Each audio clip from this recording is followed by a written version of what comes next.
You are listening to Supreme Magus by Legion 20, Chapter 42, One Bad Timing, Part 2. Then bring your son with us, the Horde shrugged. We'll protect you both.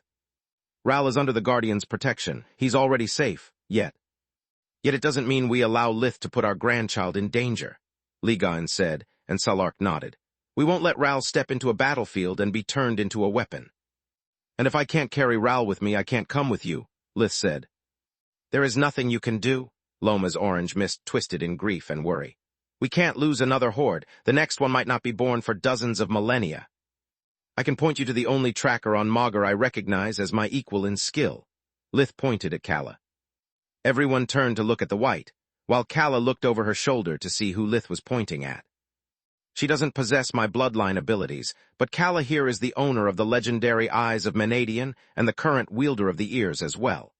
Lith continued, making the white's jaw hit the floor. With the combined powers of those artifacts, I doubt there's anyone she can't find. Maybe, Kala said in an attempt to cool off everyone's enthusiasm. But why should I do it? I don't owe the Hordes anything, and I'm a busy white. Because I'm asking you, Kala, Lith said. Please, I owe Loma and his people a lot. I would help them myself if only I could. Can't you do me this one favor? Well, when you put it that way, it sure sounds like I should. The white looked left and right, searching for a way out of her predicament. It doesn't sound like that, Mom. You have to do it, Nika said. Lith helped us every time we needed him in the past, and it's only thanks to him that you now hold 2 pieces of the Menadian set. Also, have you forgotten how we enjoyed his hospitality and magical facilities since we left the Eclipsed Lands? Technically, Kala was about to retort that Scarlet had left the eyes to her, and Lith had simply delivered the artifact. As for the deal with the fire dragons, Kala was quite sure she could have handled it herself, if only she could remember the details. There isn't anything technical about this. Scarlet the Sekhmet joined the other 2 guardians. A child's life is in danger, and as your friend and guardian of the children, I'm asking you to help that poor kid, Kala. Can you do this for me? No, I don't want to, the white started to cry. Please don't make me do it. I swear that I'll be good. I'll eat well, exercise regularly, and even go to the bathroom at least 3 times a day. I'll do anything you want, as long as it doesn't require leaving my lab for the next 6 months. That's the lamest concession I've ever heard, Scarlet clicked her tongue. And it's not because of your recent guardianhood, Ligoin nodded. I'm the 2nd oldest guardian, and I've heard half-mad eldritches come up with better promises. Please, Kala, Solus patted the white's head as fat tears of darkness fell off her snout, melting the snow. Lith and I are indebted to the Hordes, and your help would mean a lot to us. Also, it shouldn't take you long. You just need to find the young fungus folk, and the Hordes will do the rest. If it makes you feel better, I'll accompany you. Solus, heart bled at the idea of leaving Raldorak's side, but unlike Lith, her pain was not physical. If we work together, we'll be done in a few days at worst. Days, Kala sobbed harder in shock and despair. Not hours. Verendi is big, Lady Kala, and all we have are rumors. Loma had no trust in the crazy white, but Lith recommended her, and they had no other option. She had to do. Rest assured, we'll waste no time. The competition is going to be fierce, and... I knew it. Kala inwardly cursed the gods for their unfairness, and the gods glowered at her from 1 meter away. Just find the fungus folk, my fleshless buttocks. We are going to fight, and I'm going to die. My poor research, I mean babies, who'll look after them if something happens to me, Kala whined. You are right only about one thing, Mom, and that's Solus jinxing the mission, Nika said. I'll come with you. No offense, Mr. Horde, but I don't know you, and I have no reason to trust your people. None taken, Loma replied. I have nothing against Baba Yaga's children, but I can't let you come along. Undead can't move during the day, and we have no time to waste. Don't worry, I have that covered. A quick call to Baba Yaga, and Dawn walked through the door of the tea room. Dawn, can you please make me one of your chosen for a few days? Solus and I must help this fellow with something. A Horde? The bright day studied Loma for a few seconds. No problem, but remember that the power my prism holds is not infinite. If the mission lasts for too long, you'll need to recharge it. As Dawn turned Nika into a chosen, Solus silently thanked the horseman for giving her a good reason to return to Lucia regularly. Don't worry about me, Mom. I'll stay here with Fluffy and Lith, Nox said. Fine, Kala sighed. You got me real good, let's go. Wait a second. Loma was relatively young, but not stupid. He knew that such an unwilling helper was prone to mistakes simply because she didn't care whether the mission succeeded or failed. Judging from that white crystal at your neck, you want to become a lick, right? Yes, why? The white caressed the gemstone like a baby. Are you a fellow researcher of true immortality? No, but my older comrades often told me about people like you looking for us hordes. They are interested in this. Loma made the spores that formed his mist body resonate until their minuscule cores channeled and amplified each other's mana. That's exactly the effect I need to reproduce. Kala jumped up in excitement, using the eyes and ears to study the phenomenon. My crystal and mana core must become like your spores, capable of exchanging energy even from a considerable distance. Glad to hear. Loma nodded as he stopped the resonance. If you help me to find my friend, I promise I will let you take all the notes you want. Damn, Kala cursed when the resonance between the spores stopped and the eye's scan ended. I mean, sure, we have a deal. When do we leave? Space.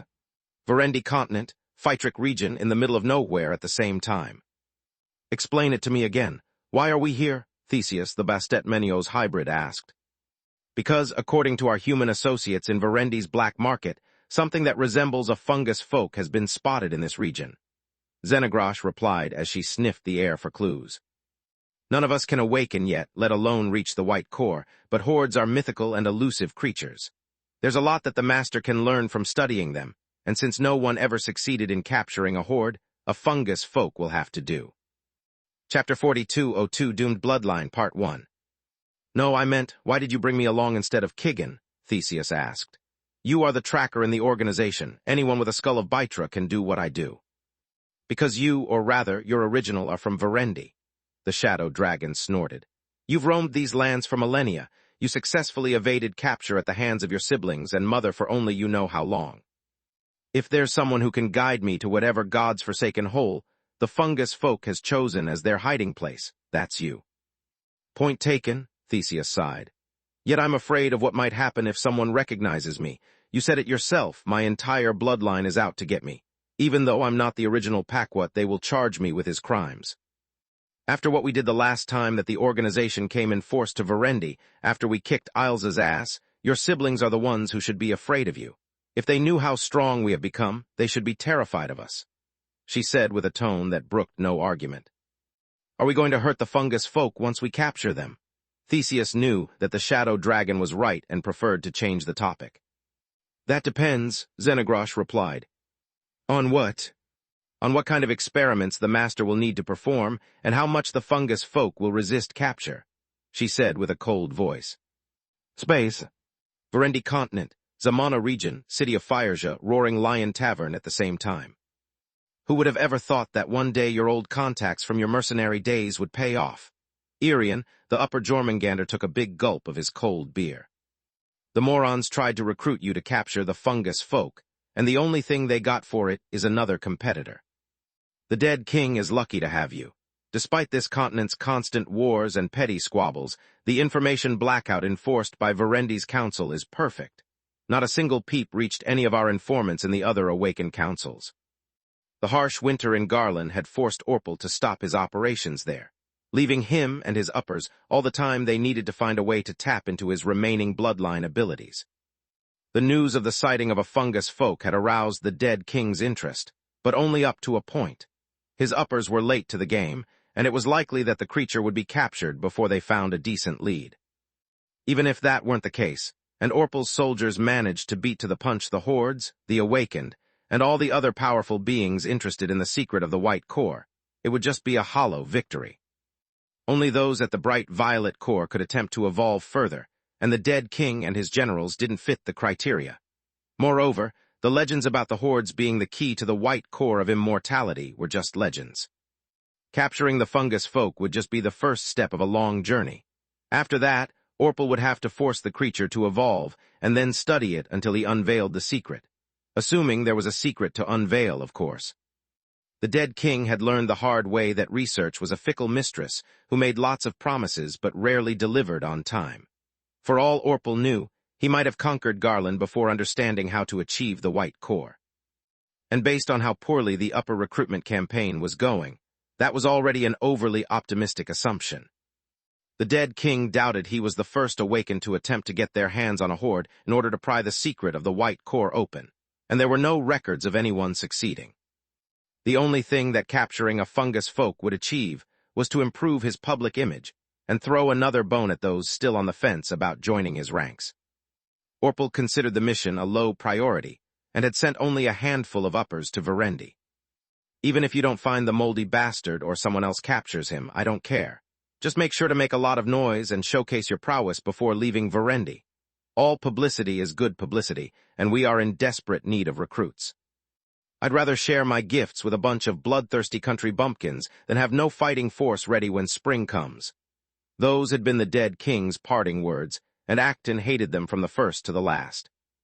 Not only did Orpal treat the Bastard's homeland with contempt, but he had also paired him with Irian. The dead king had already grown suspicious of the Storm Griffin's frequent disappearances, so Jorel had decided to lie low until the end of winter. Unluckily for Acton, the Black Throne refused to move without Jorel, and so did Uriger and Salanoth. The Storm Griffin was the leader of their little conspiracy, and no one cared if the Bastet lived or died. Not a single peep reached your informants in the councils, you mean? Acton's voice was a low baritone. Mine have been unusually silent, and the few who answered my calls were evasive. Something isn't right here. What if this is a trap? The Bastet wasn't aware that Tyrus had informed Ailsa of her wayward son's involvement with the dead king, nor that Verendi's guardian of life had relayed the news to her children, who were now discussing how to deal with Acton. No bounty had been placed on his head yet, but he wasn't welcome in Verendi anymore and had only a few friends left. You're just being paranoid, Irian laughed, ordering more beer for everyone. Relax, this is your home country. No one gives a rat's ass about Verhin or the Griffin Kingdom, quite the contrary. After what the Supreme Magus did here, I'm sure that if you revealed your alliance to the dead king, the people of this place would throw you a parade. The Jormungandr's amiable smile quickly faded as he looked around to make sure no one had overheard him. If you choose to tell anyone, however, do me a favor and keep me out of it. My continent has a much better opinion of Verhin than Verendi. My people would lynch and burn me at the stake if they knew of my involvement with the dead king. I'm the only link left with the awakened councils. If my cover is blown, we'll never get reliable information again, and our cause will suffer. I'll keep that in mind, Acton nodded. I still can't decide whether Irian has really fallen for Orpal's propaganda and has become a zealot, or if he's just an opportunistic bastard who enjoys playing the role of a zealot. The Bastet thought. If really Irian is a zealot, then I have to be careful while dealing with him. If he notices my lack of devotion to our cause, he will report everything to Orpal. If I lose his trust, I won't be able to move around freely anymore and help Jorel and the others with our plan. Chapter 4203, Doomed Bloodline, Part 2. If Irian is just pretending, however, then it's much worse. Even if I make no mistake, he might still set me up as a traitor or pin all the blame on me in case our mission fails. I would be nothing but a stepping stone to him. A sacrificial pawn to buy himself the good grace of the dead king to learn as much as Irian can from him before turning his tail and cutting ties with us. After all, Irian's cover is perfect. He never took part in a strike force, and there is no proof of his allegiance to Orpal. Even if we expose him in retaliation, his bloodline can deny our accusations. And why wouldn't they, if the upper powers can be passed down to their descendants? Space. Verendi continent, at the borders between the Zamana and Phytric region, inside a mountain cave at the same time. I can't believe we missed that bastard. Again. The Ashara sighed, his voice produced by the chittering snaps of his segmented mandibles. We had him hurrit, or whatever that fucker is, yet he slipped through our pincers like the dirt he is. Patience, Utho, Anaka, his sister, replied. We knew this would be hard, and losing our temper would achieve nothing but provide the fungus folk an opening in our encirclement the next time we find him. You should listen to her, child. Your sister is the voice of reason. Imosi, the elder of the Ashara bloodline, nodded. We carry the hopes of our brethren. When we return to the Rathai continent, I don't want to tell our clansmen we failed because of you. This time, it was no one's fault. The fungus folk had left a sack of his spores somewhere. There was no way for us to know that the thing we had captured was just a decoy until it withered inside the spirit prison. Yet if you don't keep your anger in check, the next time we might lose our quarry because of you. Is this what you want? To bring even more shame to our already ruined bloodline? No, Elder, I'm sorry. Uth lowered his head and stinger as humiliation replaced fury in his heart. I'm not angry at you, child. I'm only afraid to see your potential go to waste as it happened to our foremother, Selkies.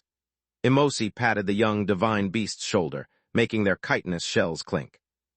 Everyone here has been chosen for this mission because our brethren considered us the best among our kin. It's our sacred duty not to let our people down and prove worthy of their trust. We will, Elder. Anaka stood up to look at Emosi in his 8 eyes. We'll capture the fungus folk and learn from him the secret of the White Core. At that point, all we have to do is send our lesser Isharas to the Hydras, and our great work will finally begin. Once again, our sister Anaka is right.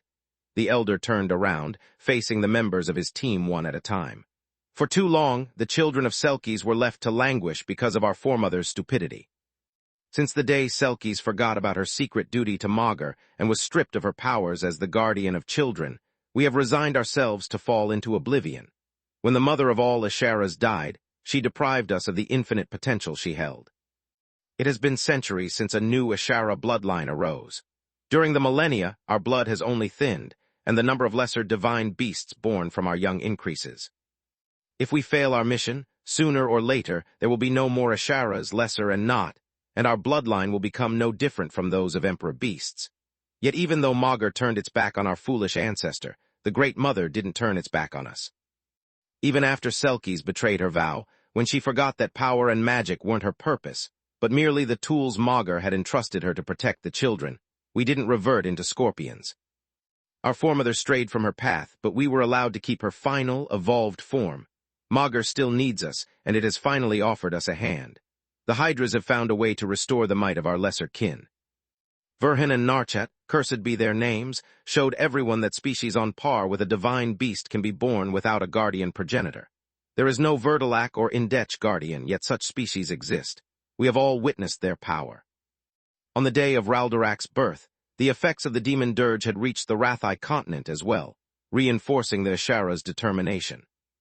If an Indech or a Verdalac is possible, then why shouldn't it also be possible to evolve past our divine beast form and achieve a form similar to the White Core whose powers can be inherited by our descendants? The fungus folk will teach us how to reach the White Core, while the Hydras research how to awaken the guardian blood in our veins. We'll study our White Cores just like the Hydras studied the traitor dragon, Uphil. We'll unlock the power and bloodline abilities of our apex forms for everyone, and once we do, we'll work our way up once again.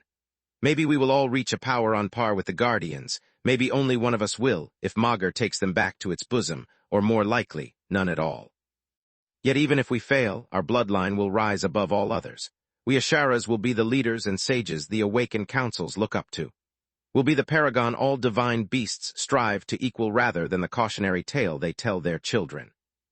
So when any of you feels anger and frustration gnawing at their patience, remember that everyone you love is on the line. If we fail, the Ishara bloodline is doomed, and Magur is my witness. We will not fail. Space. The warp gate in the barn brought Solus, Loma, Nika, and Kala to the Blood Desert. Much to Solus' surprise, their IDs and transportation to the Verendi border were ready, and they only needed to pick them up. Why so surprised? Loma the Horde looked at Solus' dumbfounded expression in confusion. I told you how important this is for my people, and even though there are not many of us, I'm not alone. Igri is in charge of Verendi, and the moment they heard about the fungus folk, they informed the others, and we requested Overlord Salark's collaboration. Which I granted. The Guardian appeared out of thin air. The Hordes have no trouble slipping past the borders by letting their spores be carried by the wind, but their helpers rarely can do the same. Which is why I've prepared everything you need to enter Verendi without alerting the awakened councils on either side or raising any suspicion. Featherling. Salark pointed at the official papers, and the merchant caravan Solus group was going to join for a while. Fake documents? She asked as she examined her new identity. You even added a hologram of our alias's appearance, Grandma. This will make things much easier. Chapter 4204 Off the Trail, Part 1. Those are not fake documents, Featherling. Salark furrowed her brows. Those documents and seals are authentic and have been issued by my administration office. The people in the portraits may not be real, but everything else is. Sorry, I forgot you are the supreme authority here. Solus handed the papers, and everyone shapeshifted into their respective desert aliases. Kala had a bit of trouble stabilizing her human form and avoiding her flesh from turning into shadows, but it was nothing compared to Loma's distress. The Horde had turned into a young man in his mid-20s with a bronze skin typical of the desert. Yet it had quickly become paler, as if Loma was about to puke their guts out. "Don't worry about me." The horde raised their hand to keep Solus away. "I just need a few minutes to get accustomed to this flesh sack. I'm used to roaming free and scattering my spores across any place I visit.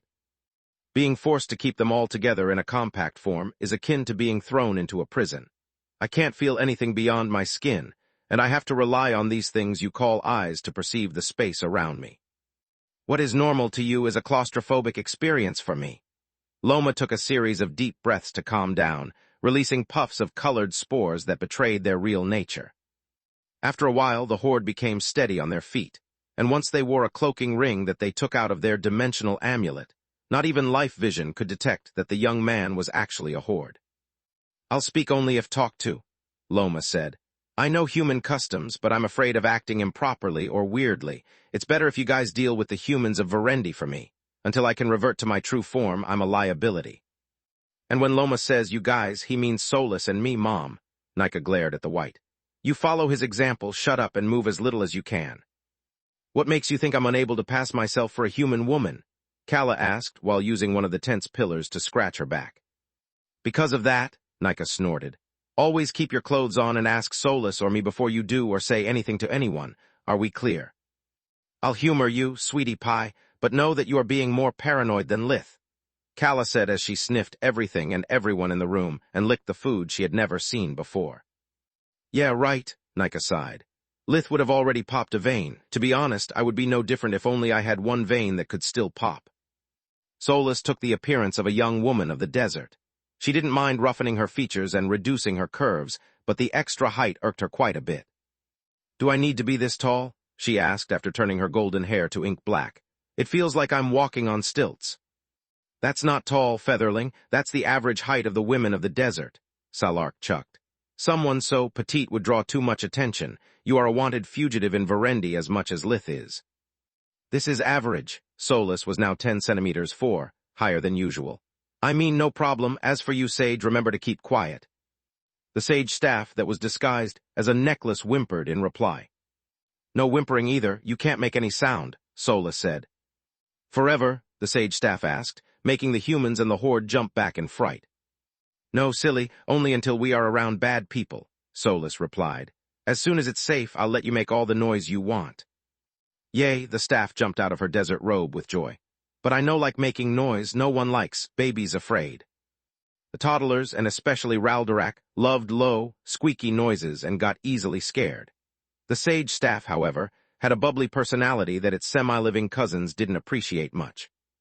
Ragnarok protected Lith's children just as fiercely as Skywarp and Grimlock protected Driffa. "I'm not saying you have to be loud, just that you can," Solus sighed. "Now be quiet." Getting past the borders didn't take long. Salark's diplomats had already informed the authorities of the country of Afasi of the arrival of the merchant caravan and vouched for its members. Even the humblest or most corrupt guard knew that going back on a deal with the Overlord was a surefire way to trigger a war with the desert that their country was bound to lose. Salark hadn't invaded Verendi only because it was outside her turf, and she already had her hands full. Once the Overlord took someone as her own, she would invest as much as needed to ensure their living standards were up to the desert's. She had no time or resources to develop new territories, and her neighbors had no desire to add an external enemy to those they already had. The border guards verified the ID matched the caravan's members, checked the merchandise, and let them in. Entering Verendi was much easier when we came here with Zor, Solus thought. Sadly, none of us can fly high enough to avoid the arrays, and I can't use the tower in front of Loma. It would save us a lot of time and trouble. The horde waited until there was no one in sight to take his communication amulet out of his dimensional amulet. "We've just crossed the border, Igri. Where are you?" "Close, and I'm getting closer." The hologram depicted what looked like a silvery fog so fine that Solus could easily see through it. "Keep your cover and wait for me. Once I'm sure no one is following you, I'll give you a signal." The caravan didn't stray from the main road and kept moving towards its intended destination. As they advanced into the mainland, the dry air of the desert turned more humid, but the temperature didn't drop much. The land was still barren, with only sparse trees and a few patches of stubborn green visible as far as the eye could see. The local wildlife was just as meager. Carrion birds scoured the land from above for their next meal, and insects preyed on each other for survival. "This is the farthest I've ever been from home," Nika said. "I almost can't believe I'm not in Garland anymore." "I'm sorry you won't get to enjoy your stay, miss." The caravan leader was a rough but handsome man in his 30s. "Verendi is a troubled land, but it's full of beauty if one knows where to look." "Verendi, what about the country we are in?" the vampire asked. "You mean Afasi? It's a nice place, one of the most developed and peaceful countries you can find on this side of the border, but only because Afasi gives its back to the Blood Desert."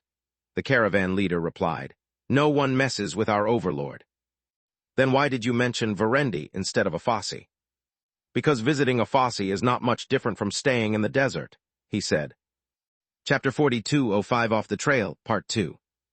Thanks to proximity and the trade agreements between our countries, we eat the same things and live almost in the same way. Once you get past Afasi, however, no one bothers remembering the names of the single countries. There are too many out there, and their names and the position of their borders change way too often. A war lost here, a revolution there, and the map you bought yesterday is useless today. Do the people of Verendi really fight this much? Nika was flabbergasted. Sadly, yeah, the merchant leader nodded. Until about 2 years ago, the political situation was more stable. Don't get me wrong, neighboring countries still fought every other day, but there was a balance of forces. Then everything fell apart, and while the people of Verendi were still picking up the pieces, Tyrus came in a storm. The sky went black, and all those too slow or stupid to move out of her way died. After she left, a lot of key figures of Verendi disappeared, and conflicts spread across the continent like a disease. Since that day, Verendi hasn't known peace for longer than a few weeks at a time. Nika turned to Solus, who gave her a silent nod. "I'd feel guilty for what happened here if the Verendi Council didn't try to kill me to silence me and hide the existence of the mouth," Solus said via a mind link. "We did what we did to defend ourselves." "What about Tyrus and her storm?" Nika asked. "The bastards tried to kill Kami and hurt Elijah," Solus snarled. "They got what they deserved." The vampire felt the cold fury burning instead of her friend's usual kindness, and decided to drop the argument. "Loma, are you still with the caravan?" Igri's voice came from the still-open channel. "Yes," the horde replied.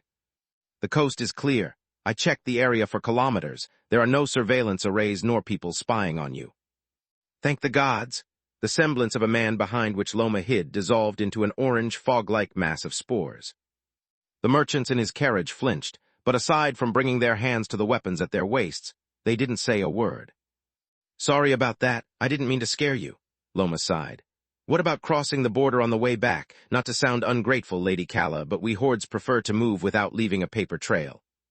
No border guard ever asks the wind for IDs, and we'd rather keep our destination a secret after we find our missing youth.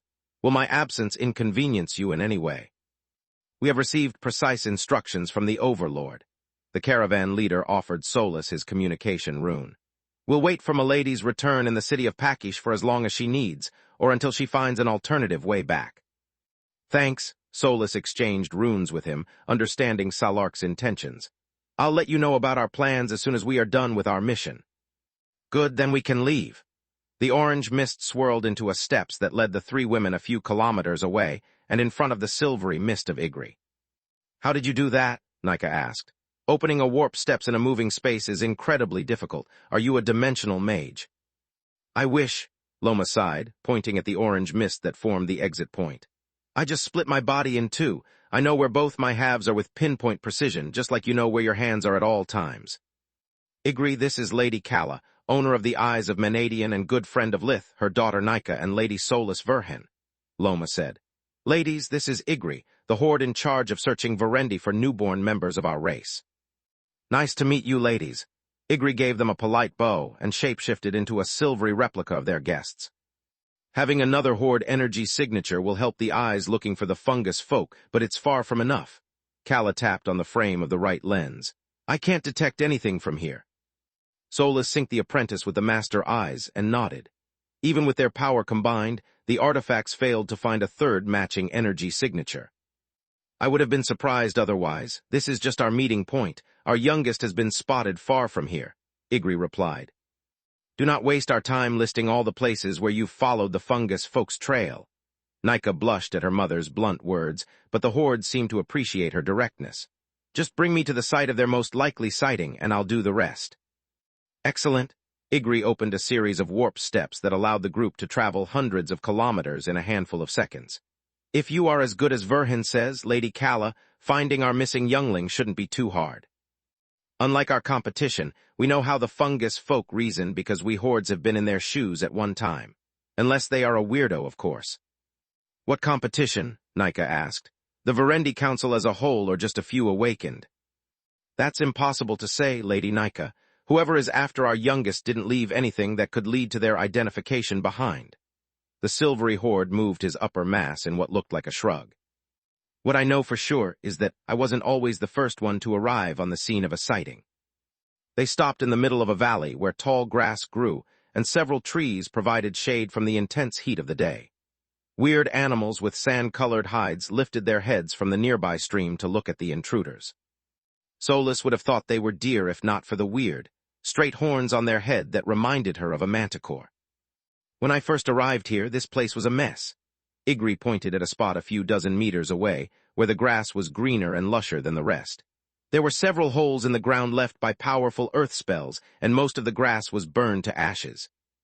I recognized all the signs of an intense fight involving a fungus folk, but aside from the burnt marks, there was no trace of big spells being used. I think whoever was here tried and failed to capture our kin and is currently chasing after them. Let me guess. Kala sniffed the area while taking a deep scan with the eyes of Menadian. You fixed everything with magic to make sure you were the only one to know where the most recent fight had taken place, correct? Correct, the silvery horde nodded. Congratulations, you're an idiot, Kala snorted. Your brilliant move will surely throw the rest of the pursuers off the trail, because I can't make heads or tails of this mess either. I can sense several energy signatures that I could have filtered out, if yours didn't cover them like a fart in a flower shop. As far as I can tell, you have destroyed every trace of the fungus folks' passage, and with it any hope of finding them. Chapter 4206 Dangerous Knowledge, Part 1. Igri didn't react to Kala's insults, but his mist-like form became more translucent as she continued her analysis. Solus and Nika had no idea what it meant, but Loma knew that a horde's body thinning like that was an involuntary reaction to shame, the human equivalent of turning pale. Is everything lost? Loma asked. No, if we are lucky, the fungus folk has used a spell powerful enough to leave a mark despite Igri's efforts to erase it, the white replied. What if we are unlucky? The orange horde said. Then you have wasted my time by bringing me here, Kala snorted. We might as well take a random direction and hope to pick up the fungus folk's energy signature. The only silver lining in this mess is that your friend had the good sense to warp us away from the scene of the fight. The last thing I need is to add dimensional energy to the many layers I have to untangle. You said that the enemy attacked the fungus folk and failed to capture them. How can you be so sure? Solus synced her master eyes with the apprentices, sharing one monocle with Nika to lessen the burden on her own mind. Because I assume that if they captured our youngest, the enemy would have taken their time to erase their traces, Igri replied. Also, consider this. If I'm right, the fungus folk are free and we can still save them. If I'm wrong, they got captured, but we can find the fungus folk by following the energy signatures left by their kidnappers. Either way, there's still hope. Only if those people are still in Verendi, Kala pointed out.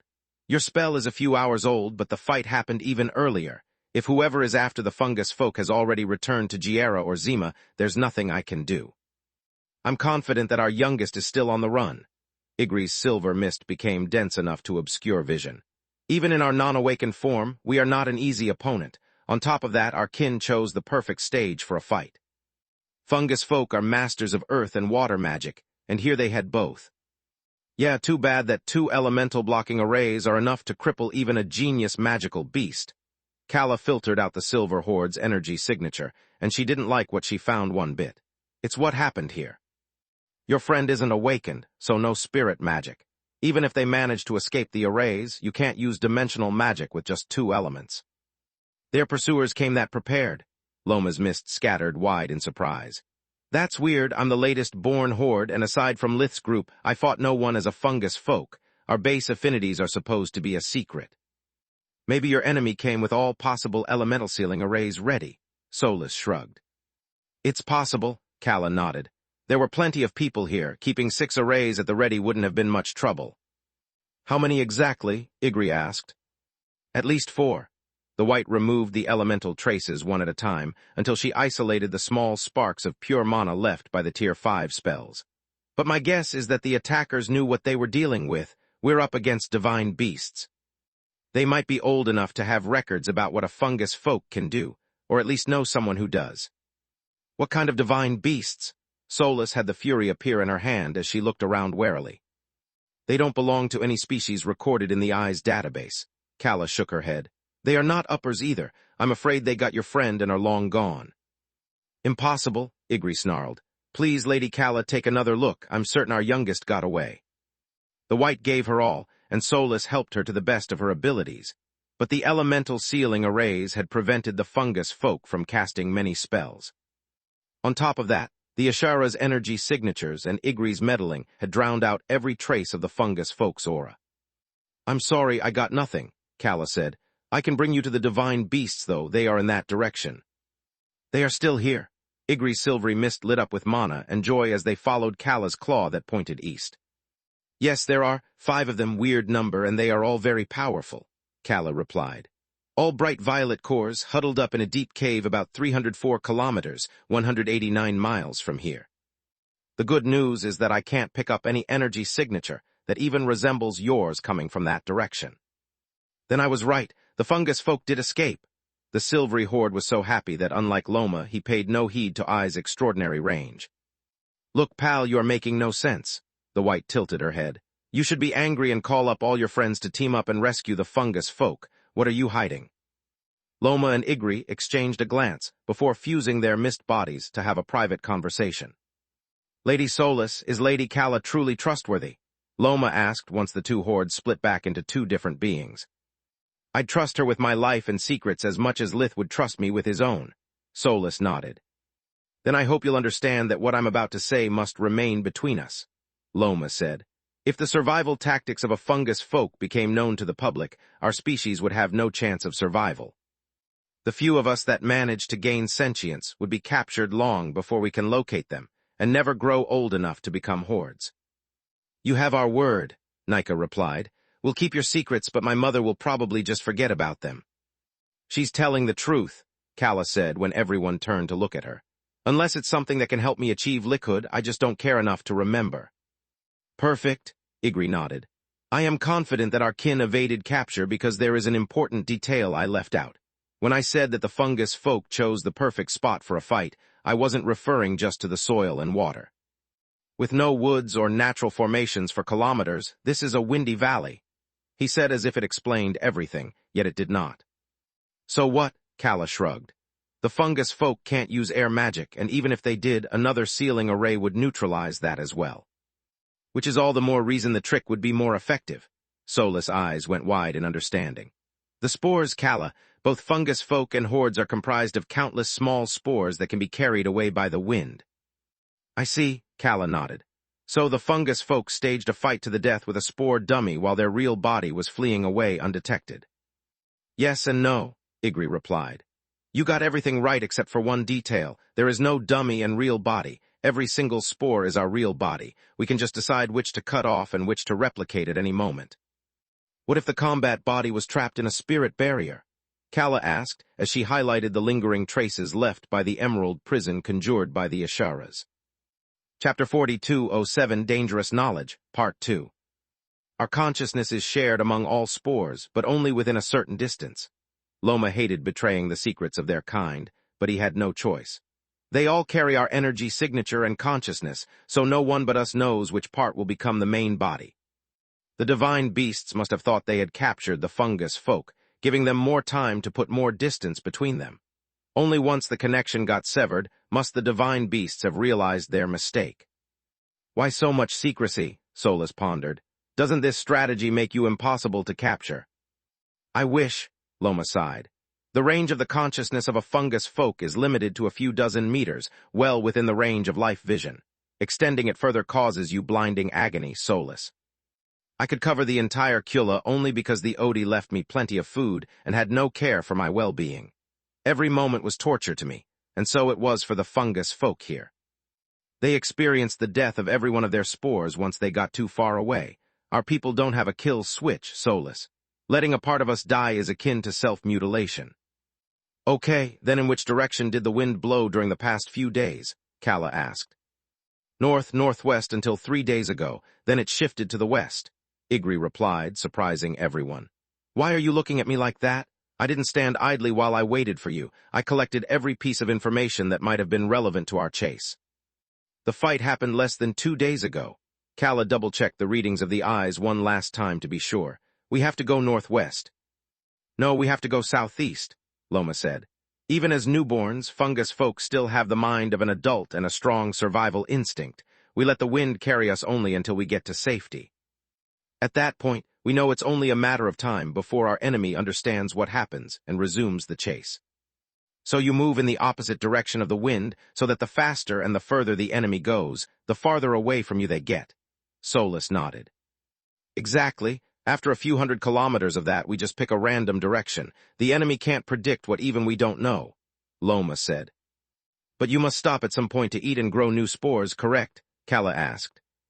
Indeed, we do that at the first abundant source of food we find, Loma said. Carrying around a small carcass or a bit of wet grass takes only a first magic spell. We can do that even on the run if we are that desperate. Let's hope our fungus folk wasn't. Kala trotted over the scene of the fight before warping southeast. The longer they spend in an area, the easier it will be to find their trace. Space. A few hundreds of kilometers away, Xenogrosh and Theseus were following the erratic traveling path of the fungus folk. They had to stop and extend the search in every direction every time the shadow dragon lost track of the creature's scent, which happened quite often. Why don't you just admit that we're lost? Theseus groaned. We've been traveling for days and we've yet to see a single spore. Because we aren't. She sniffed the air, snarling when the fungus folk's trail suddenly went cold. Someone came here before us, someone smart and resourceful enough to erase all their traces and those of our quarry. What did you expect? The bastard felt his skin crawl as he followed the shadow dragon closely. We knew we'd have competition. The entire Verendi must be after this poor bastard. Yes, we have competition, Xenogrosh nodded. But it's not from Verendi. I come here often for business, and I've traveled these lands for a few decades after turning into an eldritch. This is a smell I've never encountered before. Did they get him? Theseus' voice was supposed to be worried, yet he sounded hopeful. Can we finally go home? No to both, the shadow dragon snorted as she flew circles around the area in a spiral pattern. Our quarry went south, whereas our competition went east. This fungus is a resourceful little fellow. A flap of her powerful wings covered a few kilometers as the eldritches bolted towards Solus' earlier position. Be honest with me. I can tell your heart isn't into this, and I just want to know why, she said. Because I don't like the idea of what we are going to do to the fungus folk if we catch him, Theseus sighed. And don't get me started about the perspective of learning the secret of the white core. I don't think that kind of power should be entrusted to a shady bunch like the organization. Really? Xenogrosh asked with a mildly amused voice. Gods, yes, Theseus snapped. Maybe it's different for you because you are still a monster, but I'm nothing like my original self. This is my second chance at life, and the idea of wasting it to become another Paquot makes me want to puke. And what would you have us do? Xenogrosh asked. Leave the fungus folk to the Verendi Council or to whoever tried to give us the slip. Who would you entrust the secret of the white core to? The bastard thought about what would have happened to him if Dalgus hadn't found him first and put his life on the line to protect Theseus. Then he remembered what would have happened to them both if the organization hadn't rescued them from the council, and shuddered. No one, we should find the fungus folk, protect him, and find a way to return him to his people, he said. You want to play hero? Xenogrosh laughed. Pray tell, how do we find the hordes? How are we supposed to keep the fungus folk safe if we can't bring him to our base? Should we talk him into trusting us or babysit him until either he evolves or the hordes find him? Theseus' words trailed off as he tried and failed to find an argument that didn't sound naive, childish, or both. I have no answer to any of that. I think we should just leave the fungus folk be. I may agree with you if everyone else stopped hunting him down as well, Xenogrosh scoffed. I remember what the Verendi Council did with the mouth of Menadian, what they wanted to do with you, and I don't trust them one bit. If they capture the fungus folk and achieve the white core, it won't be long until they aren't a threat just to Verendi, but to Garland as well. The same stands for whoever is currently one step ahead of us in our hunt. I'm sorry, Theseus, But if we find the fungus folk first and bring them home with us, at least we'll know who has them and what they are going to do with that knowledge. It's more than I can say about anyone else on this planet. What if one of our so-called allies in the organization plots something even crazier than Verendi's awakened council? Theseus asked. What would you do then? Chapter 42:08 Crossing Paths, Part 1. That's the best part of my plan, Theseus. Xenogrosh turned her long neck to look him in the eyes. Certainty. I know and trust Kigan, Baitra, and all core members of our team, just as I know and trust that I can kill everyone else in the organization with ease. We are allies, not friends. Once our paths diverge, the gloves come off. Does that include me as well? The Bastet Menios knew that. Away from the ground, it would have been easy for the Shadow Dragon to dispose of him. I really hope it won't come to that, Xenogrosh said, and he felt her sincerity via the resonance between their cores. I rescued you, Theseus, and I brought you into our fold. I consider you what the fuck. She straightened her body to an almost vertical position and flapped her wings so violently that if not for the Menios' vines anchoring him to her back, he would have been thrown off the Shadow Dragon. What's wrong? Did you find the fungus folk? Theseus felt the heat rise in Xenogrosh's chest and quickly spread to her scales. Yes, but that's not the problem. She took deep, loud sniffs, like a hunting dog on a bloody trail. The fungus folk has gone that way. The problem is that one of Narchet's uppers recently passed here as well and went in that direction. She pointed southeast first and then westward. Are you sure? Theseus asked. I never forget a smell, Xenogrosh snarled. I'd recognize one of the bastards who attacked Lucia amid thousands. It's the Bastet upper. This is not like I imagined reconnecting with my clan. Theseus swallowed hard, hoping that the Shadow Dragon was wrong. Has my entire bloodline sided with the dead king, or is it just someone like Pakwut? Are you still sure we should leave? Xenogrosh asked, snapping him out of his daze. Do you trust the organization so little that you'd rather let Verendi's council and the dead king compete for the fungus folk? I've changed my mind, the Bastet Menios said. We should stay, yet I'm not interested in the fungus folk. Can we please chase the other Bastet? I need to know what has become of my bloodline. What do you plan to do? Politely ask the bastard for a hug and a chat, the Shadow Dragon replied. Not even I am that naive. Theseus shook his head. I just need to look him in the eyes and introduce myself. If he informs the clan of my presence and asks for backup, it means that the entire Bastet bloodline has sided with the dead king. If he doesn't and tries to avoid exposing his actions in Garland, it means that he's a traitor to the clan as well, and we can kill him along with his accomplices. I like how you think, Xenogrosh rubbed her snout. Either we expose a powerful enemy the organization was unaware of, or we foil Narchet's plans and kill a few of his goons, we win. The fungus folk can wait. Space. A few hundreds of kilometers away, the Master Eyes informed Solus of the presence of Xenogrosh, Theseus, and Acton. Even though they all wore cloaking items, the artifact had memorized their energy signatures and could detect them from that distance. What are they doing here? Solus thought. For a moment I thought they were after the fungus folk as well, but the uppers are way off the mark while Zor has changed her course and is headed their way. Maybe Meln did something stupid like messing with the organization. Or maybe he sent his goons to find potential recruits in the awakened underworld of Verendi. Not knowing this is Vaster's turf. Whatever the answer is, I'm glad I won't cross paths with Zorith. Explaining what I'm doing here to her and how I know her to the hordes would be complicated. Also, if she is after the fungus folk, we'd end up fighting. There, Igri and Kala said at the same time, pointing at a small pond surrounded by short grass. The silvery horde had just recognized the perfect spot for a snack they would look for if they were on the run. Kala, instead, had detected an energy signature similar to the horde's but much weaker and less complex. The apprentice eyes completed the scan in a handful of seconds and pinpointed the position of the fungus folk the moment it was done. Your kin went straight north from here, the White said. They are close, barely 134 kilometers, 83 miles away. They are in good health and alone. Let's keep them that way, Loma said as he warped everyone. I'm sorry, but we'll leave you at a safe distance. The fungus folk is bound to be feral at this point, and we need to calm them down before you can approach them. Are you sure that it's even possible? Nika asked. In their place, I wouldn't trust even you guys. You don't understand. Loma opened one warp steps after another. One of our newborns is not much different from a human child who wakes up in the middle of the night. The fungus folk is alone and afraid, with no memory of where they are or how they got there. The first thing one of us always does is look for someone who can explain to them what is happening and reassure them. It's how the rumors about the fungus folk spread in the first place. They stumbled into the first human settlement they found and tried to communicate. When talking failed, the fungus folk attempted emerging to share their thoughts, but the humans mistook it for an attack and panicked. At that point, the fungus folk realized that the humans weren't ignoring them. The humans couldn't understand the fungus folk because they belonged to a different species.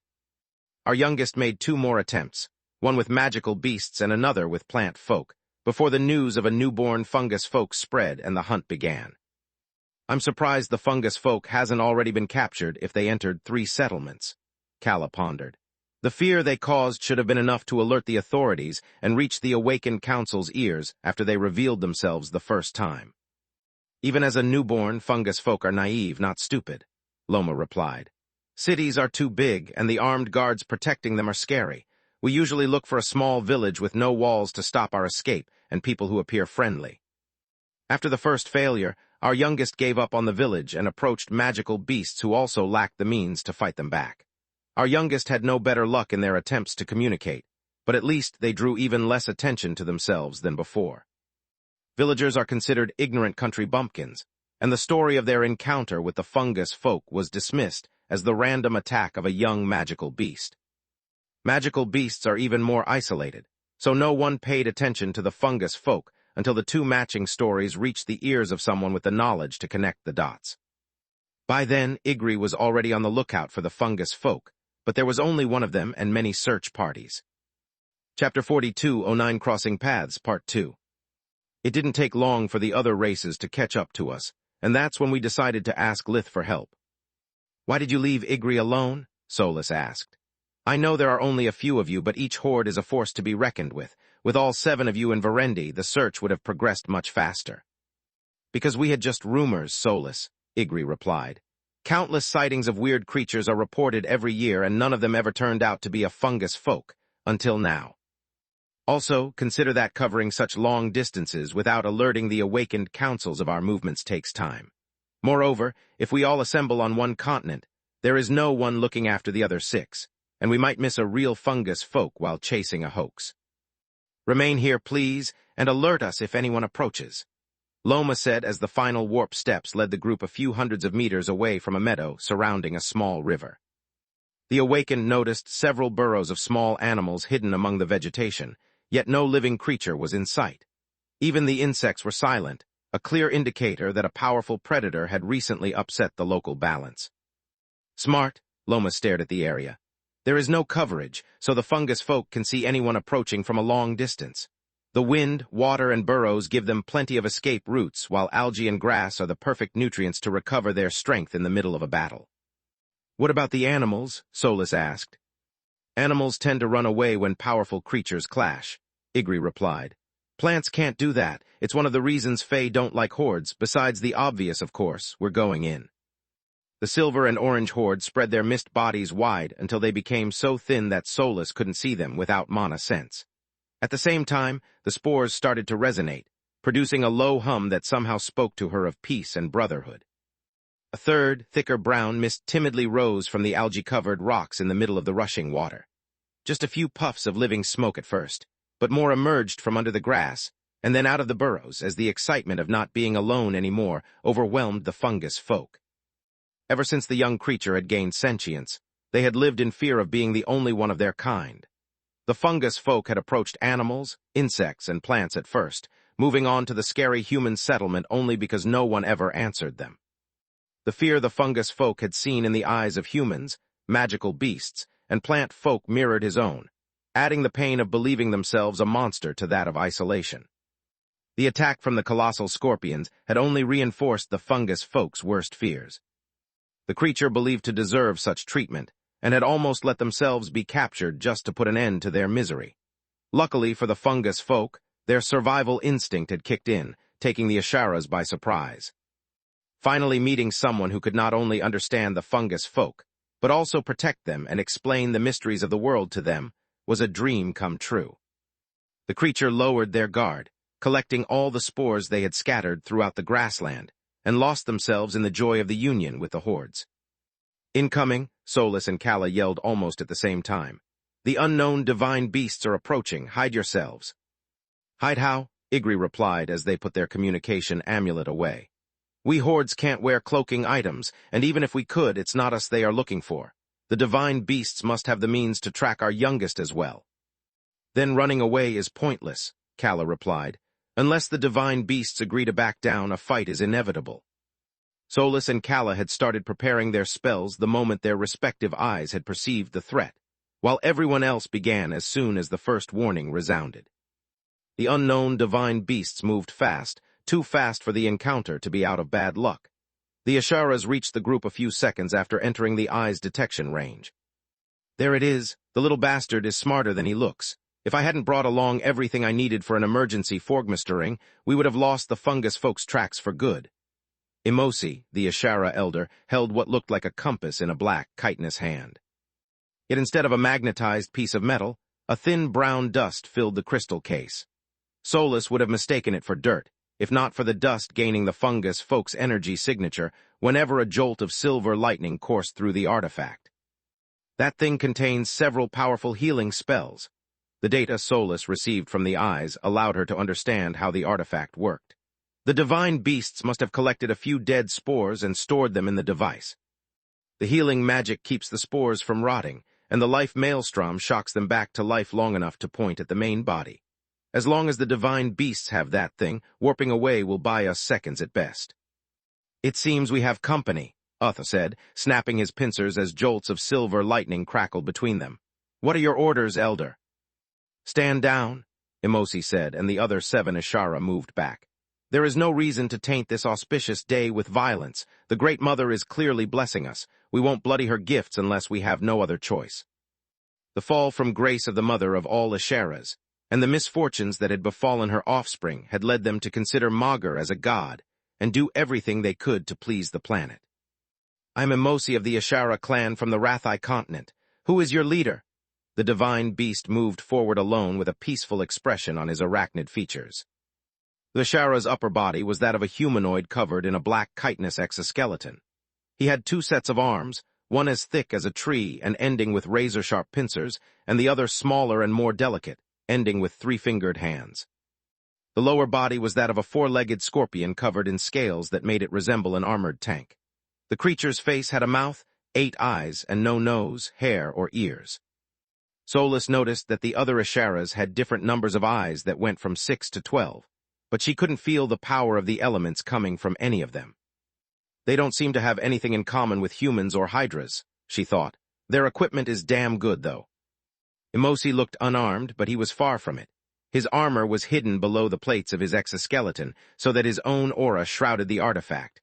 What Solus supposed was his weapon, and something else rested below his scorpion abdomen.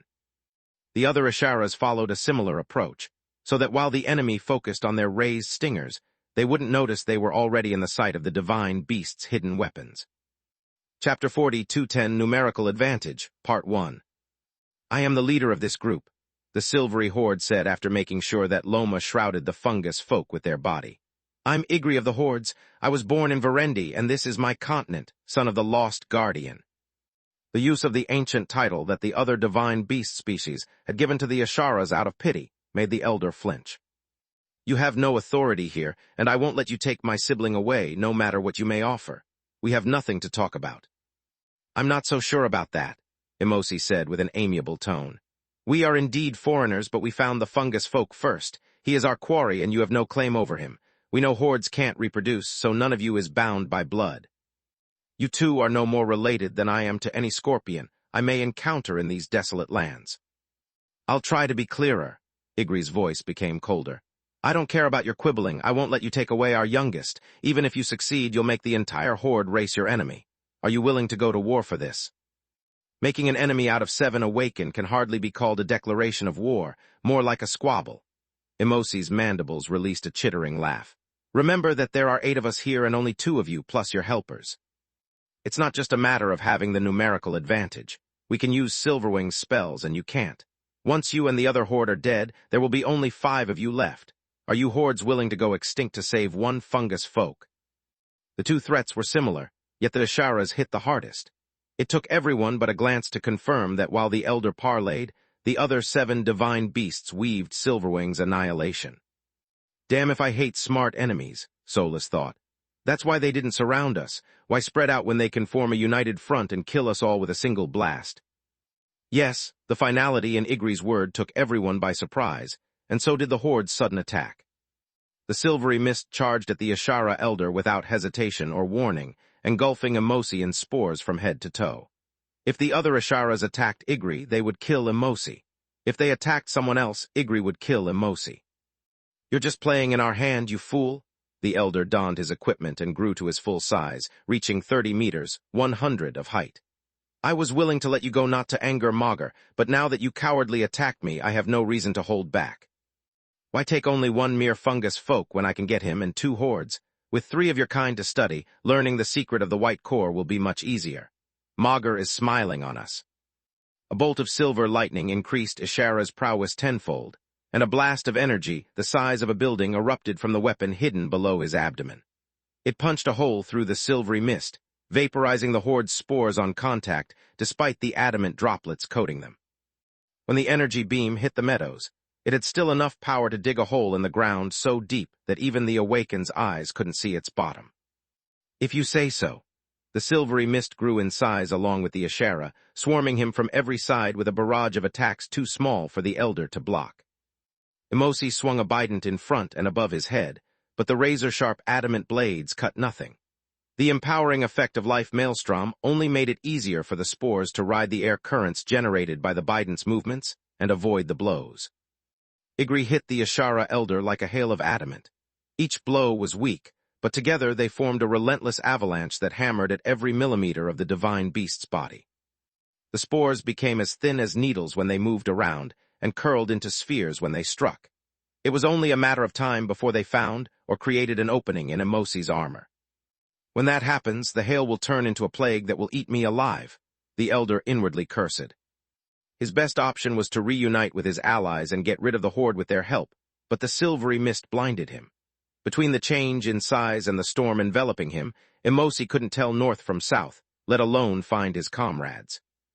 He could blink away, but he would risk getting even further away from the other Asharas, or even getting hit by friendly fire. Kill the intruders, but capture the Hordes. We need them alive, Anaka said via mind link the moment the silvery Horde attacked their elder. She charged herself and her equipment with life maelstrom, and her comrades followed her lead. As for Solus and her group, they executed the plan she had devised after discovering they were against a group of unknown divine beasts. Loma blinked to Kala's side, leaving the fungus folk with her after reassuring the youth that she was a trustworthy ally. Kala was much stronger than any newborn magical beast, but with her bright blue core, she was no match for a divine beast. She was tasked to protect the fungus folk, while the creature's presence would stop the divine beasts from using powerful spells to avoid killing their prey. Loma then warped right in the middle of the Asharas, unleashing a Tier 5 spell on each one of them. The divine beasts saw the dimensional door opening with life vision, but there was nothing they could do about it. The orange horde kept their spores too scattered for blades and maces to destroy more than a handful with each hit, and there were millions of spores shrouding the divine beasts like a thundercloud. In one move, Loma had thrown the enemy formation into disarray and neutralized their best weapons.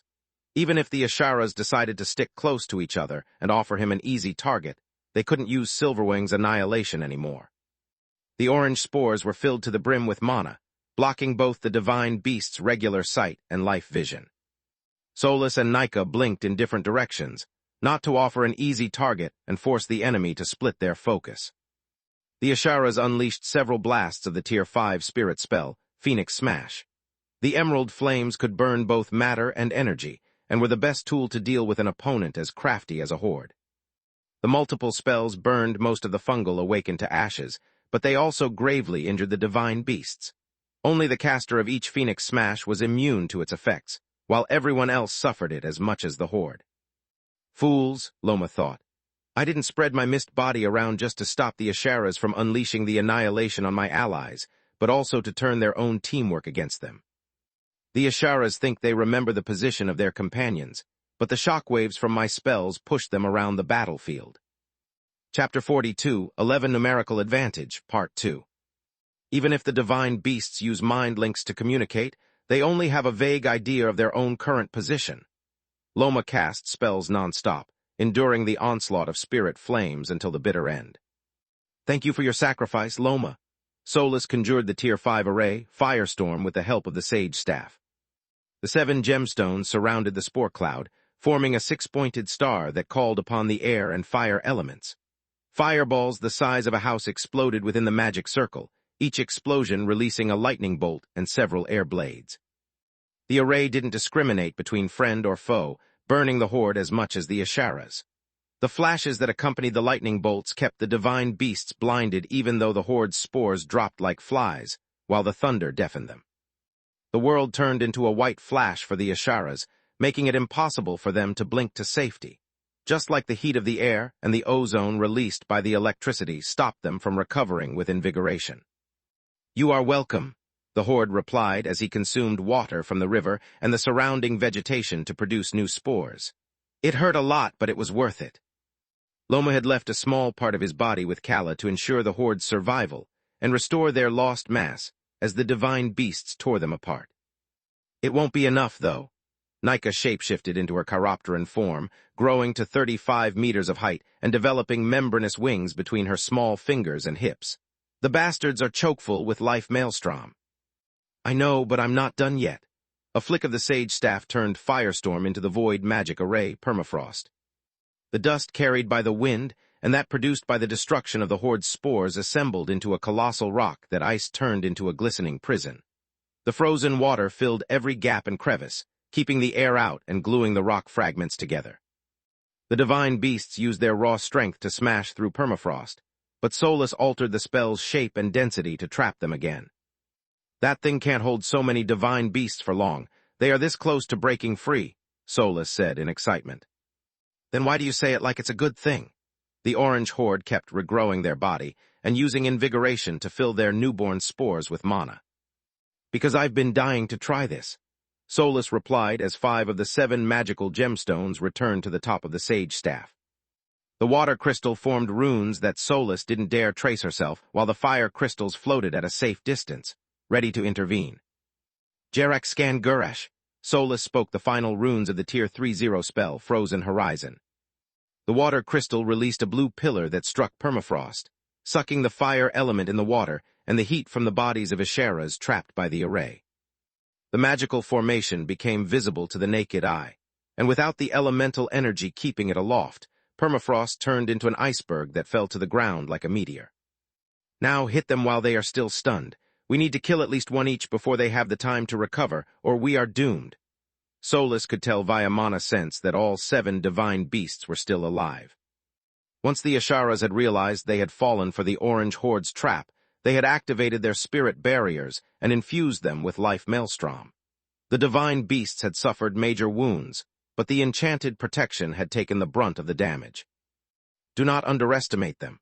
We are still 3 against 7, and with life maelstrom on their side, everything we've done might not even be enough to even the field. Space. Verendi Continent, Zamana Region, City of Fireja, Roaring Lion Tavern at the same time.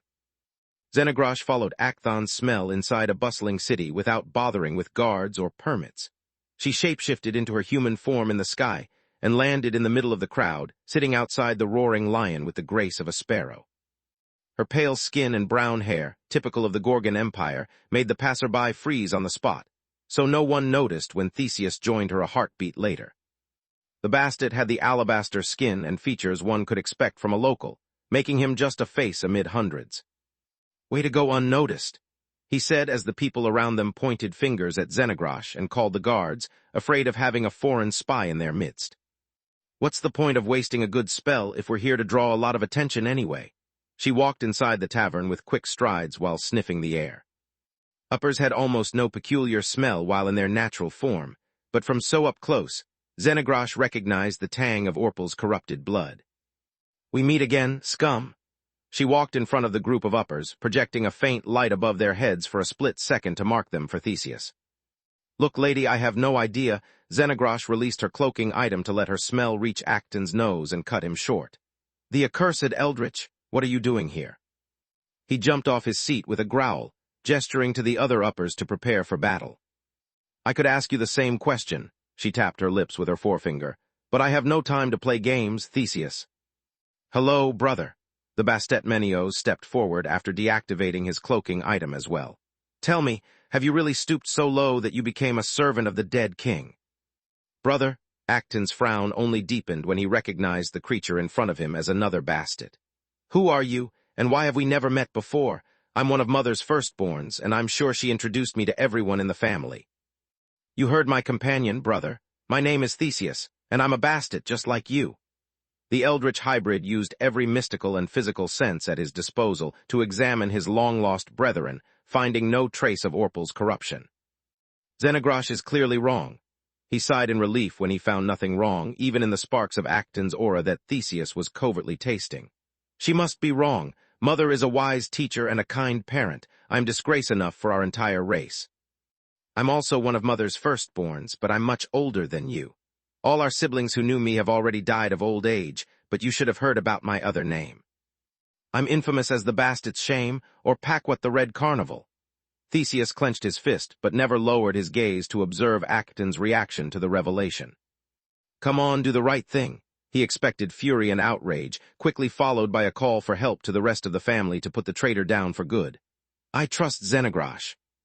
Once she realizes she was wrong about you, she'll keep her word and retreat without hurting anyone.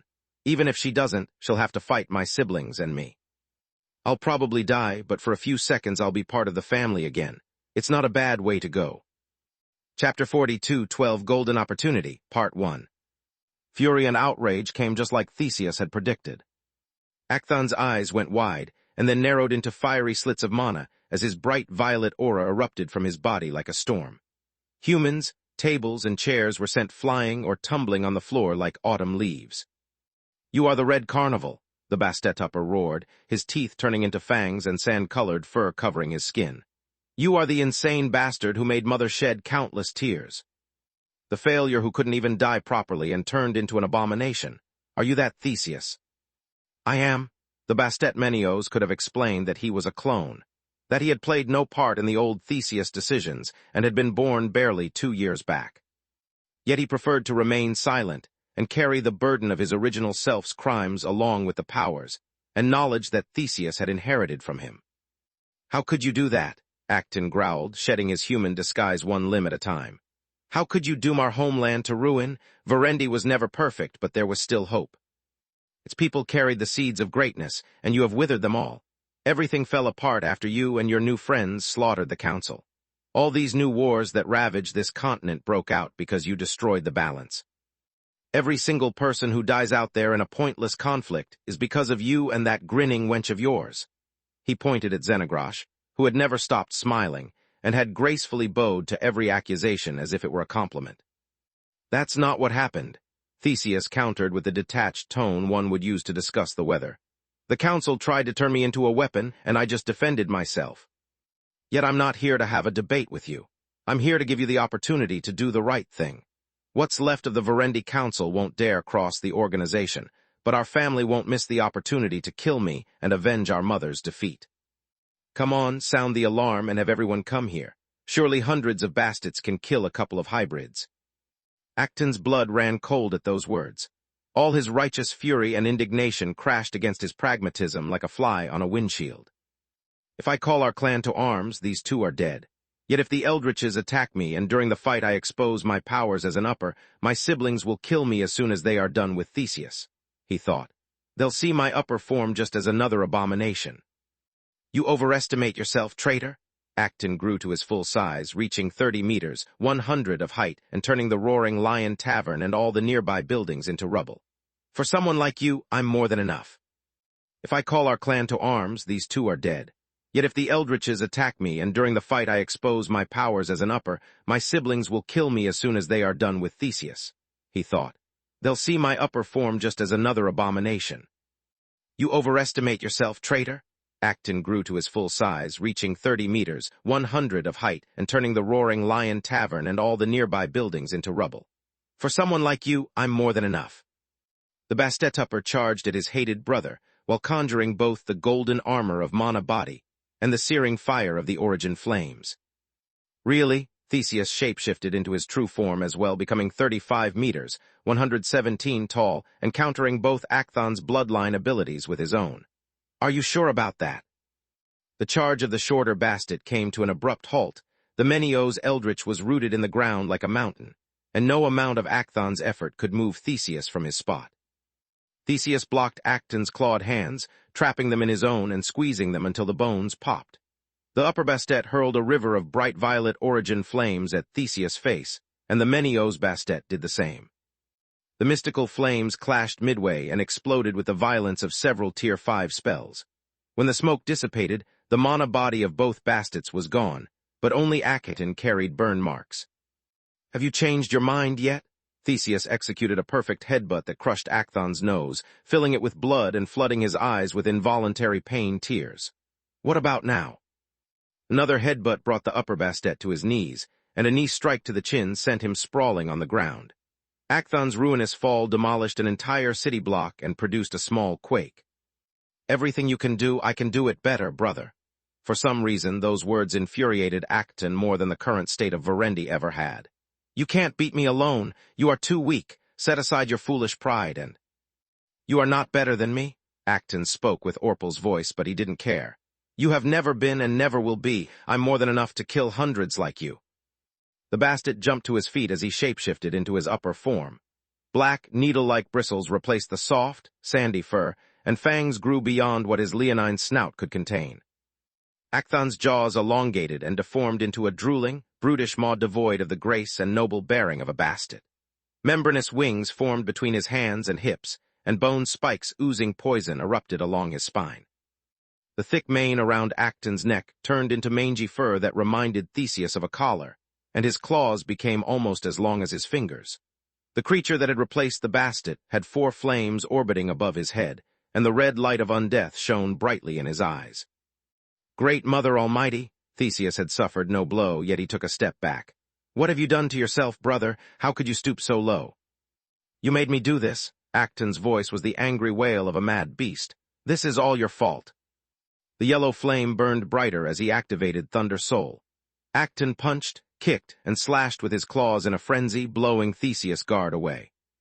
The Menio's Bastet was still faster than the upper, but now every blow he blocked released a sickly jolt of corrupted lightning that tore his flesh apart and fractured his bones in multiple points. Mana Body weakened the Thunder Soul, but it was helpless to stop it. Space. Good gods! The bar counter was the only thing still standing in the Roaring Lion Tavern, and Irian kept leaning against it with an expression of pure shock on his face. That's really an upper. The bastard lied to my face all this time. Who of you idiots recruited him without performing a proper background check? The Jormungandr pretended not to know Acton and to be an innocent bystander. The other uppers were so flabbergasted by his sudden outburst that they stuttered apologies in genuine confusion. I've heard plenty of stories about the Master's eldritches killing uppers like flies during our attack on the Griffin Kingdom, Irian thought. I'm not as strong as Jorl, nor am I an immortal like the dead king. If we fight without life Maelstrom, and this woman is even half as powerful as Jorl described her, she'll slaughter us. I volunteered to take part in a recon mission of secondary importance only to look good on paper and gain Orpal's trust. There's no way in the 9 hells that I put my life on the line for a fungus folk that might or might not be in Verendi, or to save that moron of Acton. Chapter 42, 13 Golden Opportunity, Part 2. Are you saying that you aren't his comrade? The group of uppers carried the same subtle, tangy smell as Acton, but it was so faint that Xenogrosh couldn't tell if they released it or if the stink of the Bastet had rubbed off on them after traveling together for days. Comrade, that guy is barely an acquaintance, lady. Xenogrosh detected no lie in Irian's words. I met him just a while ago, and we traveled together only because our interests aligned. We needed a local guide to find a very rare specimen, and allowed him to join us because he has several contacts in the neighboring countries that should allow us to find it. Are you talking about the rumored fungus folk? The shadow dragon was tempted to kill all those who carried Irian's same smell on the spot, but pity stayed her hand. It would be a pity to waste such a golden opportunity, she thought. Dead uppers always revert to their original form. If I kill them, there's no telling when I'll have another chance to put my theory to the test. If what I discovered is the scent of the upper species, I'll be able to recognize them no matter what disguise they take. It would give me an advantage and maybe even a means to track them down to Narchat's base. The only reason Irian and the rest of his team were still alive was that the skull of Bitra perceived nothing wrong with them. The dragon eyes and the rest of Xenogrosh's senses perceived them as a Jormungandr, a redcap, a dryad, and a drake. They were a heterogeneous group, and were short a few members to even cast Silverwing's spells. It was likely they were just a bunch of awakened who had joined forces to capture the fungus folk. After all, the secret of the White Core could be shared. Irian swallowed hard and exchanged glances with his accomplices. "There's no point in lying if you already know about the moldy bastard," he sighed. "Yes, the fungus folk is our goal, but if you don't like having competition, we'll take our leave. Consider it our thanks for exposing that traitorous upper hidden in our midst. If not for you, milady, he would have probably killed us the moment we outlived our usefulness." Between Irian's honesty and his servile nature, Xenogrosh would have fallen for his act if not for her long life. During her youth, she had met many great liars by omission who chose their words carefully to gloss over everything that might incriminate them. She hadn't missed how Irian had never specified how long ago he and Acton had met, nor had he claimed to have no affiliation with the dead king. He had kept his words vague, open to multiple interpretations. "There's no need for that," Xenogrosh shook her head. "If you find the fungus folk, you can have them, yet I can't let you leave until I've confirmed your identity." She took her council communication amulet out of her pocket dimension and watched the group of uppers get covered in a cold sweat. "I'm a member of the Garland Council, and even though I can't use invigoration to check on your life forces, I know plenty of people who can. The moment they send one of their envoys here and I get confirmation you're not uppers, you are free to go." Space. Acton fought with the spite and envy that Orpal's blood bestowed upon him. He was supposed to hate Theseus for what he had done to Verendi since his return, yet the longer the fight went on, the more Acton hated Theseus for what he had. The upper had ripped enough of the bastard's flesh apart to bleed out a divine beast. He had broken Theseus's hands, shattered his ribs, and punctured with their fragments every organ in his ribcage, yet the traitor still stood. The endless power and vitality that the Bastet Menios so casually displayed aroused a resentment in Acton's heart that burned its way to his head and eclipsed every other thought. "Are you done with your tantrum?" Theseus' wounds healed as soon as they were opened, and his life force had not weakened one bit during the entire one-sided beating. "This is your last chance. Call our brethren and come clean with them about your dealings with the dead king. Face your crimes, and I promise that I'll do the same. I'll abandon the organization and stand trial right beside you." "Are you insane?"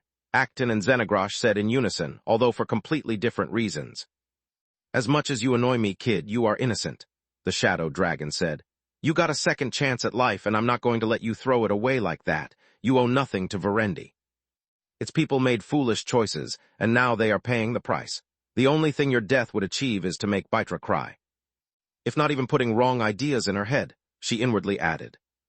"I have committed no crime," Acton roared. "I'll stand no trial because I'm innocent. I told our kin countless times that we should have become the rulers of Verendi. I warned them of what our inaction would cause, yet they never listened. It's because of them that I had to turn into an upper. The dead king may have many faults, but at least he's willing to help me make Verendi better. Once we're done with Garland, I'll return here as a conqueror. I'll bring peace and order to Verendi, and our siblings will either kneel before me after admitting their wrongs or they'll die where they stand. I have no use for self-righteous pompous fools in my empire." Acton snarled, conjuring the 2 Tier 5 spells, Corona Discharge and Burial Grounds. Before they could fully form, he extracted the core runes from their spell matrix, fusing them into the source magic spell, Dark Mastery. Earth magic fused the rubble of the destroyed city block, shaping it into countless axes, while air magic lifted and propelled the constructs, giving them speed. Water magic soaked the rocks, making them more flexible and easier to adjust their density. Darkness came last and engulfed everything else. It seeped into the air, the water, and the earth elements, increasing their destructive power and giving the spell the same appearance as a hard darkness construct. Dark Mastery's effects resembled light mastery, but earth magic made it sturdier while darkness made it deadlier. "I joined Narchat because, unlike our people, he's not a coward.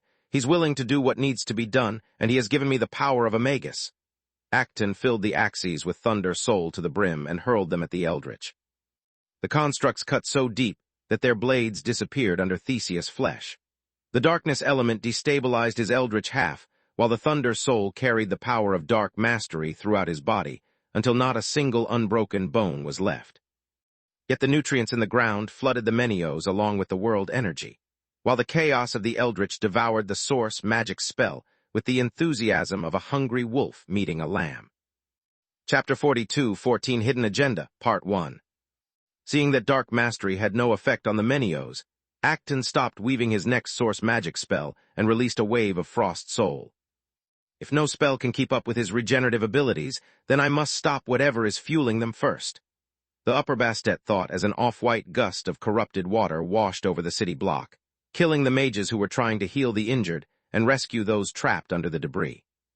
You sound just like the dead king, brother. Theseus' eyes steeled as he donned his fireman armor and wielded his sword, Scarbrand. I have no reason to hold back anymore. Shut up.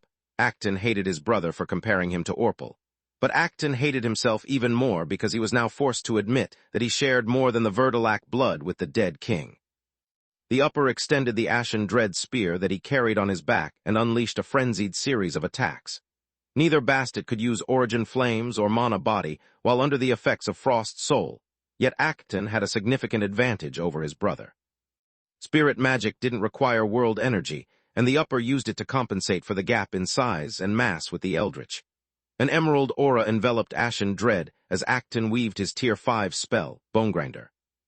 The upper used the surging waves of pure mana to empower his spear and deliver his spell straight into the Eldritch's body, once it reached completion. An interesting technique, Theseus nodded in approval. I can see that you've practiced hard. Scarbrand blocked or deflected every lunge, pushing the spear tip away and allowing the Menios Bastet to step inside his brother's range. Acton moved back to keep his reach advantage and stop Theseus from getting close enough to hit him, but it was a losing battle. The Eldritch carried all the battle experience of the original Paquot, and the Yggdrasil wood of his equipment sharpened his mind to a razor's edge. That and the countless hours Theseus had spent sparring with the craftiest and most ancient Eldritches on Maugr made Acton's skills look like a child's play. Stop patronizing me?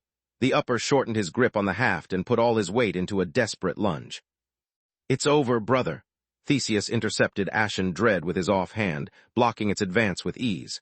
Apologize to our mother on your way to the afterlife. Right back at you.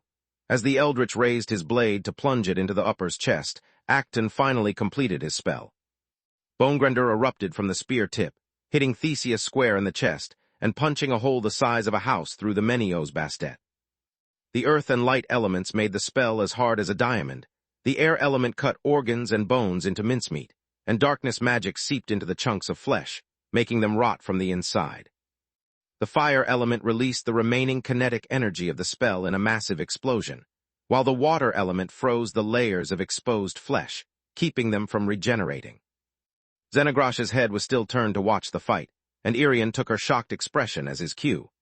At his signal, his soldiers released waves of Frost Soul that reinforced Acton's bloodline ability, and Irian released his Tier 5 spirit spell, Anvil Breaker, from point-blank range. The Shadow Dragon lifted her right hand with swift grace, interposing the index finger of her battle claw, Sky Piercer, between herself and the spell. Before Anvil Breaker could strike, Xenogrosh released her Tier 5 Chaos spell, Hungry Void.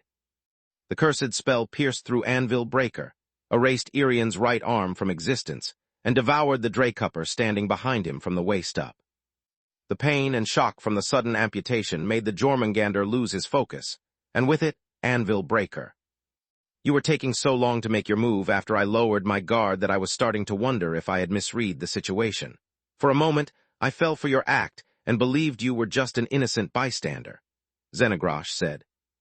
I stand corrected. You are indeed an upper. You are just a very patient and cautious lesser Leviathan. Thanks for your help, Theseus. Without your little act, this bastard would have never taken the bait. There's no way I was really going to call the Garland Council.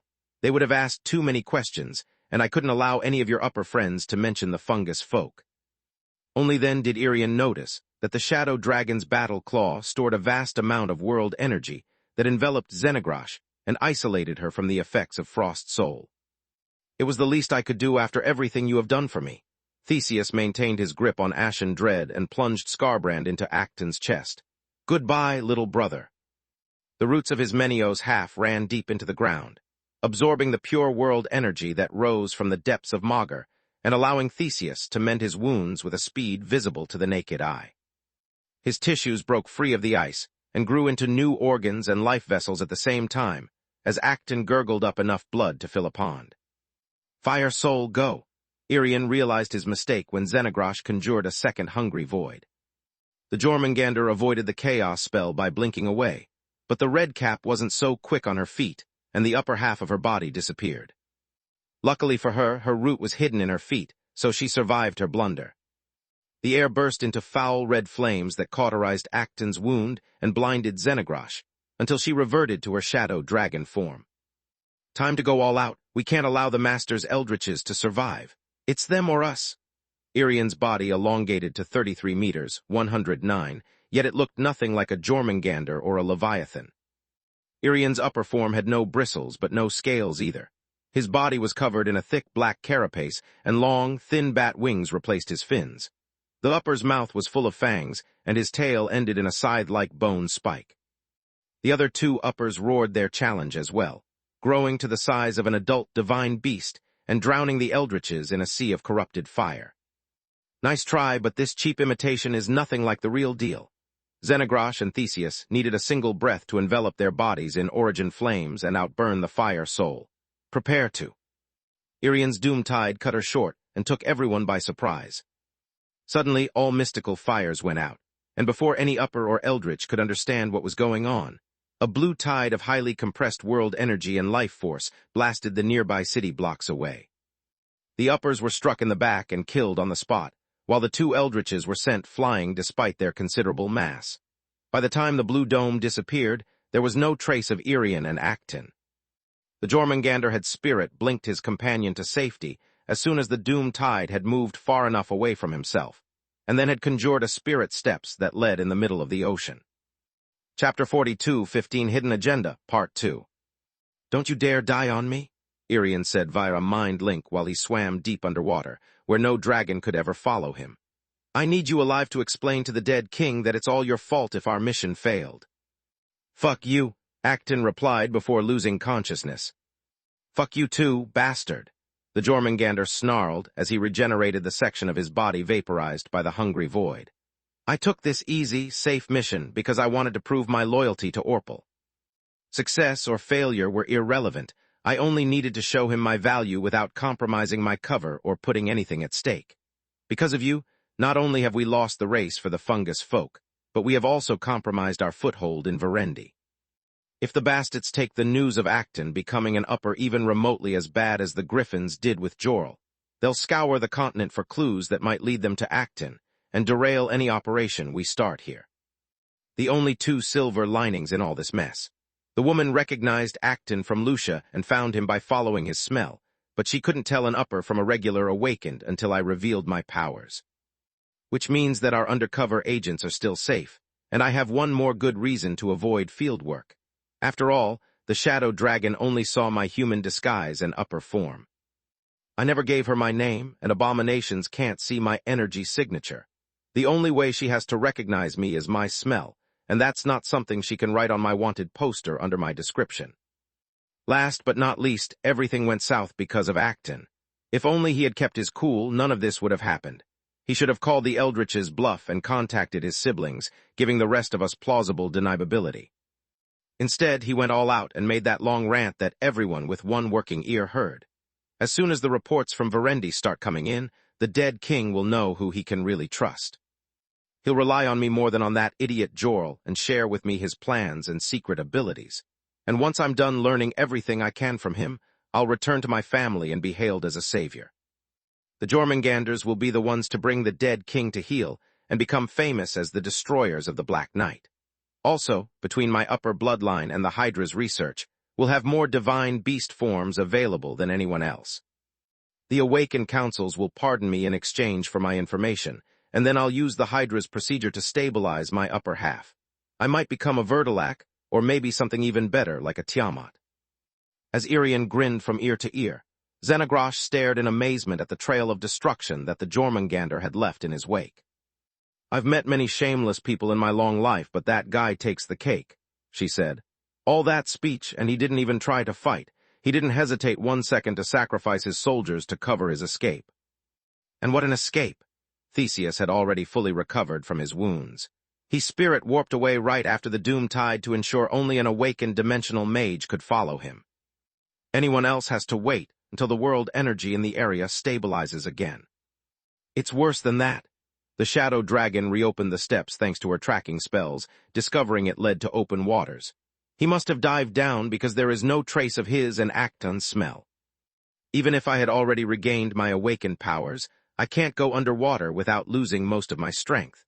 Unless the one chasing the Jormungandr was also an aquatic divine beast, following him would be suicidal.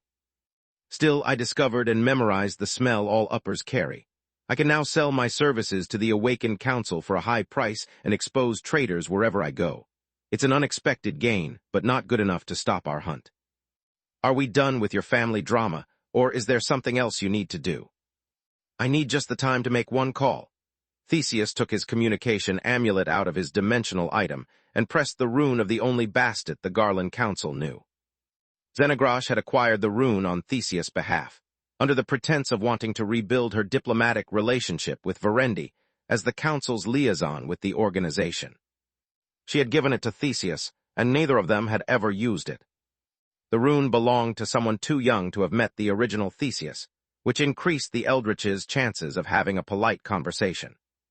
Moreover, no matter how low in the bloodline hierarchy the bastet was, he would still have access to the family network. Who are you, and how did you get my rune? Seeing the features of a fellow bastet didn't reassure Iccator one bit. Shape-shifting made it too easy to steal someone's appearance, and a hologram had no energy signature or smell. There was no way to confirm the identity of an anonymous caller. I'm Theseus the Red Carnival, brother Iccator. Unless, of course, the caller introduced himself with a name no one in their right mind would use. I bring dire news. You bloodthirsty monster, how dare you contact me after what you did to Verendi, after what you did to Mother? You are a disgrace. The bastet's outrage remained, but his voice disappeared when Theseus muted him.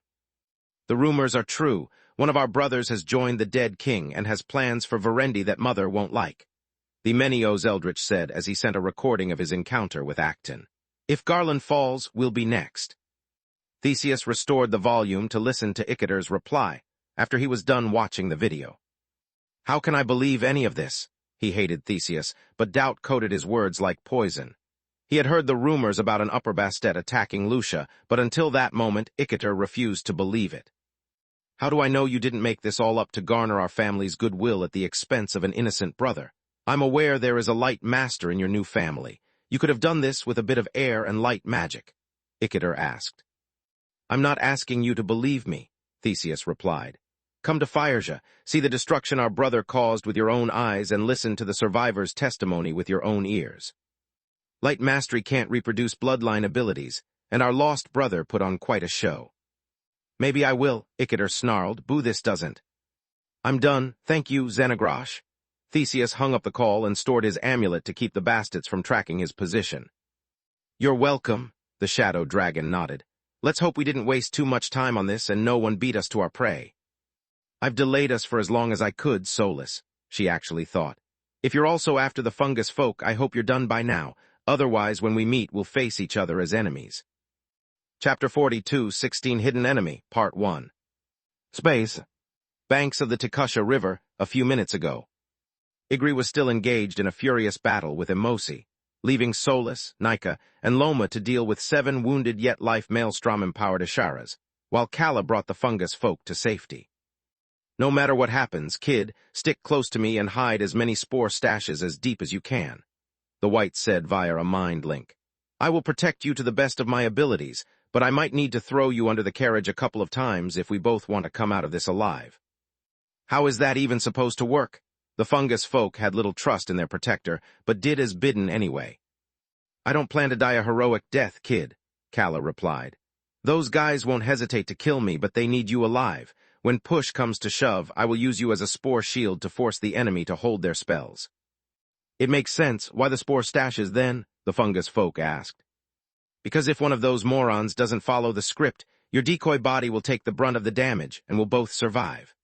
Kala tapped into the white crystal at her neck, slowly opening a channel for its energy that would soon allow her to exceed the limits of her bright blue core. She weaved spell after spell, focusing the eyes and ears of Menadian on detecting and identifying any incoming threat. Meanwhile, Solus gestured her allies not to move. Let the Asharas break free of permafrost on their own. There is no air inside my spell, and they can't use invigoration. The moment they force their way out, they'll create an opening, and the debris will cloud their senses. That's when we need to strike. The 7 elemental crystals orbiting over the sage staff spun quickly as she talked, but only the orange, silver, and emerald gemstones lit up. Their facets collected and amplified sunlight, shaping it into a curved blade in a single heartbeat. The combined effect of the elements of creation and spirit magic granted the hard light construct the hardness of a diamond and a mass of several hundred kilos. I'm sorry, staff. This might hurt. Solus shared her plan with the sage staff, afraid that the artifact would misunderstand her actions and refuse to follow her orders in self-preservation. No worry, Mom, me protect you. The honest affection in the artifact's thoughts hurt Solus more than it reassured her. By my mom, it's so naive and pure, she thought. The staff would do anything for me, yet I'm about to endanger it to protect myself. Have I become like Lith? Is this how he felt whenever he put my life on the line? Permafrost exploded with the violence of a volcanic eruption, snapping Solus out of her daze. Frozen Horizon had amplified the effects of permafrost by several folds, but the Asharas tore it apart as paper. Their colossal bodies crackled with silver lightning, and each one of their pincers held a powerful Tier 5 spell ready to be unleashed as soon as they spotted the enemy. Now, Solus conjured a copy of her hammer, and threw it with all her strength before activating the Fury's flight enchantment. The hammer split into 7 more copies, whose enchantments worked in unison, to generate a powerful gravity field that gave the 8 small Davros hammers the kinetic energy of a meteor. Solus directed the hammers to the core of the enemy group without a specific target. Her goal was to draw the Ashara's attention and keep them confused for a few more seconds. The Furies were much smaller than a human, but to a divine beast, the difference in size was negligible. All the Asharas would see while under the cover of permafrost's dust cloud was a bunch of powerful energy signatures approaching at high speed. The divine beasts had no time to notice they were dealing with artifacts instead of living beings, and spread their formation wide not to hurt each other when they unleashed their spells at the hammers. Just like Solus wanted. I'm really sorry. She kept the sage staff floating horizontally in front of her, and hit its heel with the true fury as if she were hammering a nail in a wall. It's okay. The sage staff moved the orbiting crystals from the head to the bottom of the haft, lighting up the yellow and orange gemstones. They created 2 powerful magnetic fields of the same charge around the fury and the Yggdrasil wood, so that the blow transmitted Solus full might without the hammer ever touching the sage staff. Then the crystals returned to their original position, conjuring an air blade in front of the construct to reduce air friction and accelerate the energy glaive further. The sage staff now moved so fast that the Asharas would have never seen the energy glaive coming if not for their multiple eyes, and the mind link connecting them. It's just another artifact, Minkura said. They want to fool us into wasting our spells and depleting our mana cores. The enemy is aware that they have no chances in a fair fight. They plan to rain spells upon us from a distance and keep us from using invigoration. Preserve your strength and combine your spirit barriers. Upon his signal, 3 Asharas activated the barriers in the armor and boosted them with a spark of silver lightning. How is the staff doing that? That wasn't part of my plan, and I never taught it physics. Solus, frustration with the divine beast seeing through her strategy, was nothing compared to her surprise at the sage staff's ability to improvise. The Asharas felt exactly the same way when the 7 gemstones atop the staff spun at high speed, conjuring a small blink. The sage staff's spell allowed it to change its target to a defenseless divine beast and appear meters away from her. The energy glaive punched through the female Ashara before her comrades could conjure another spirit barrier to protect her. As the full power of the light, earth, and spirit crystals cut through adamant, flesh, and bones alike, the 6 Balor eyes hidden on the staff's haft opened. Each one of them released a pillar of elemental energy that burned, froze, rotted, pierced, cut, and smashed through the divine beast's insides. The sage staff emerged from the wounded Ashara's back and blinked again, piercing through her head next. By then, the other divine beasts had recovered from the shock and burned with rage. They released their spells at the artifact to save their sister-in-arms, or at least stop the abomination from reaping more lives. The sage staff had lost most of its momentum and was easy prey.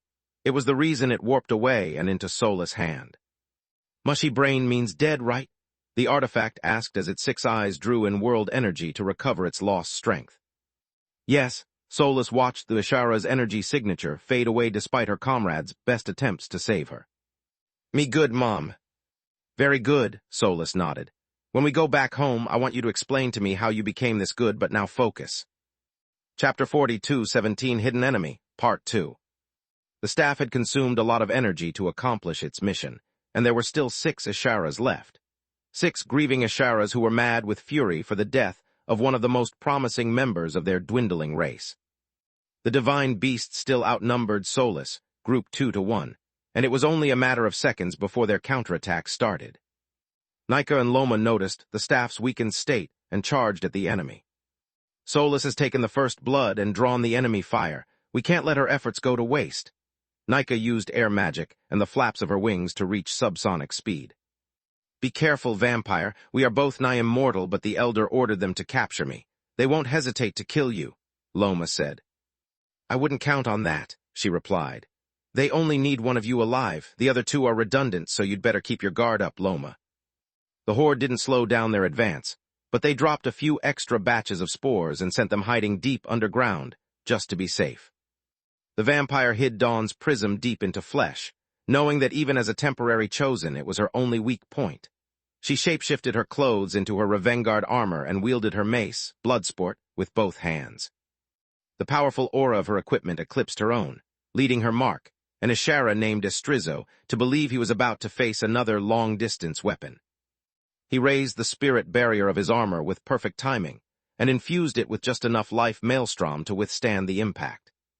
"The fight has barely started, and I've already consumed a lot of energy to survive the surprise attacks," he thought as he outstretched his 3-fingered hand towards the living bullet, while the emerald dome had yet to fade away completely. "Until I get the opportunity to use invigoration to replenish my mana core and my equipment, I need to be careful." Estrizzo needed but a touch to store whatever the incoming projectile was in his dimensional amulet and neutralize its threat without spending 1 drop of mana, but he had to be quick. Most artifacts could be recalled to their master's hand, and once they gained kinetic energy, they couldn't be stored anymore. It was the reason he had dropped the spirit barrier and leaned forward before Life Vision could spot Nika's blood core amid permafrost smokescreen. The vampire stopped in midair to reinforce the Ishara's incorrect assumption, striking at the extended arm as soon as it entered the range of her mace. Bloodsport hit like a speeding truck and produced a toll-like sound against the divine beast's adamant armor. Estrizzo realized his mistake and pulled his hand away, but the hooks in the mace had pierced through the thin layer of metal between the finger joints. Nika stuck to the Ishara like glue, letting him bring her closer to his face as he turned his palm to understand the identity of his enemy. Estrizzo's eyes widened when he recognized the chiropteran form and felt Nika's vampiric touch drain his life force. A vampire out in broad daylight, what kind of madness is this? Yet the worst was yet to come. Nika consumed almost a quarter of the energy stored in her blood core, and all the life force she had already stolen from the Ishara to conjure Vladian's Tier 5 blood magic spell, Immortal Ruler. Once an undead awakened, the unique nature of their blood cores would turn spirit magic into blood magic. The 2 branches of the mystical arts worked according to the same principles, but while a mana core contained pure elemental energy mixed with a spark of life force, a blood core stored the life essence that an undead had fed upon to prolong their existence. Immortal Ruler conjured a rain of blood blades as big as a drop, and as sharp as adamant that fused into a crimson river as they bolted towards Estrizzo's head faster than a bullet. The Ishara raised his own mace to swat the swarm of blood blades away, and his 2 pincers to fire his spells at the annoying leech. Hitting himself would have hurt Estrizzo more than the vampire ever could, whereas his own mana couldn't harm him. Immortal Ruler and Estrizzo's battle mace clashed with a metallic clang, pushing the latter aside and leaving no obstacle between the blood spell and its target. What the Immortal Ruler struck the divine beast's head, derailing his train of thought and carving deep gouges in the adamant of his helm. To make matters worse, the countless blood drops didn't stop pushing forward, forming a crimson blanket around the Ashara's head that kept him from breathing and seeing. Unlike spirit spells, the life force imbued in a blood spell always gave them a mass proportional to the mana spent, no matter if shaped into a construct or not. Blood magic spells always struck twice. Once with the destructive power they shared with spirit magic, and the second time with the physical blow inflicted by the mass they carried. The more energy an undead poured into a blood spell, the greater its mass. With every drop of life force that Nika stole with vampiric touch, the scales of the assault tipped in her favor. As his head snapped back, Estrizzo flailed his limbs to regain his balance and shot his spells wide. Nika exploited her advantage to jump off the hand and go straight for the neck. I've never seen creatures like these, but I'm pretty sure they too die if decapitated, she thought, almost daring the other Asharas to try and stop her. She only needed a blood blink to dodge any attack or spell strong enough to kill her, and turn it to her advantage by using Estrizzo as a meat shield. The closer Ashara, Vosto, realized the risks, but attacked the Chiropteran without hesitation. While under the effects of life maelstrom, even the vampire's combat form looked slow to Vosto's eyes. If I do something, I might hurt Estrizzo, but if I do nothing, the blood-sucker is going to kill him, she thought. That damn spell of hers is still both blinding him and squeezing his head like a vice. The vampire must be stopped. After breaking free of Permafrost's seal, Vosto had barely the time to conjure full guard, but it was enough. Life Maelstrom boosted her prowess, while the Mage Knight's spell granted her perfect spatial awareness. Vosto knew where Nika ended, and where Estrizzo started with pinpoint accuracy despite the vampire's small size, and the Ashara used that knowledge to strike with her stinger. The chitinous hook dripped powerful acid, and was coated with razor-sharp adamant that could pierce through most protections. Due to the difference in size between the vampire and the Ashara, the stinger would impale Nika, and a few droplets of acid would be enough to dissolve her. It was the reason Nika blood blinked behind Estrizzo, without recalling the immortal ruler spell to defend her. Even if I block the stinger, the impact will send me flying, and the Asharas will be free to attack me with their full strength, she thought. I need to keep them off balance and exploit their fear of hurting their comrades, even at the cost of emptying my blood core. Chapter 42, 18 Third Element, Part 1. Nika consumed another quarter of her blood core to conjure the Tier 5 blood magic spell, Storm Lord. What looked like a crimson thundercloud emerged from her body and intercepted Vosto's stinger. The water element drenched and froze the many segments that connected the stinger to the tail, while the air element conjured violent electrical discharges that seeped past the armor's protection through its joints. The earth element made the blood magic spell as solid and heavy as lead, altering the stinger's trajectory and restricting its movements. On top of that, the life force component of Storm Lord twisted and pulled the Ashara's tail, akin to a tight leash. Vosto's stinger missed Nika by a mile and struck Estrizzo, piercing through his armor and flooding his body with virulent acid. After the hit, the light element of Storm Lord stimulated Estrizzo's metabolism, speeding the acid through his bloodstream.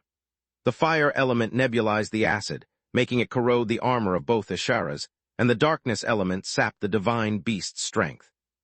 Nika moved under the cover of the frenzied movements of Vosto and Estrizzo to disentangle themselves and activated Bloodsport's enchantments.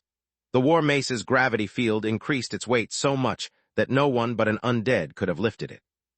Even Nika grunted with effort, but when she struck Estrizzo's head, the strength of the blow and the relentless pressure applied by the immortal ruler spell burst his head open like a watermelon.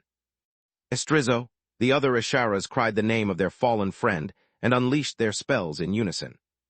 With two of them dead, the divine beasts couldn't cast Silverwing spells even if Emosi managed to retreat.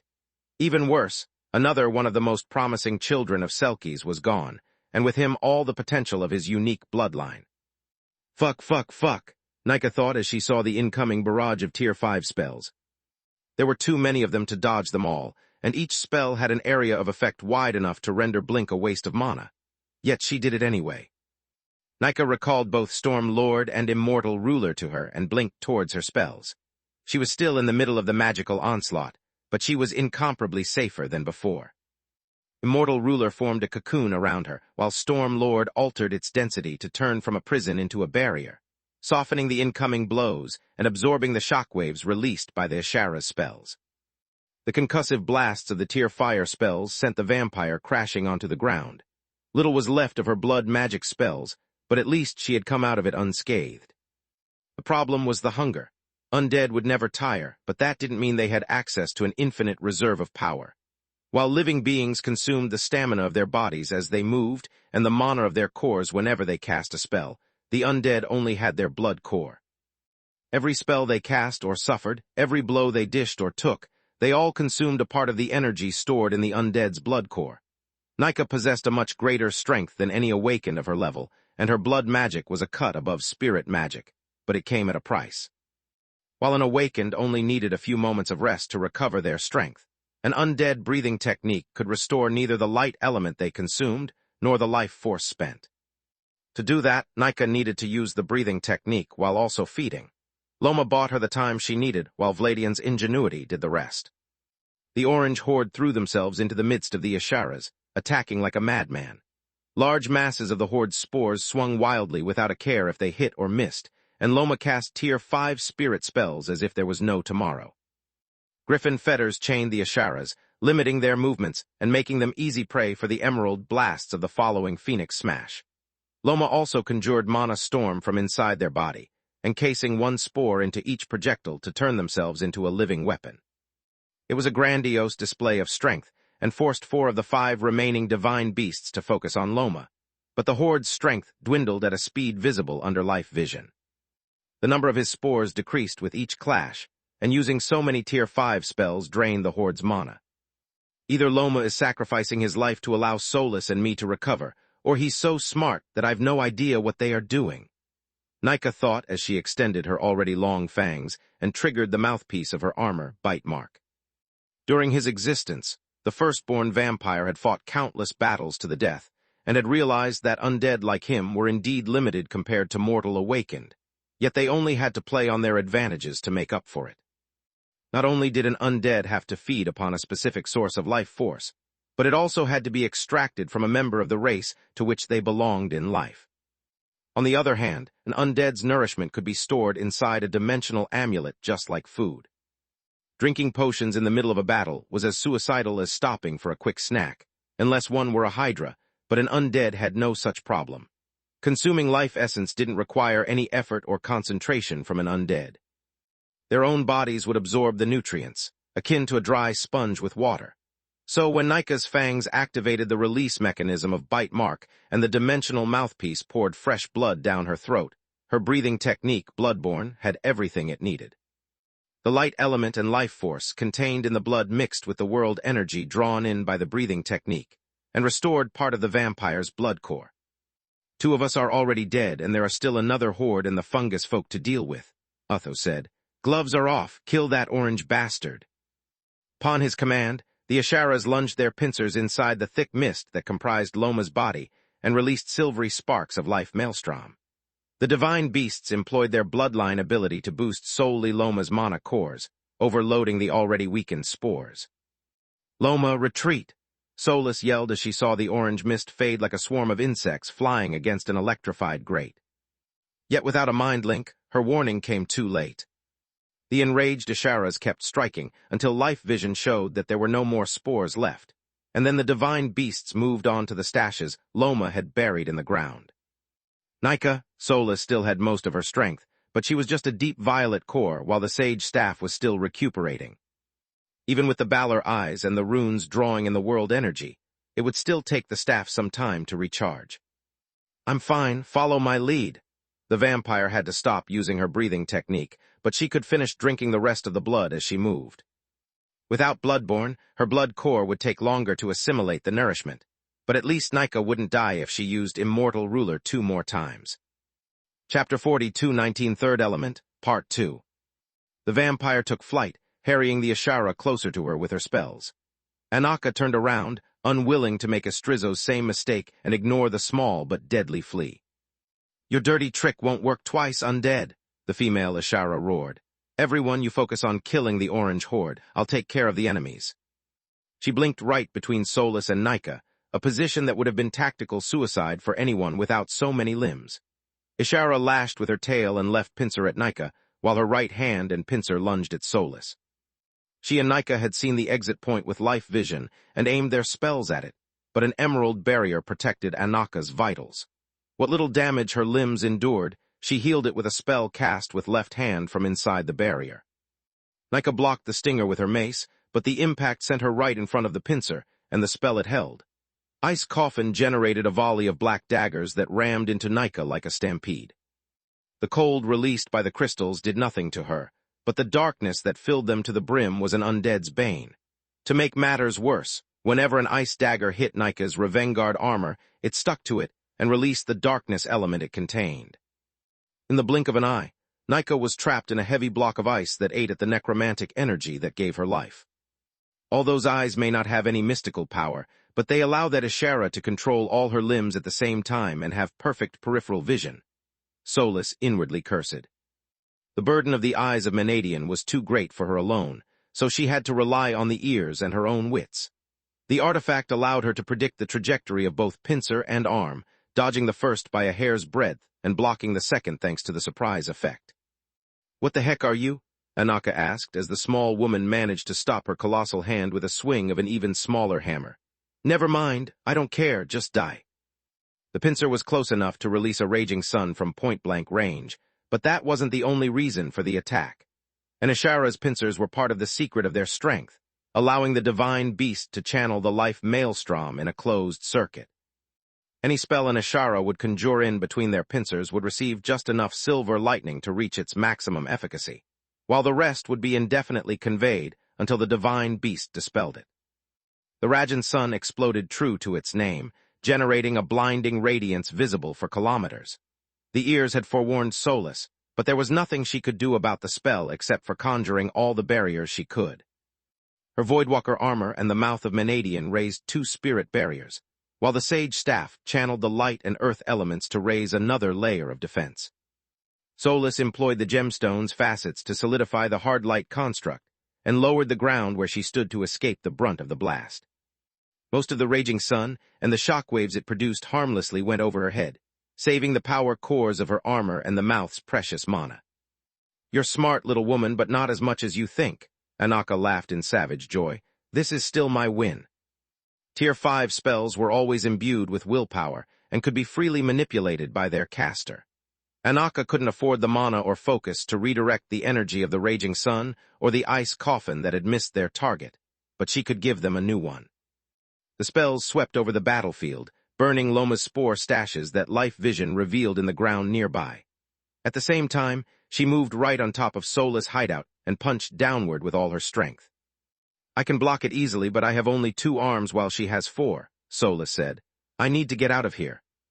She blinked away from the first blow, just to see another fist and 2 pincers come at her at full speed. The spirit barriers blocked 1 hit each, but shattered after the impact, leaving Solus only her hard light construct to defend her. "Think, Solus, think." She pushed the Balor eyes to their utmost limit while mimicking Dawn's technique to refract light and repair the cracks on her already failing barrier. What would Lith do?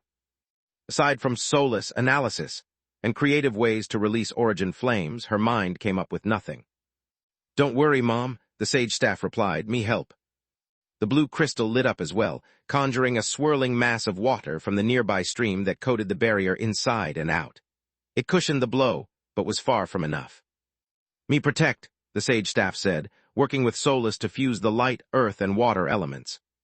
The resulting mud barrier spun at high speed, generating a centrifugal force that pushed the Ashara's pincer to the side and threw the divine beast off balance.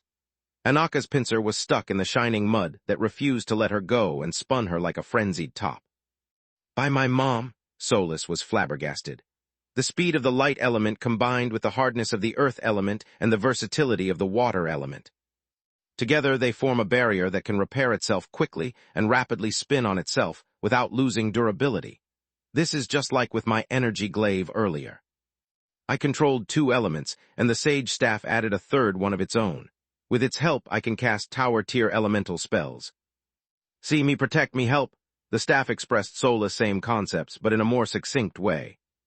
"Yes, sweetie, but remember, attack is the best defense."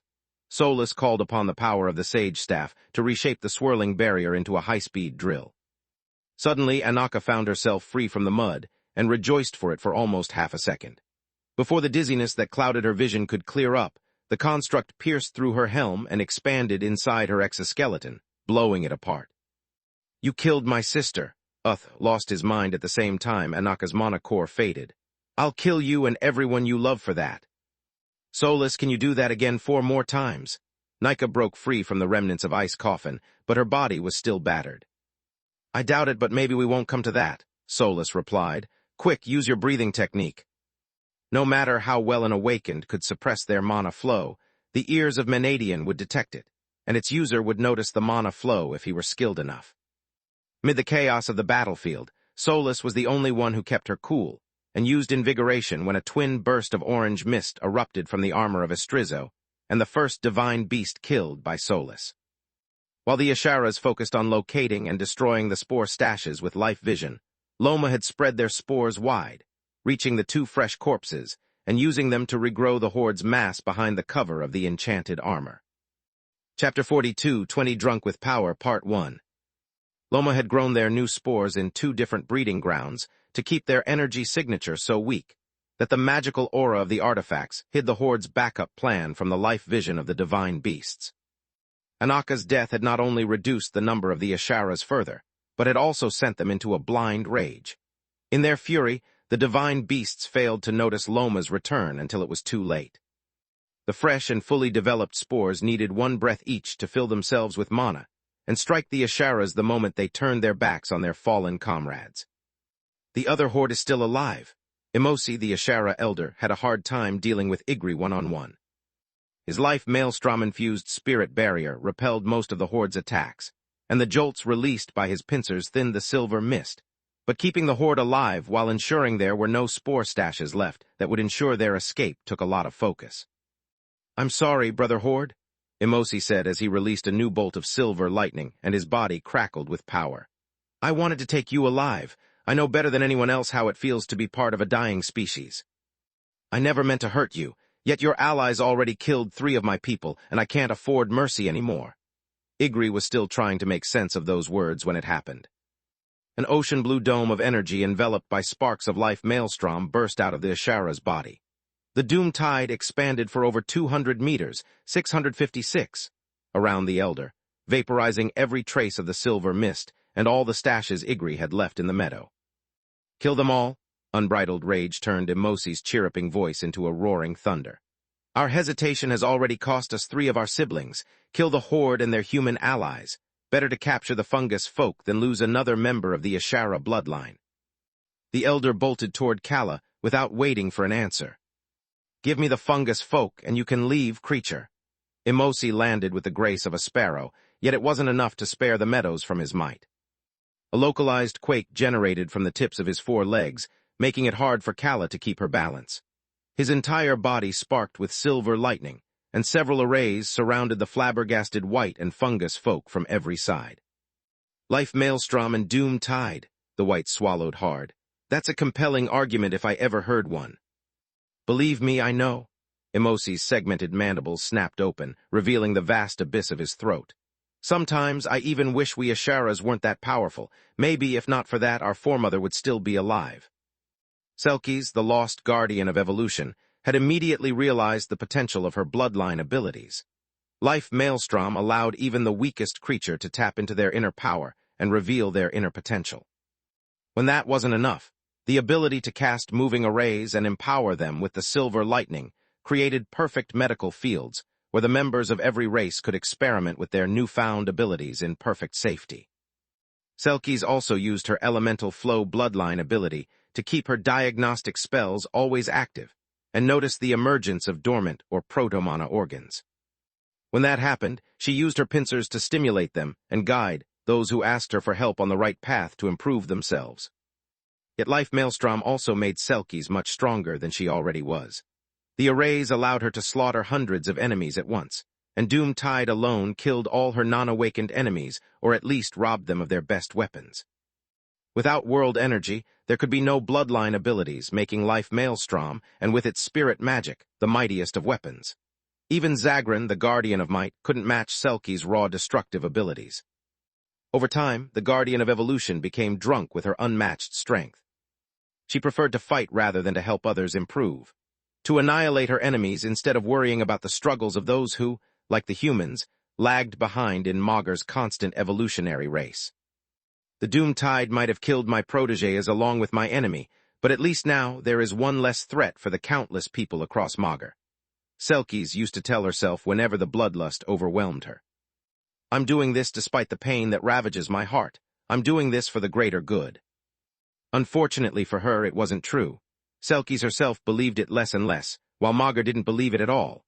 Still, Selkies had passed all the tribulations and learned all the lessons Maugre had for her. Guardians were still living beings, not perfect gods. They could stray from their path from time to time. What mattered was their loyalty to themselves and the cause that had drawn Maugre's attention to them in the first place.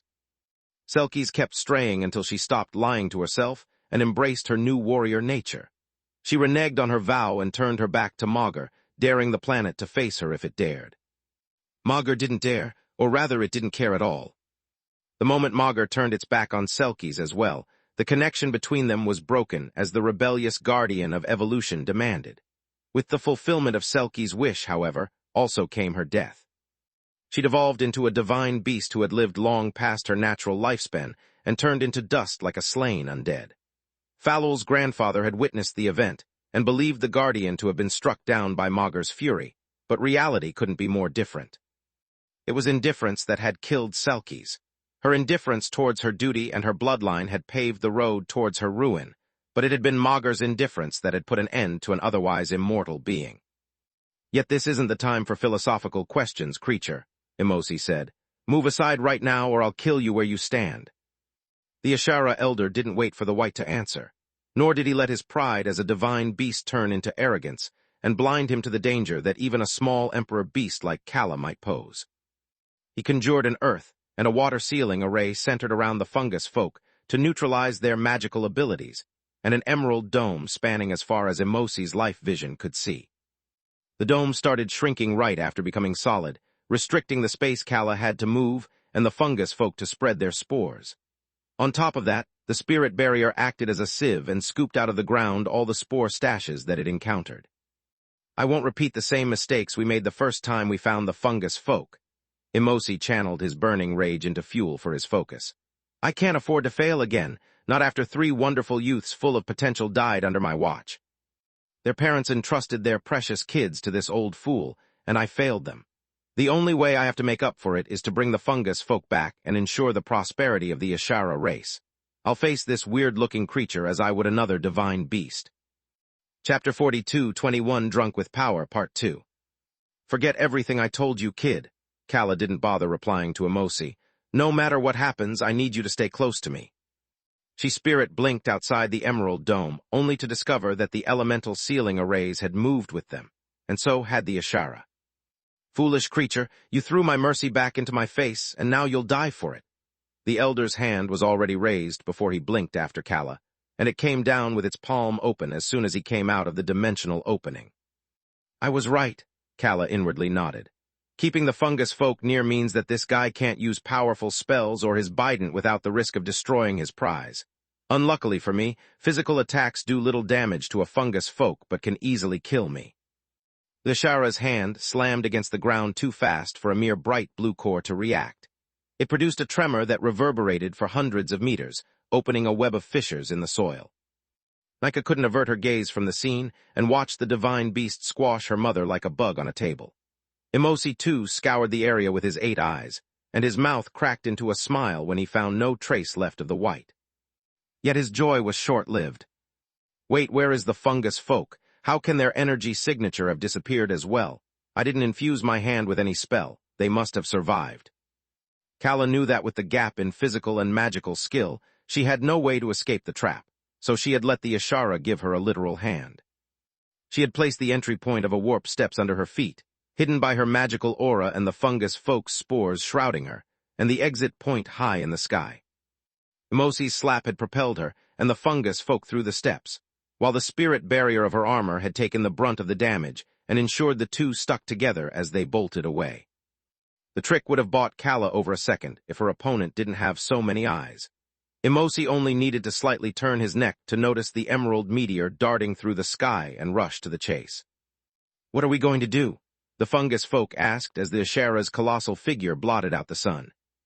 I don't know you, but I think I'm going to die. Kala saw the bolts of silver lightning arching across the elder divine beast's body and knew to be completely outmatched. Even if this guy were an idiot, I can't kill someone that much bigger and stronger than me with a trick. Victory is not an option. The white focused the ears of Menadian solely on the Ashara and braced for impact. Emosi lunged at her with his 4 upper limbs and his tail, conjuring another emerald barrier that prevented the fungus folk from escaping. Kala read the mana flow generated by the 5 living meteors and moved after reading their trajectories. The difference in speed was too great even for the ears to be effective, so she shrank her spirit barrier and altered its elemental balance. The water element reduced friction in the external layer of the barrier, while the earth element turned the internal layer elastic. Every hit reached their mark too fast for the white to dodge them completely, but their trajectory was a few degrees off the mark, and that was enough. Kala's barrier rode the chitinous shell of the Ashara for a split second before bouncing away. Those inside felt akin to a pinball, but luckily for them, they had no organs that could puke. How can someone that small be so annoying?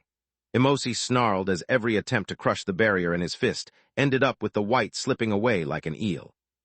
Practice, lots and lots of practice. Ask my daughter. Kala's trick had bought her 1 more second, but she could feel her barrier growing weaker faster than she could fuel it. Even a glancing blow from a creature the size of an adult divine beast was enough to crack her barrier, and it had already suffered dozens such hits. Defense alone isn't enough, she thought. My options are too limited, and it's only a matter of time before Emosi comes up with something I can't avoid at all. Kala grabbed the white crystal at her neck and passed a spark of her life force to it, painting the pristine world energy it contained emerald. She then absorbed the mana into her body, bringing her core above the limits of the bright blue.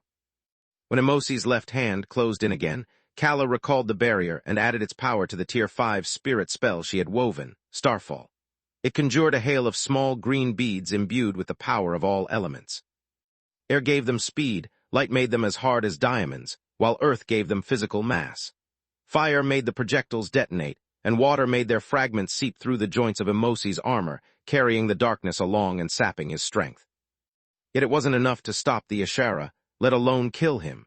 Nothing she could dish out would be enough, so she used the clash between the spirit spell and the incoming limb to propel herself back like a rocket. The pain shouldn't be much, but combined with the shock of his attack backfiring on him again, it should make the divine beast hesitate, Kala thought. I can't defeat him, but as long as I keep my life, I won't lose either. Alas, Emosi was an elder divine beast, a title granted only to those who entered the second half of their lifespan, and hadn't spent the first in the safety of their magical labs. The Ashara conjured a warping array and used elemental flow to move the position of its exit point, according to Kala's erratic trajectory. His pincer emerged behind the white while she focused on the hand coming from the front to ensure no spell would take the fungus folk away from her. The scissor movement of Emosi's scorpion limb snapped the white's body in half like a nutcracker, shattering most of her bones. Mom, Nika almost lost her mind as she watched the pile of pristine fragments fall to the ground, and the veil of shadows wreathing them fade away. Kala, Loma, and Solus yelled in outrage, the orange horde launching themselves at the Asharas in a suicidal charge, while Solus and the vampire attacked them from the back. Cease this pointless struggle, worms! Emosi's triumphant voice rumbled like thunder, yet the fighting didn't stop. We got what we wanted. There's no point shedding more blood. We are leaving. A small emerald sphere rested on his open palm, and the fungus folk swirled helplessly within it. The arrays sealed the only 2 elements the fungus folk could use, and the Ashara had also found and collected all the spore stashes the fungus folk had left behind. You've killed my mother. Prepare to die. Nika stopped caring about her own survival and put half of her blood core into Vladian's Tier 5 blood magic spell, Ruler's Might. Chapter 42-22 Unexpected Mercy, Part 1. A crimson-red aura blazed from Nika's body and equipment, coating her like a second skin. The vampire wielded Bloodsport in a 2-handed grip and struck with all her might, even though the closest Ashara to her was dozens of meters away. The head of the war mace detached itself, revealing the existence of a thin, enchanted chain hidden in the haft. Nika's strength alone was enough to propel Bloodsport's head like a bullet, but Ruler's Might turned it into a meteor. The spell granted the awakened, undead all the mass and life force she had imbued into it. bringing her raw physical strength above a divine beast's. It would have still not been enough to hit the Ashara due to the life maelstrom boosting his reflexes, if not for Ruler's Might's aura also granting Nika the same speed as a blood spell. Bloodsport's head pierced through Utho's enchanted armor and released hooks that made it impossible to remove without bursting the metal open. Get over here. Earth magic fused Nika's legs with the ground, while Ruler's Might gave her arms the strength to lift the Ashara off his 4 legs as if he weighed like a man. With pleasure, Utho replied with a snarl, conjuring 1 Tier 5 spell on each of his 4 limbs. The Ashara struck with pure magic while the vampire with raw strength, both relying on their mystical barriers for defense. The clash generated a flash of blinding light that forced Emosi and the rest of the divine beasts to cover their eyes. Nice, Solus and Loma thought. She had her back turned on the explosions, while the horde had no eyes at all. Solus conjured several gravity arrays to slow down the other 3 Asharas, while Loma hit them one after another like an exploding train. His spores resonated to generate a power above the violet core, but below the white.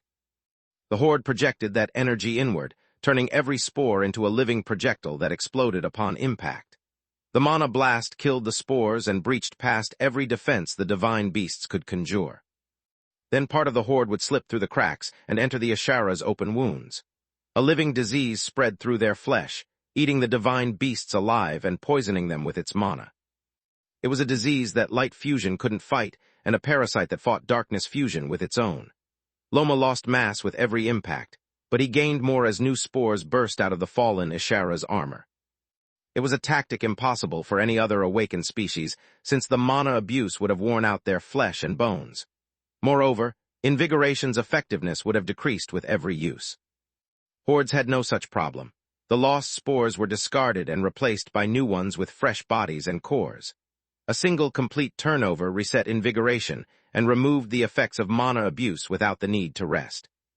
It was thanks to their unparalleled attack means and recovery speed that the hordes had managed to live free since the first of them gained consciousness. Numbers meant nothing to a horde, since weaker enemies would quickly become their spawning grounds. Raw power also left them indifferent, since they could briefly tap into the white core and produce countless new spores from every wound they inflicted. Killing a single horde took the overwhelming destructive power of an eldritch, and to capture one of them alive, even that wouldn't be enough. It was a feat that only guardians could achieve, but none of them would ever stoop that low. Bring them down, my children? Emosi unleashed all the life maelstrom he had left, splitting it evenly between his enemies and allies. Yet while the Asharas distributed it between their bodies, mana cores, equipment, and spells, Emosi forced the silver lightning into Loma's, Solus, and Nika's cores. The overloaded orange horde's spores exploded like fireworks before reaching their next target, while Ruler's Might turned against Nika, threatening to blow her apart. The power of the blood spell grew beyond what she could handle, and her weakened blood core couldn't resist the violent waves of her own mana as they tore her body apart. I need a second. Only 1 second. Solus used her bloodline ability, Draining Grounds, to split the life force from the world energy and neutralize the life maelstrom she couldn't dominate fast enough. Help me, staff. Yes, Mom. The sage staff used its emerald crystals to amplify Draining Grounds and support Solus, domination. It also grounded part of the life maelstrom, dispersing everything that might harm its master. Solus would have turned Emosi's winning move into a colossal mistake if she didn't have to worry about Nika and Loma. Solus suffered no damage from the life maelstrom thanks to domination protecting her body, but her companions weren't so lucky. Without her help, they wouldn't last more than a second. Alas, they didn't even have that long. Nika had dragged Utho away from his kinsmen, and he exploited her move to release a doom tide infused with all the life maelstrom he had received. The Asharas, instead, conjured their spirit barriers and reinforced them with the silver lightning. Even with the sage staff's help, the silvery blue blast was too much for Solus' Draining Grounds. She and Nika were sent flying, and neither of them would have survived if not for Solus infusing the vampire's body with part of the life maelstrom she had already stolen. Loma's spores were too many, and Solus had barely enough silver lightning left to ensure her own survival. After the doom tide washed over Loma, nothing remained of the horde. It's over, Emosi said. We have accomplished our mission. It's time we go home. It's not over, Utho snarled, pointing at the still writhing bodies of Nika and Solus. These two are still alive. Leave them be. Emosi's stern tone brooked no argument. We killed 2 hordes today, 2 noble warriors who only wanted to protect their dying race. You won't disgrace their memory with your unsightly behavior. You are right, Emosi. This is over. Solus and Nika's spirit blinked away, but the energy signature of the spell didn't belong to them. Also, I appreciate your words more than I can express, so I'll return your mercy in kind. Igri rose from one of the spore stashes. He had hidden far away from the meadows before approaching the fungus folk's hiding spot. I will let you live. Surrender now, and I promise no harm will come to you and your clansmen. Before Emosi could argue, 5 pillars of different colored mist surrounded the area. It had taken a while for the rest of the hordes to reach their brethren from the 4 corners of Verendi, but they had finally arrived. I'm sorry, but I can't accept your offer, brother horde. Emosi clenched the emerald sphere in his hand. I hold the key to save my race, and I'll be damned before I give up on it out of cowardice. We all volunteered to come here and don't care about our survival. We are willing to put our lives on the line and fight to the bitter end like mad dogs, if that means delivering the fungus folk to our people. We Asharas might fall, but we'll bring down as many of you hordes with us as we can. Chapter 42-23 Unexpected Mercy, Part 2. Think carefully, horde. Is it worth risking your life and those of your siblings to stop us? You have already lost 1 horde today. Before the last of us draws his last breath, how many more hordes do you think will fall? That's hard to say, Igri replied. You've proven to be smart and resourceful, Elder Emosi, and I'm not sure we can kill the rest of your kinsfolk without incurring losses. According to my estimates, you've run out of life maelstrom, yet it's your mind that makes you dangerous. For that reason, and in the name of your noble heart and steadfast honor, we hordes are willing to let you go.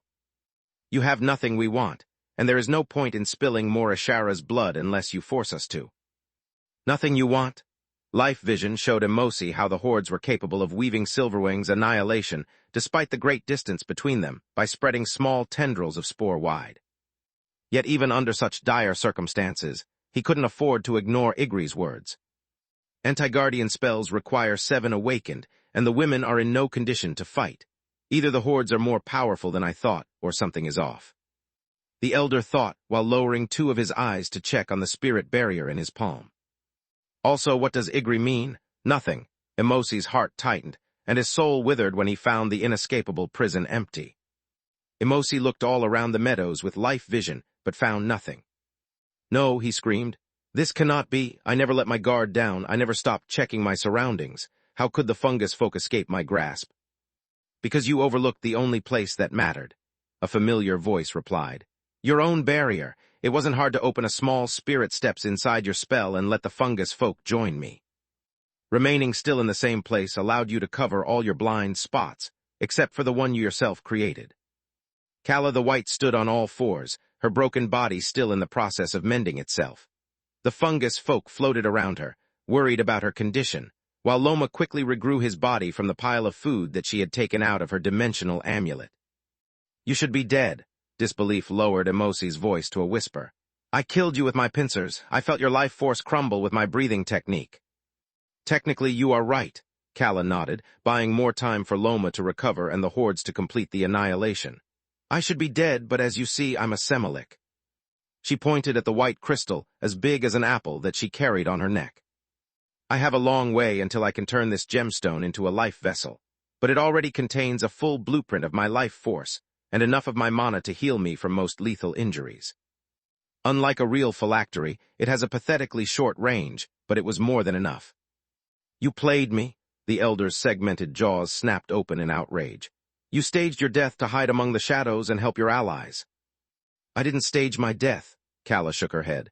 I merely prepared for it. I was trying to buy my allies the time to arrive, but you killed me way too quickly. I didn't expect you to almost kill Loma either. I managed to blink only a small part of him away from the doom tide. Luckily for us, it was big enough. And luckily for you Asharas too, Zarda the Black Horde snarled. Had Loma died, I would have your blood at all costs. Emosi didn't listen to a word Zarda said. The elder checked his hand over and over, refusing to believe that his victory had turned into defeat so abruptly.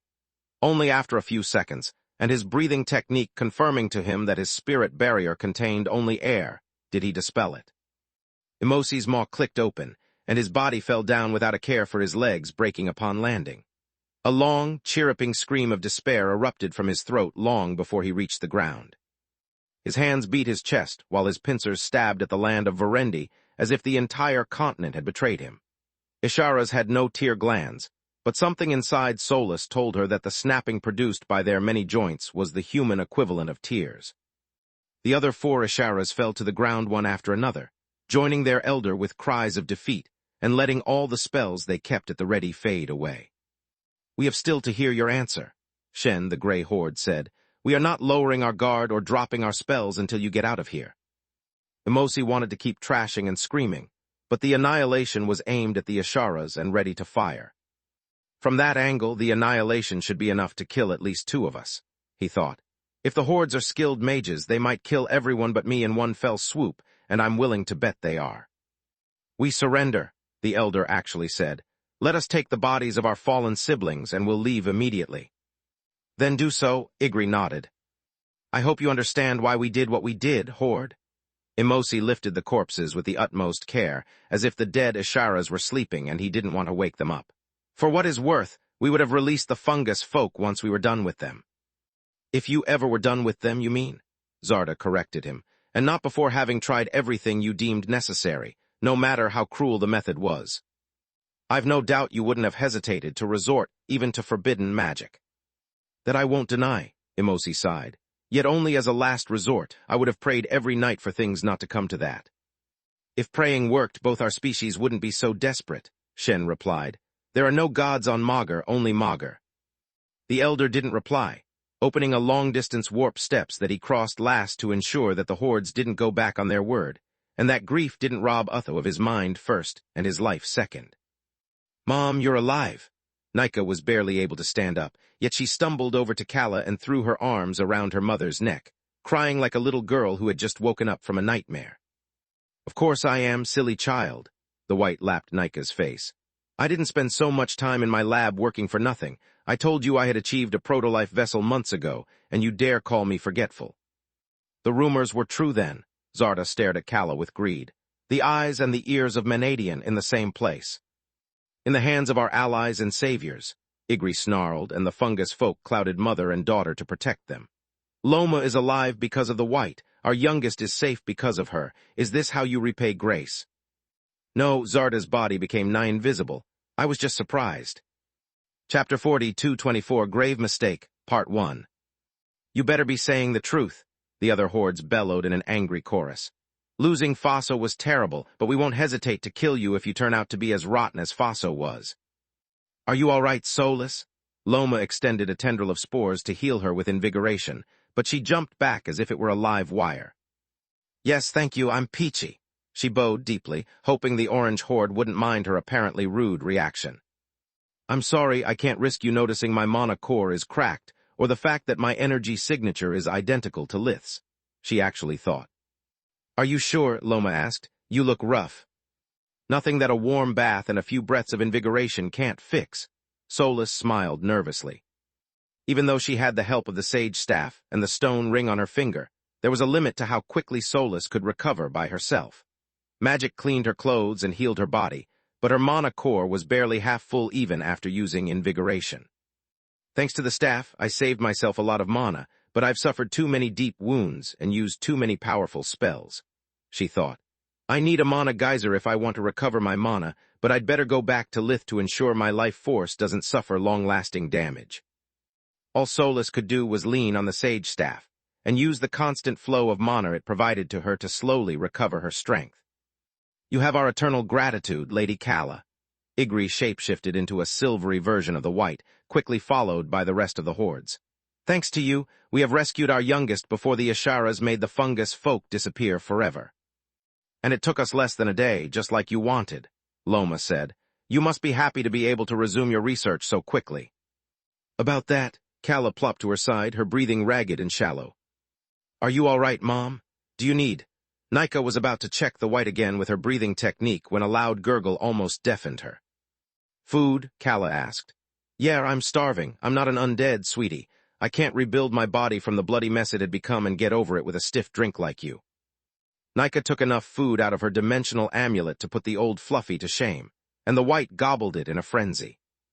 Much better, Calla burped, but she still wheezed and panted. As I was saying, I went far beyond my limits today. My body is a wreck and I need time to rest. This mission will still cost me days of precious research.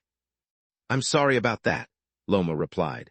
Let's exchange our contact runes then. You can call me as soon as you recover your strength and I'll uphold my end of our bargain. Meanwhile, I'm sorry for being rude, but we are in a rush.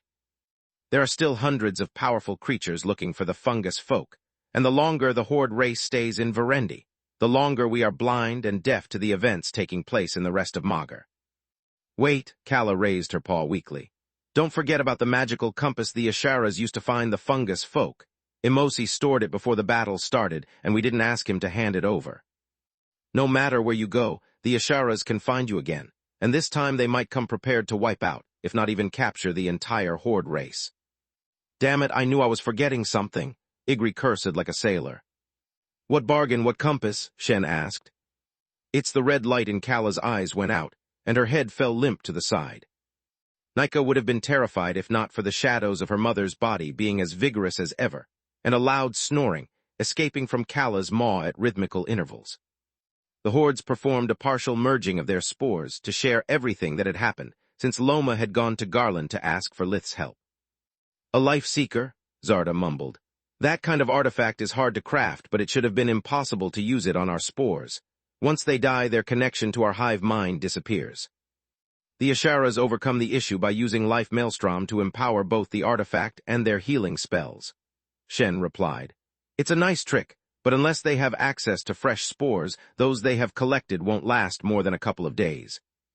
Even with the best healing spells, our spores rot fast, and the Life Maelstrom puts a huge strain on tissues that can't feed anymore. I'm surprised the dead spores of the fungus folk haven't cannibalized themselves already. Then we need to stay together and travel non-stop for at least 3 days, Igri nodded. I'm not going to take unnecessary risks. Those divine beasts are dangerous. After exchanging contact runes with Nika since Calla was asleep and a nightmare to deal with, the Hordes left through a series of warp steps. Thank the gods they are finally gone. Solus' knees buckled and she started to pant like a bellows. I need a mana geyser, Nika, and I need it fast. I'm not familiar with this place, the vampire shrugged. How am I supposed to find one? Take Calla's eyes and help me perform a full scan of the area. Nika did as bidden, and after the eyes came up with nothing, she warped everyone in a random direction before repeating the process. Damn if I'm envious of you. Solus could see with the eyes that Nika had no trace of exhaustion, and her blood core was already full. Whose blood do you keep inside Bite Mark?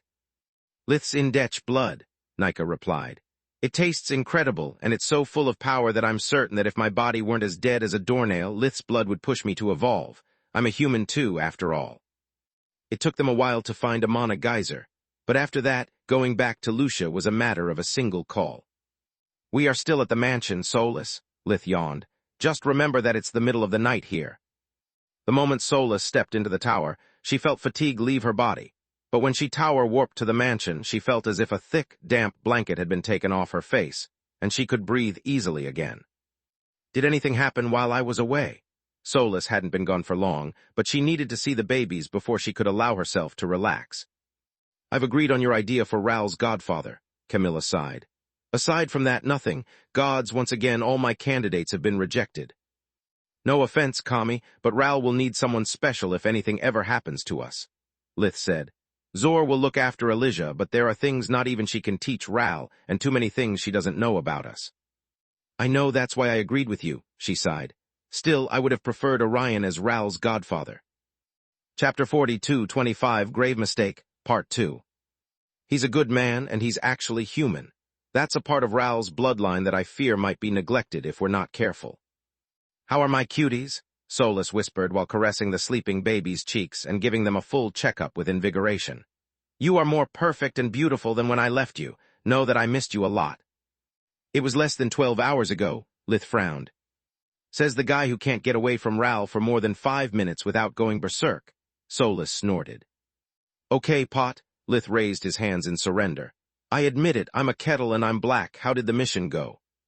We rescued the fungus folk, faced a bunch of unknown divine beasts, and came out of a fight to the death alive, she sighed. Also, staff here fought like a champ. Solus caressed her necklace, which cheered in reply. You'll have to wait until tomorrow morning for the details. I'm beat. Solus caressed the babies one last time and stood up to leave. You can sleep here if you want, Camilla said, pointing at the Doomslayer crib. There's plenty of space, and we can use an extra hand to change the babies' diapers during the night. Yes, thank you. Solus would have been offended if not for her deep love for the little ones and the crib being very spacious. Good night, guys. See you in the morning. She wrapped the 3 sleeping babies in her hair and brought them close to her. You wish, Lith grunted after checking his clock. More like in 2 hours. Space. Maybe it was due to her exhaustion, or maybe the hair blanket helped Raldorak sleep, but Solus could swear the baby boy didn't wake her up more than twice the whole night. Man, they grow so fast. A familiar voice roused Solus from her sleep. It seems only yesterday when she was still in diapers. Mom, Solus yawned, feeling something weird that she couldn't figure out due to her drowsiness. Yes, baby girl, I'm your mom, you're so smart. The voice definitely belonged to Menadian, but there was a weird mix of emotion and hilarity in it. Say that again, call me mommy. Plenty of snorts and suppressed laughs made Solus go from half asleep to fully awake in a half a second. The Doomslayer crib was surrounded by most of the Verhins, including the children. Yet she didn't understand the severity of her situation until she lowered her eyes to look at herself. Why am I wearing a onesie? To make matters worse, her fluffy pajamas matched Elijah's, just like Raldorak and Valoran wore matching onesies. Who changed me? I did, Menadian replied.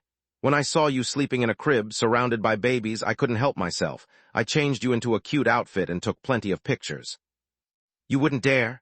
Solus rolled on all 4 to stand up, only drawing a closer comparison to Elijah and making everyone chuckle. I sure did. Menadian showed Solus photos of her sleeping splayed like the kids, sucking her thumb, and several other adorable compositions with the babies. In all of them, the Doomslayer crib was perfectly visible, giving Solus the appearance of an overgrown toddler. Are you hungry, Auntie Solus? Aaron offered her a bottle of milk. Don't be rude, Aaron, Renaa rebuked her. You know she's old enough for baby food. I'm going to farming bill you all, starting with you, Mom, Solus snarled. Oh, is my Bobby angry? Menadian said in mock baby babble, lifting Solus as if she weighed nothing and bringing her to her bosom. Come to Mommy. Mom, I swear to the gods, put me down or I'll punch you in the face. Solus blushed up to her ears. The noise woke up the babies, who clicked their little tongues at the scene. They fully agreed with Solus' outrage since they were also hungry, and Menadian had long been marked as a dry well. Space. Many photos and curses later, the family met with Kala and Nika for breakfast. How do you feel, Kala? Lith asked. Tired, the White sighed. My body is a mess. I'll need to wait at least until tomorrow before calling Loma. Do you still need their help, though? Nika knew that something was wrong when she noticed that Solus looked daggers at everyone and didn't say a word. Your mana crystal is almost as good as a life vessel already. I wish. Kala ate her poached eggs, sausages, bacon, and drank lots of water. It barely works at skin contact, and only if I prime its enchantments first. She clenched the mana crystal for a second, causing it to flash emerald green. If I didn't have the time to do it, or if the Ashara took my crystal as his prize, things would have gone much differently. I need all the help I can get to overcome the distance issue. The range of a phylactery varies from lick to lick, and even a few extra kilometers can make a huge difference. Do you mind sharing the scans of the hordes? Lith asked. I'm curious to see if the stories about them holding the secret of the White Core are true. Excellent idea, Kala ate for 2 bites. If we learn the secret of the White, I can ascend before turning into a lick. It would save me a lot of time fine-tuning my life vessel to host a superior mana core. Or maybe, even though I know it might sound crazy, you could skip the part about becoming a lick mom. Nika's voice oozed sarcasm. As a White Core, you would already be immortal. What would be the point of turning yourself into an undead? Kala pondered the issue for a while before answering. That's a good point, she nodded. Yet right now, yours is just wishful thinking, sweetie. I know that I can become a lick with the help of the eyes and ears of Menadian, whereas learning the secret of the White from a horde is just a legend. Then we'll talk about this again once you're done with the scans. Nika sighed, inwardly praying for good news. During breakfast, Solus projected a family-friendly version of the events in Verendi, emphasizing the Ashara's skill and the Sage staff's initiative. Me good, the staff cheered for itself whenever it appeared in the hologram. I still can't get used to that thing talking, Orion snorted. That's hypocritical of you after everything you did. Gianni pointed at Ragnarok, Grimlock, and Skywarp, who had turned around to frown at him. Besides, that's by far not the weirdest thing we've seen here. Orican and Juria bolted across the ceiling. Emperor Beast sat with the family at the dinner table, and magical beasts poked their heads inside the dining hall through the windows, lured by the smell of food. I stand corrected. There's nothing weird about the sage staff, Orion replied with a shrug. Space. After breakfast and away from prying ears, Kala gave Lith permission to focus the sensory system of the tower on Loma and help her with her studies.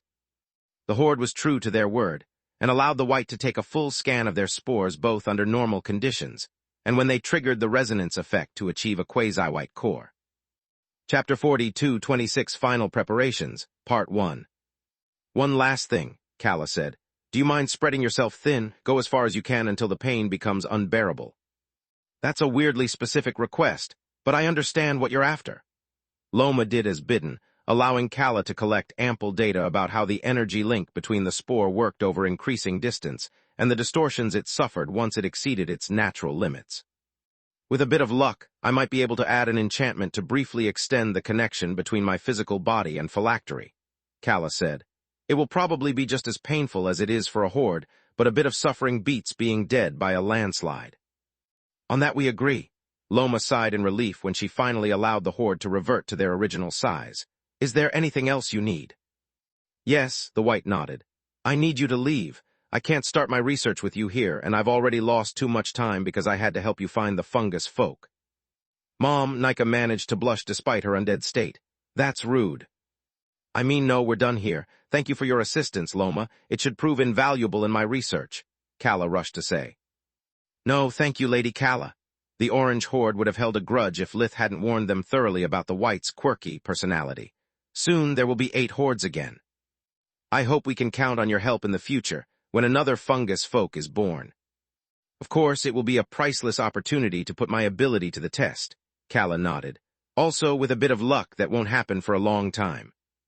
What do you mean with a bit of luck? Loma snarled, popping a spore. Never mind, I'd better go. Goodbye, Lith, goodbye, Soulless.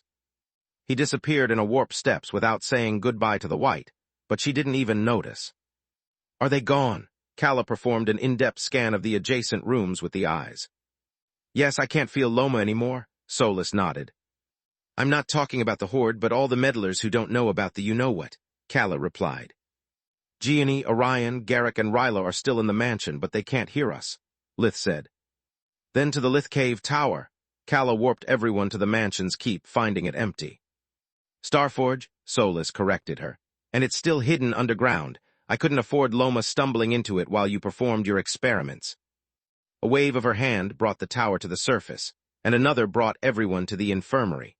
Lith instructed Starforge to compare the readings they had just acquired from Loma with those of Silverwing and Baba Yaga. Nice thinking, Soulless. Lith couldn't have been prouder of her. Scanning your old friends whenever they came to visit you.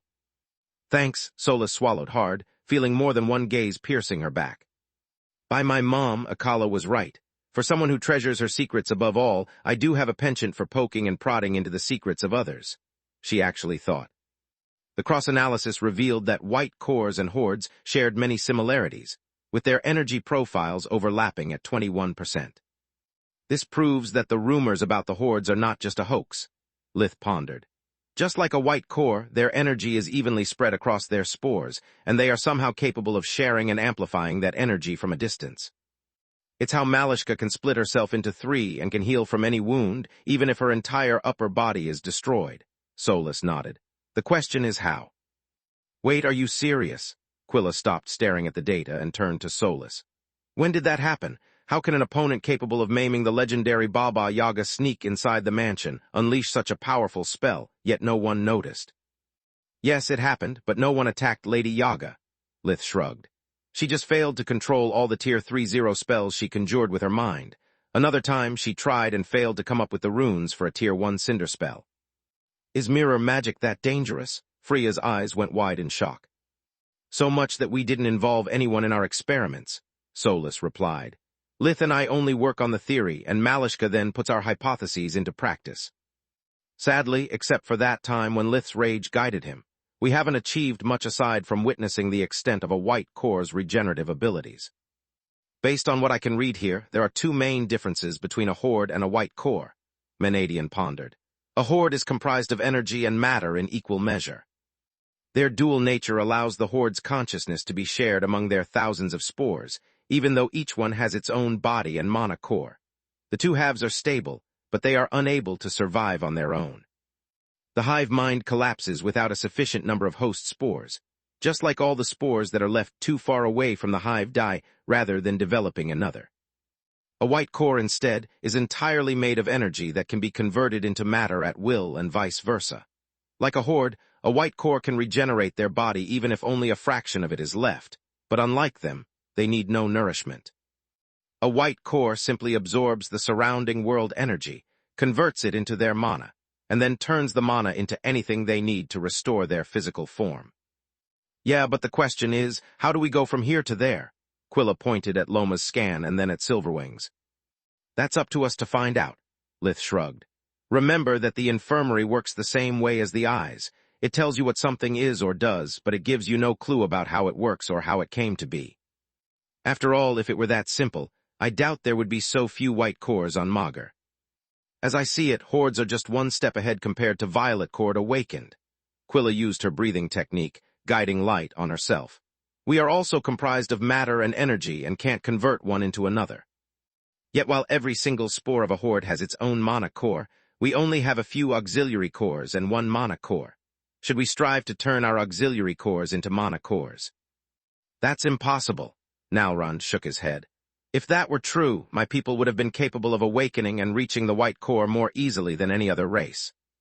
Where people are the living proof that a single body can't accept more than one core. The hordes are just like I was. One core for each body, but they can awaken because they kept them apart.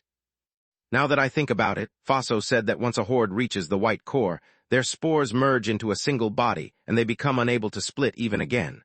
Solus said. Well, if you fuse together the spores and the cores, a horde becomes almost identical to a white core, Menadian pondered.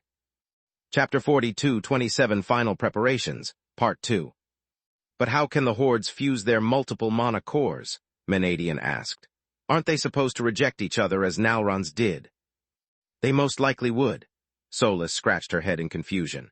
If one can't have more than one core, then the obvious answer would be to develop more auxiliary cores, but that's impossible as well.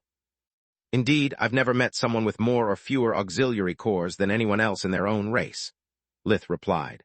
The number of auxiliary cores one develops depends solely on their size, and it never exceeds what's needed to spread the mana evenly. Moreover, how is anyone supposed to know where an extra auxiliary core will fuel your abilities instead of blowing you up? From my experience with the Violet, I can assure you that there's only so much mana a body can hold. Past that point, it goes boom. Still, I think we are on to something, Solus pondered. Think about it, the undead's blood core is more powerful than the bright violet core, yet they can't reach the white. None of Malishka's children even did. What if it's because the undead have no auxiliary cores? The group thought long and hard about the issue before they gave up, unaware that they had come one step away from the answer. Yet like many before them, more pressing matters required their attention. On top of that, Lith, Kala, and Quilla saw no point in pursuing the uncertainty of the white core when there were so many branches of magic that they could practice that would surely improve their strength. Space.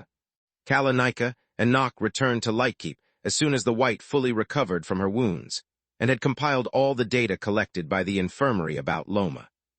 Thank you very much for everything, Scourge, Kala said. Feel free to bang your head on the white core issue. I'll trust my research about liquid and move in that direction. See you in 6 months. Why, what happens in 6 months? Lith asked. I'll have to return the eyes and ears to the fire dragon, silly, she replied. You can't expect me to spend half a year without proper research tools. I'll need to borrow your tower to continue my work. Mom, Nika growled. I mean, you can't expect me to spend half a year alone. I treasure your company. The white would have sounded a bit more convincing if she weren't reading those words out of a piece of paper with a flat voice. After Kala's departure, Lith and Solus spent the time before the gala for Elijah's birthday perfecting the manual about Tier 5 void magic and experimenting with the sage staff's newfound abilities. At the start of spring, the 6 great academies would reopen, and void magic would be officially introduced as a secondary course for all the fourth-year students. Fifth-year students would be allowed to attend as well, but by graduation, their education would stop at Tier 3 void magic. To access the upper tiers, the fifth-year students would need to prolong their stay at their respective academies, or at least return there every day until they completed the rest of the course. As a secondary discipline, just like it already happened for necromancy and dimensional magic, a failing grade in void magic wouldn't preclude graduation, but no student would be rated above B tier unless they managed to master it. Most fifth-year students were excited at the idea of being part of the selected few of their generation who would be granted access to the opus of the first Magus the kingdom had in centuries. Not a single young mage had waived the opportunity to attend void magic classes, even though it meant they wouldn't receive their report cards or be assigned a rank for at least another 6 months. Moving back and forth from an academy was bothersome for those who didn't belong to noble households with a private gate, so the most common choice was to enlist as an assistant professor or work as a clerk. Only top students could take on the responsibilities that the role of an assistant professor entailed. Yet the fourth-year Code of Practice course gave all students an understanding of the bureaucratic intricacies that kept an academy running, and there was no such thing as too many arms to handle the endless stream of paperwork. The headmasters couldn't stop gloating at the prospect of so many volunteers making their job much easier, and welcomed the innovation void magic brought with open arms. The only sour note was that the extra and free help would last only 1 year. At the same time, however, the headmasters and professors of the academies had no knowledge of Tier 4 and 5 void magic as well. It meant they would have to go back to being students for at least 1 year on top of fulfilling their official duties. This is a nightmare. Marth flipped through the pages of Lith's most recent version of the void magic textbook. I have to be a headmaster, a member of the corps, a spellbreaker, and a student to boot. And you are telling this to me? Vaster grunted. I'm no headmaster, but unlike you, I also teach healing magic to the 4th and 5th-year students and oversee the entire light magic department. And don't get me started about my personal research, taking care of my family, and, you know. Professor Zogger Vaster was the only High Master of his generation and was called to clean up messes that weren't supposed to officially exist. Gods, how do you do all that stuff? Marth sighed. I mean, how will you do all that stuff and study void magic on top of that? Cut the dead branches, Duke, Vaster replied. I've already requested a sabbatical from both the Queen's and Spellbreaker Corps. I love my country, and I'm willing to die for it, but not from exhaustion. I didn't survive countless battles just to let an unworthy foe kill me, because I'm too tired to keep my eyes open. Good idea. Marth took his amulet and submitted similar paperwork to decrease his workload. What about void magic? How do you plan to tackle it? By being smart, Duke, Vaster replied. We are not students. We are not jittery about a stupid grade, nor do we care about one-upping each other.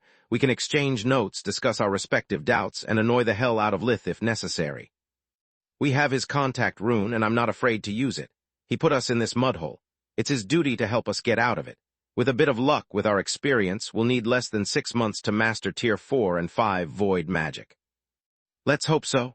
Marth could read and talk, unless he had to study an unknown sequence of runes or he encountered a magical theory he wasn't already familiar with, despite his decades of magical practice.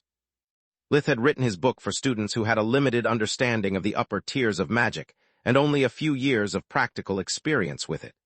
Most of the text was redundant for someone of Marth's level, going over details that he already knew like the back of his hand. Chapter 42-28, The Importance of Timing, Part 1. Lith had also assumed that a student might fail their dimensional magic course, and had connected the various steps necessary to complete void magic without skipping steps that one was supposed to have learned in another specialization. It made the studying of void magic easier for a neophyte and incredibly dull for an accomplished mage. Yet Vaster and Marth read every single line of the textbook, looking for flaws in the explanations or passages that might be misconstrued by someone less skilled than them. The worst part is that we can't teach void magic to the students if we don't understand the discipline ourselves, let alone grade their spells. Marth grunted. By the way, do you think we need a void magic professor? Most likely, Vaster snorted. Pick anyone but me, I'm already busy as I am. Even better, hire someone new. Very funny, Marth replied. Tier 5 void magic has just been disclosed to the academies. How in the nine hells am I supposed to find a skilled teacher if no one outside one of the 6 great academies' walls even knows it exists? You could drag Lith here, Vaster shrugged, or Solus, or both. While Raldorak is so young, Marth became pale. If you want to kill me, just cut my head off. I'm not walking inside the dragon's lair and trying to keep him away from his egg. I would still die, just much more slowly and painfully. Luckily for professors and headmasters both, Lith and Solus were open to feedback, and more than willing to answer any questions their seasoned students might have. Thank the gods for your paranoia, Solus sighed. I can't imagine how hard this would be if not for your precautions. Every time someone called Lith about void magic, he recorded both the question and the answer. This way, whenever someone asked him or Solus the same thing, he just sent a copy of the video. The moment it was clear that a specific subject of the textbook was weak, Lith rewrote the part to include the explanation and clarified any possible lingering doubt with a practical exercise spell. Thanks, he replied. We need to finish perfecting the book before the academy starts, or the professors won't have enough time to practice void magic on their own. If that happens, we will be the void magic examiners for all 6 great academies when the exam session comes. I have no problem giving remedial lessons, but I won't stand watching a bunch of kids casting the same spells over and over. Me neither, Solus shuddered at the idea. I love magic and teaching, but grading papers and the execution of practice spells is so boring. I can finally understand why Manohar hated his professor duties so much. Time flew by, and the royal gala for Elijah's birthday and Raldorak's debut in society arrived, forcing everyone to take a break from their daily routine. Lith had to set up the mansion for his powerful and grumpy guests, while the royals had to double-check everything. Due to the Guardian bloodlines flowing through the baby boy's veins, people from the Gorgon Empire and the Blood Desert would come to the Griffin Kingdom to attend the event. Most of them wouldn't even be humans, but divine beasts who regarded the authority granted by the most important noble titles as bad jokes. Dragons and phoenixes only respected tangible power and wisdom. They had no care for a piece of paper they could burn or a badge they could crush with a pinch of their fingers.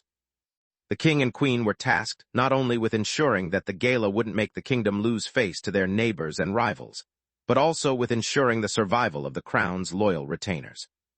One wrong move or rude comment, and the royal gala would turn into a bloodbath. Don't get me wrong, I love this car, but I still think it makes us look ridiculous. Maron and Silpha had come fashionably late since they would enter the gala last. Yet even their muscle car-like DeLorean and the most luxurious carriages waiting beside them looked like silly toys when compared to the majestic entrance of a divine beast. Dragons and phoenixes circled above the mansion while waiting for their turn to land, each one of them shining with an inner light produced by a power so great that not even their colossal bodies could fully contain. Unknown stars danced in Lucia's sky that night, forming constellations and sometimes briefly combining their brilliance to form small suns. The Lucians hadn't been invited to the gala, but had been forewarned of what might happen during the event to keep them from mistaking the divine beasts for enemies on their way to attack the city. No one had paid much attention to such news, thinking their supreme Magus was merely bragging, as any proud parent of a newborn would. Yet after dozens of comets streaked the night sky to remain instead of disappearing, the Lucians understood how wrong they were.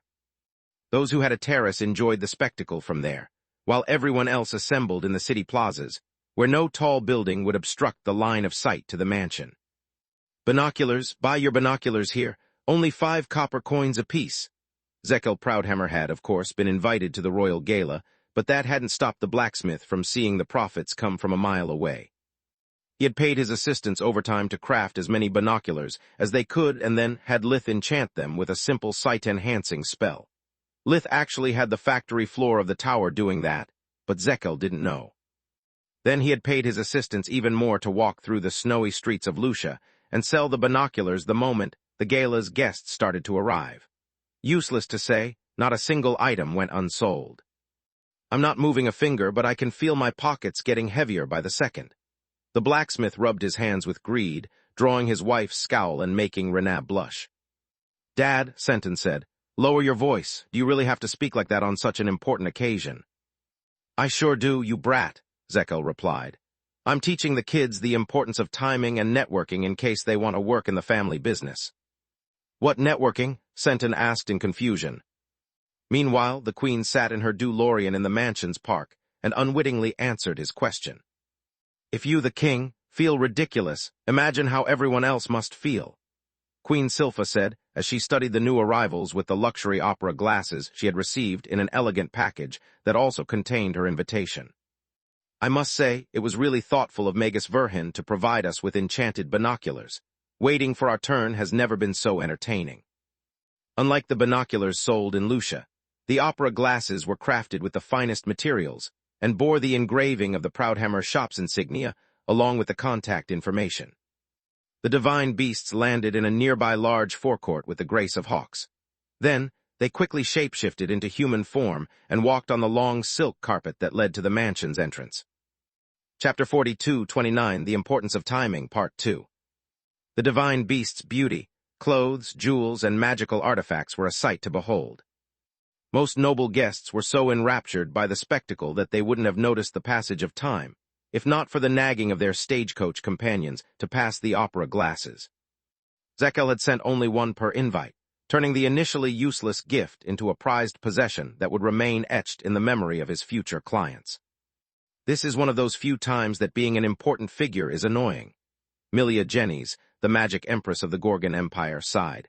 Look at all those lizards entering before us while my bottom gets flatter by the second. That's because they don't care about getting announced by the valet, and because keeping a bunch of divine beasts waiting in a long line is a recipe for disaster. Kelia Jennys, Miela's adoptive daughter and horseman of dusk, replied. If dragons and phoenixes start to squabble, this gala will go down in history for all the wrong reasons. The soldiers of the honor guard patrolling the mansion finally came to unseal the door of the Empress's stagecoach, allowing her to stretch her slender legs. It's already bad that I had to wait this long, she grunted. Walking out of this wooden relic instead of a sparkly DeLorean makes it worse. The royals entering after me just adds insult to the injury. Don't think about it, Kelia replied as she descended from the stagecoach. Come on, let's not keep everyone waiting. You are right, I can't let envy ruin the mood of this night. At least until I get my hands on Ligon. Milia still believed Lith to be one of the Guardian's sons, and resented Ligon for not restricting his love affairs to the Empire. Attacking him in front of Sharjin would be a bad idea.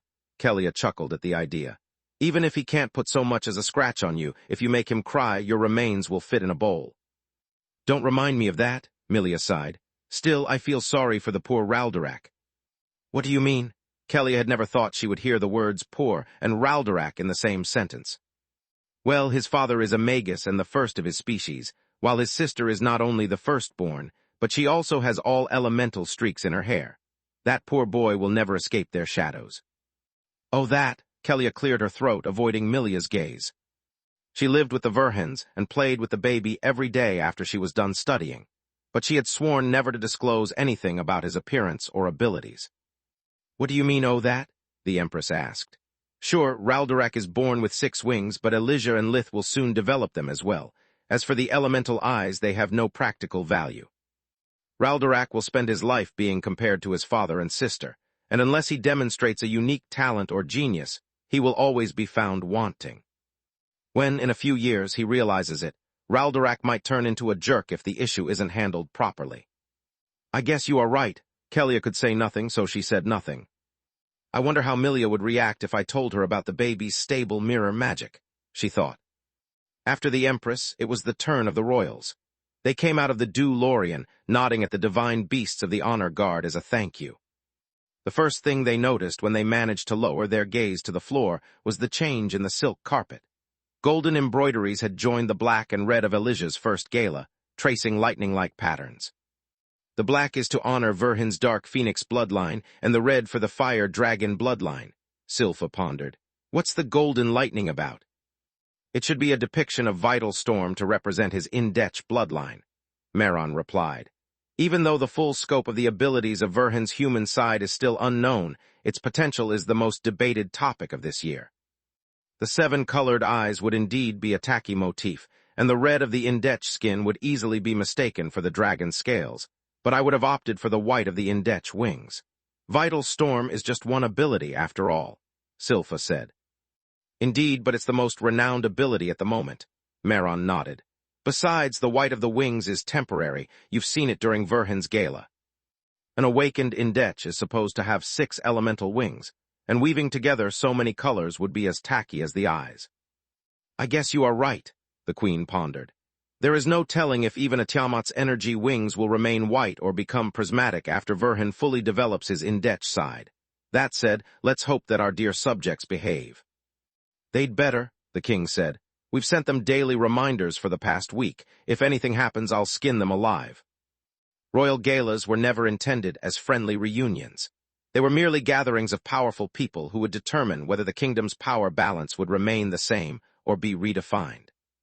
No matter if you were the host or the guest, a royal gala wasn't about inviting the people you liked, but those you couldn't avoid. The royals always did their best to avoid frictions and keep old grudges from escalating, but the gala for Lith's children was in a league of its own. Any noble who wasn't renowned for their pleasant behavior, or who didn't have a cordial attitude towards beasts had been excluded from the guest list without possibility for an appeal. A mean word about the kids or a not-too-kind touch, while holding them, was likely to ignite the undying rage of creatures whose greatest political achievement was not burning Maugr to the ground during their conflicts. Offending one divine beast was always a bad idea.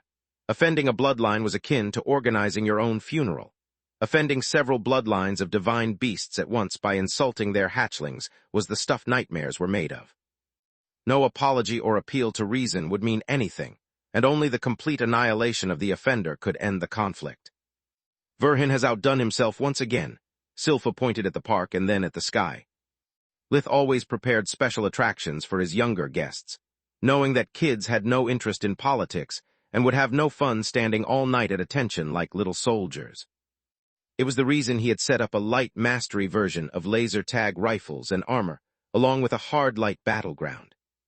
For those more interested in speed, instead, go-kart versions of the DeLorean were lined up near the most external paths of the park after setting them up in a race track. Carts and barriers were all made of hard light, ensuring the safety of both the pilots and bystanders. At the same time, colorful fireworks lit up the sky at regular intervals, drawing the shapes of Indechs, dragons, and phoenixes.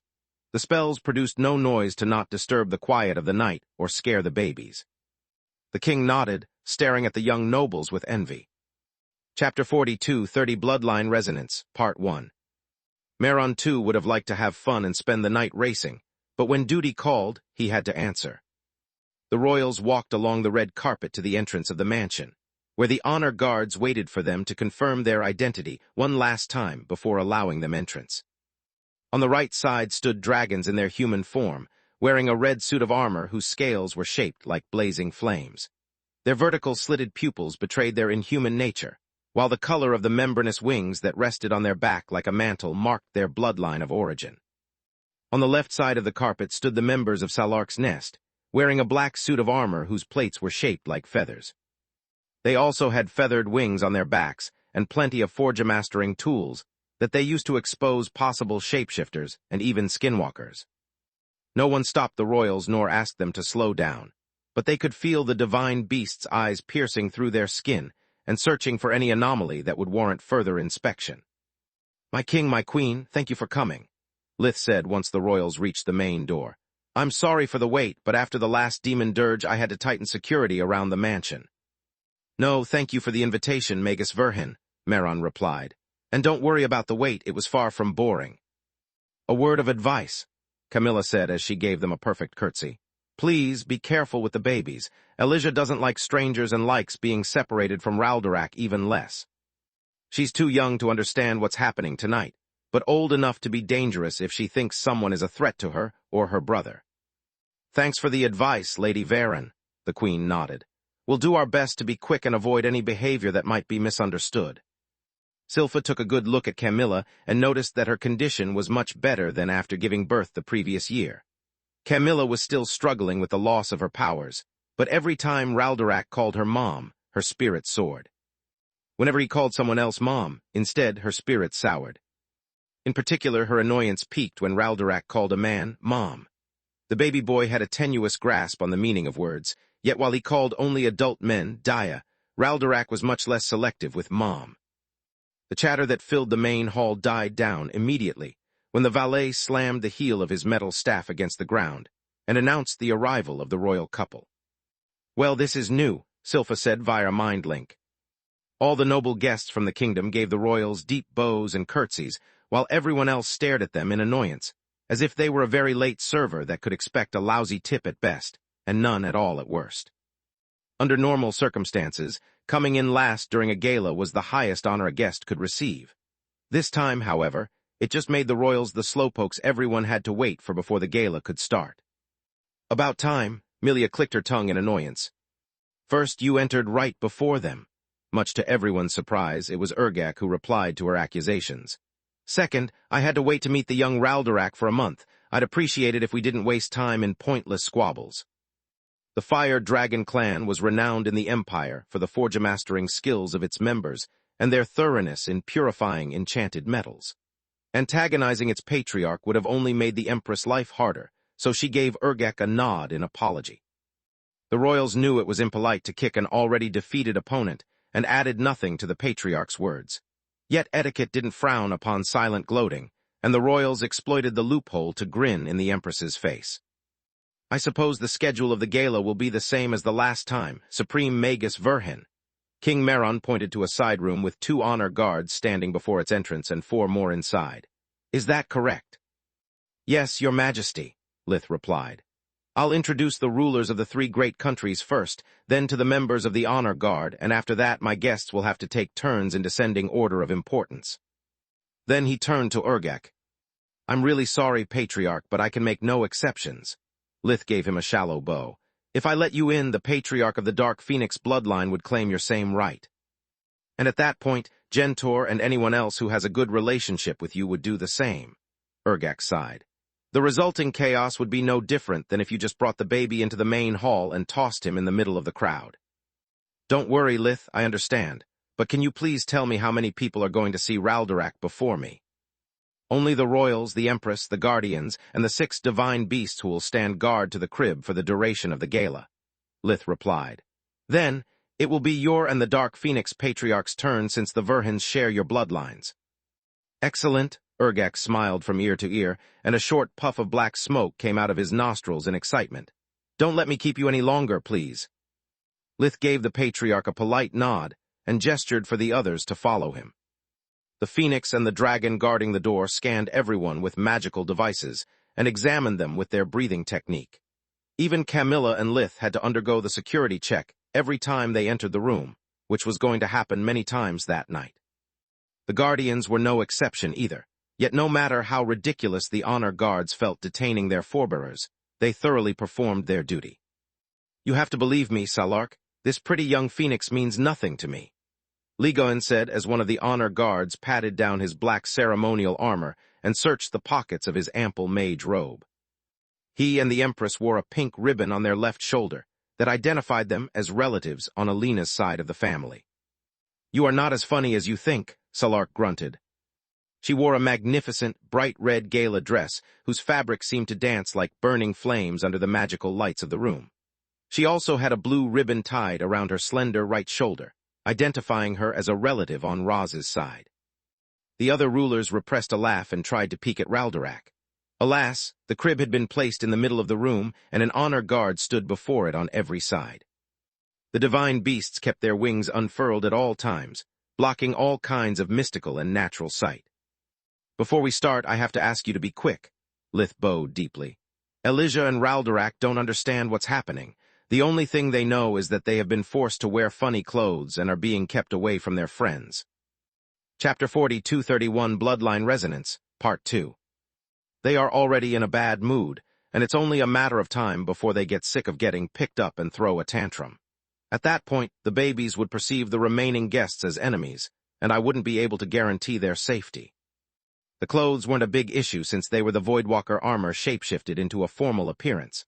What Raldorak and Elijah disliked was being separated from Valoran, Surin, Sharjin, and Quilla's twins. They spent most of their time together, and being the only ones kept apart from the group felt akin to an undeserved punishment. We'll try not to linger then, the Queen said, and the King and the Empress nodded. At Lith's signal, the honor guards opened the way for the guests by expanding the perimeter as little as necessary. This makes no sense. Everyone's eyes went wide at the sight of the siblings, but Milia recovered faster from the surprise. I can understand that Raldorak is already awakened since the circumstances of his conception are identical to Elijah's. Yet how can he also have 6 elemental streaks? That's something that depends solely on an individual's affinities. It can't be inherited. I couldn't agree more. Meron had a hard time resisting the temptation to approach the babies and examine them with his breathing technique, Crown Jewel. Yet he was unwilling to cut the little time he had even shorter, or to reveal that he had achieved full awakening. Moreover, you have no elemental affinities, Magus Verhin, and neither does Lady Verhin, Silpha said. How is this possible?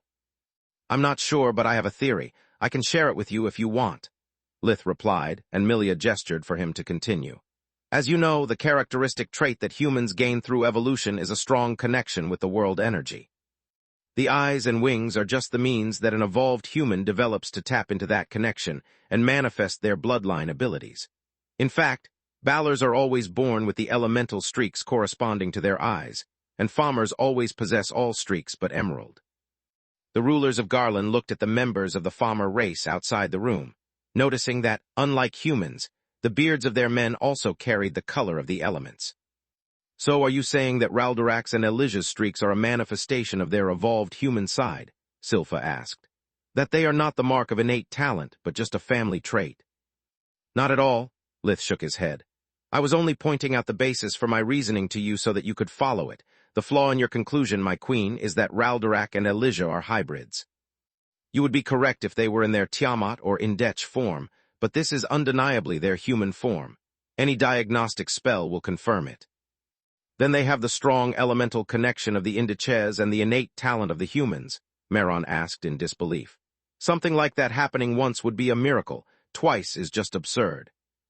I would agree with you if you weren't forgetting about my wife, my king, Lith replied. She is human and carries the full, although untapped, potential of our race. My theory is that my Tiamat bloodline is as stable as it is powerful. My union with Camilla didn't dilute my Indech blood. It enhanced her human blood. My Tiamat blood is affecting Elijah and Raldorak just like my hybrid life force pushed my human side forward over the years, but to a much greater effect. After all, my hybrid life force couldn't manifest itself until I became an adult, and my Tiamat life force didn't stabilize until I reached the bright violet. Elijah and Raldorak, however, have no such problem. The Tiamat blood in their veins has already brought out their full human potential in the form of the elemental affinities while they were in the womb. I believe that something similar should happen in the case of a union of a Tiamat with a dragon or a phoenix. Like during the Demon Dirge, the resonance between the two bloodlines would enhance the matching aspect in the Tiamat bloodline and awaken the latent potential of the other parent. In other words, without Camilla, my children and I would share a different kind of bond, and they wouldn't have elemental streaks in their hair. So if your wife were a dragon, your children would still have an Indech side, but their dragon side and life force would develop further. Milia's eyes shone with greed. Correct, but at the same time, the lack of resonance might have a negative effect if a Tiamat has a child from an external bloodline, like griffins or plant folk. Lith replied. I guess there's only one way to know for sure, Silpha said with a tone that irked Camilla to no end. Indeed, your majesty, she nodded.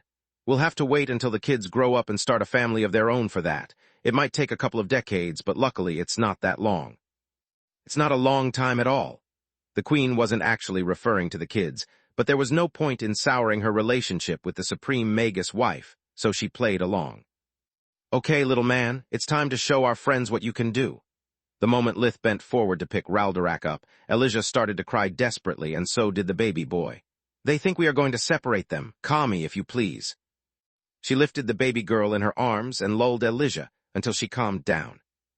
We'd better pick them up at the same time from now on, Lith said as she shapeshifted into his Voidfeather, Void, and Indech forms, keeping the Tiamat for last. Raldorak followed along, and so did Elijah from Camilla's arms. The baby girl was still confused, but she didn't want to be left out of whatever his father and brother were doing. What is that? Milia asked when Lith turned into a Tiamat. He now had 2 pristine energy membranous wings on his back that flickered from time to time, and so did Elijah. There was no trace of the black energy feathers, but it was still a significant change. What indeed? Lith was as surprised as his guests. It seems that the demon dirge that took place on the day of Raldorak's birth stimulated my life force and hastened the recovery of my atrophied Indech mana organs. I'm not putting any effort into conjuring my energy wings. Let's see what happens when I do. Lith took a deep breath, and the flickering of his third set of wings stopped. The light it produced became brighter, and a few black pinions formed at the wings' edges. Elijah quickly followed his example, yet achieved no feathers. This is the best I can do without my breathing technique. Lith exhaled, and the energy wings reverted to their previous state. Don't worry, baby girl, you did great. Daddy has just trained a lot. Dane, wad, Dad? Elijah was disappointed by her poor results and wanted to become as good as her dad. Chapter 4232, Seed of Chaos, Part 1. Nothing you should worry about, Camilla rushed to say. Training is for grown-ups, you only have to play and have fun, okay? Day, Elijah sighed. What about his eyes? Silpha asked as she cooed at Raldorak after taking him into her arms. Is their color a manifestation of his human side's potential as well? Honestly, I have no clue, Lith said, handing Elijah to Meron. I never got anything like that, and neither does Elijah. Mama, Raldorak asked as he grabbed the queen's finger. No, little one, I'm not your mom. I wish I were, though, she sniffled. Please, Magus Verhin, let us know if you ever discover the meaning of Ral's eyes. I will. Lith took Raldorak and let Milia hold him. Look at that old hag, the Empress inwardly sneered, getting all mushy as if she has never held a baby in her life. Mama, Raldorak looked at her with his big eyes, extending his arms to be embraced. I want one like this right now, Milia thought, since her answer was lost amid her desperate sobs. If you don't mind, Empress, it's King Meron's turn. Camilla had to pry Raldorak from Milia's fingers as if she were kidnapping her own son. Good gods, I guess that Riffa was right. If things keep up like this, Ral is going to grow up to be a heartbreaker, she thought, handing the baby boy over to the king. Is everything all right? Raldorak's smile melted Meron's heart and aroused many happy memories with his own children, but his warm smile was nothing when compared to the Empress' reaction. I apologize for my unbecoming behavior. Milia blew her nose in a handkerchief, trying to calm down. I don't know what's gotten into me. Don't worry, Mother. Kelia took Raldorak last. Ral is a very cute baby, and when he calls a woman Mom, he pulls at the strings of her heart like a maestro. In my case, he makes me wish I had siblings. Can we turn around now, Father? All that chatter had made the honor guards grow curious and even more impatient to meet the new member of the family. One moment. Ligan gently but firmly pushed the rulers of Garland out of the room and blocked the entrance. Kids, you have our permission to turn around. I'll stand guard until you are done. The honor guards immediately moved to the crib and took turns holding the babies. The divine beasts laughed, crooned, and cried as if they were the real parents of the children and had finally been reunited with them. Did you miss me, Ely? Because I missed you a lot, a dragon said, holding the baby girl's scaled hand with his own. Nah, she giggled, sharing his joy, but having no recollection of who he was. You're so mean, the dragon laughed. Did you take that side of you from your beautiful mom? Not at all, Camilla blushed, yet Lith nodded from behind her back. Where is Valoran? A female dragon asked while holding Raldorak. In the next room with Surin and Sharjin, Lith replied. I would have loved to keep them together, but the night is going to be stressful, and I can't afford any human to see Val shapeshift into a Bahamut. It would spark the rumors again. I see, she nodded. Can we visit them after the shift change? Of course you can, Camilla replied. You don't need to wait for their birthday to visit them, you know. After the honor guards were done, the visits to the babies resumed. All the nobles who left the room wore shocked expressions, arousing the curiosity of the other guests until it was their turn to see Raldorak. Then they formed a beeline for the nearest waiter who served strong, aged liquor, and after drinking enough to overcome the shock, they left the main hall. No one was interested in discussing the news until they formulated a plan. This is huge, Ragu, the human representative in the council, thought as she gulped down dragon water as if it were actual water. With their 6 streaks and in-detch form, those babies can reshape mankind's future. May Falul be cursed for snatching Verhin from me, and may I be cursed twice for missing the opportunity to be his mentor like a moron. If only I had paid more attention to Verhin back when he was just a promising ranger in the Keller region. Now he would be my in-law, along with 2 of Garland's guardians. Dragons and phoenixes, instead, left the room in high non-alcoholic spirits and asked to meet Surin.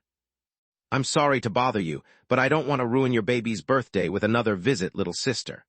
Gentor, the father of all golden dragons, said. I'm sure she'd enjoy spending her special day with her family rather than with strangers. You're no stranger, Gentor, you are family. Alina was on cloud 9 for all the attention her youngest received.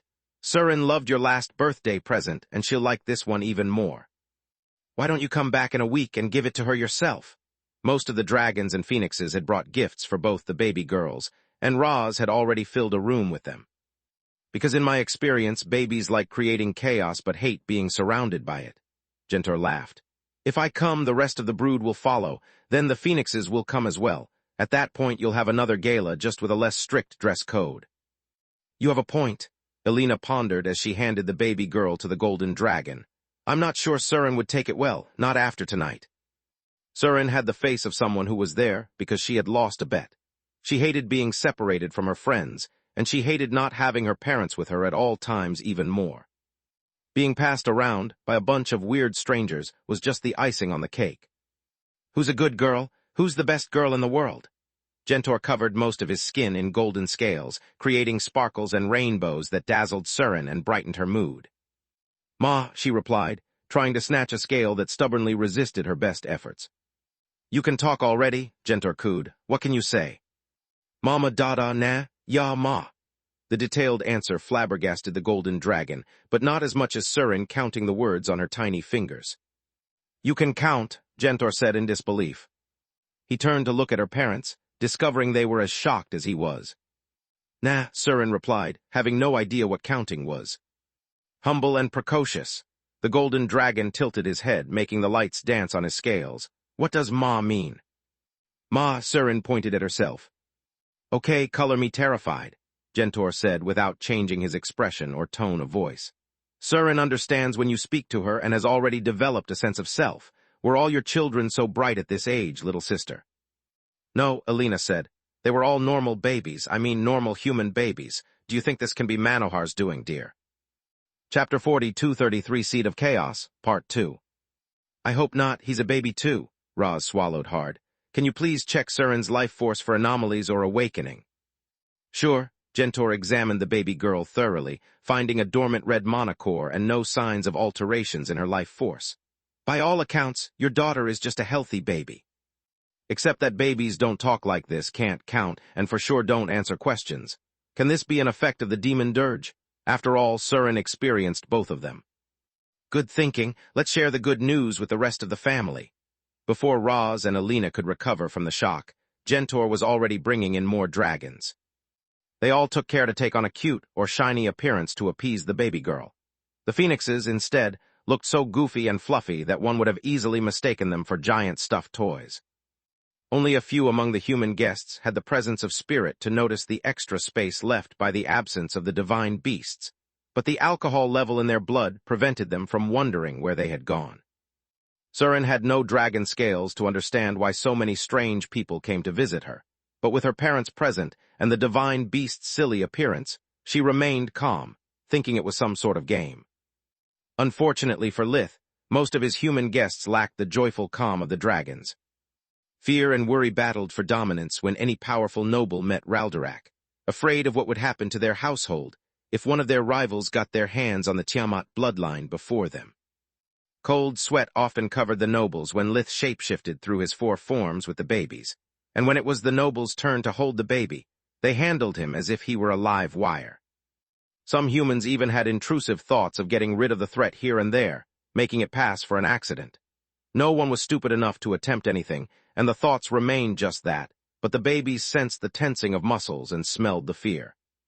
When that happened, Raldorak cried and Elijah growled. She was old enough to understand what those signals meant and how to respond to them with extreme prejudice. At first, Lith only needed to calm the children with the dragon scales to reassure them. After a few terrified guests, however, the accumulated stress led Elijah to escalate her aggressive behavior. She was tired of strangers invading her room and spreading those dangerous smells all over her little brother. Tired of being separated from her friends and suffering what she perceived as a dignified form of harassment. Tired of being woken up every 5 minutes, even when she was so tired that she only wanted to sleep.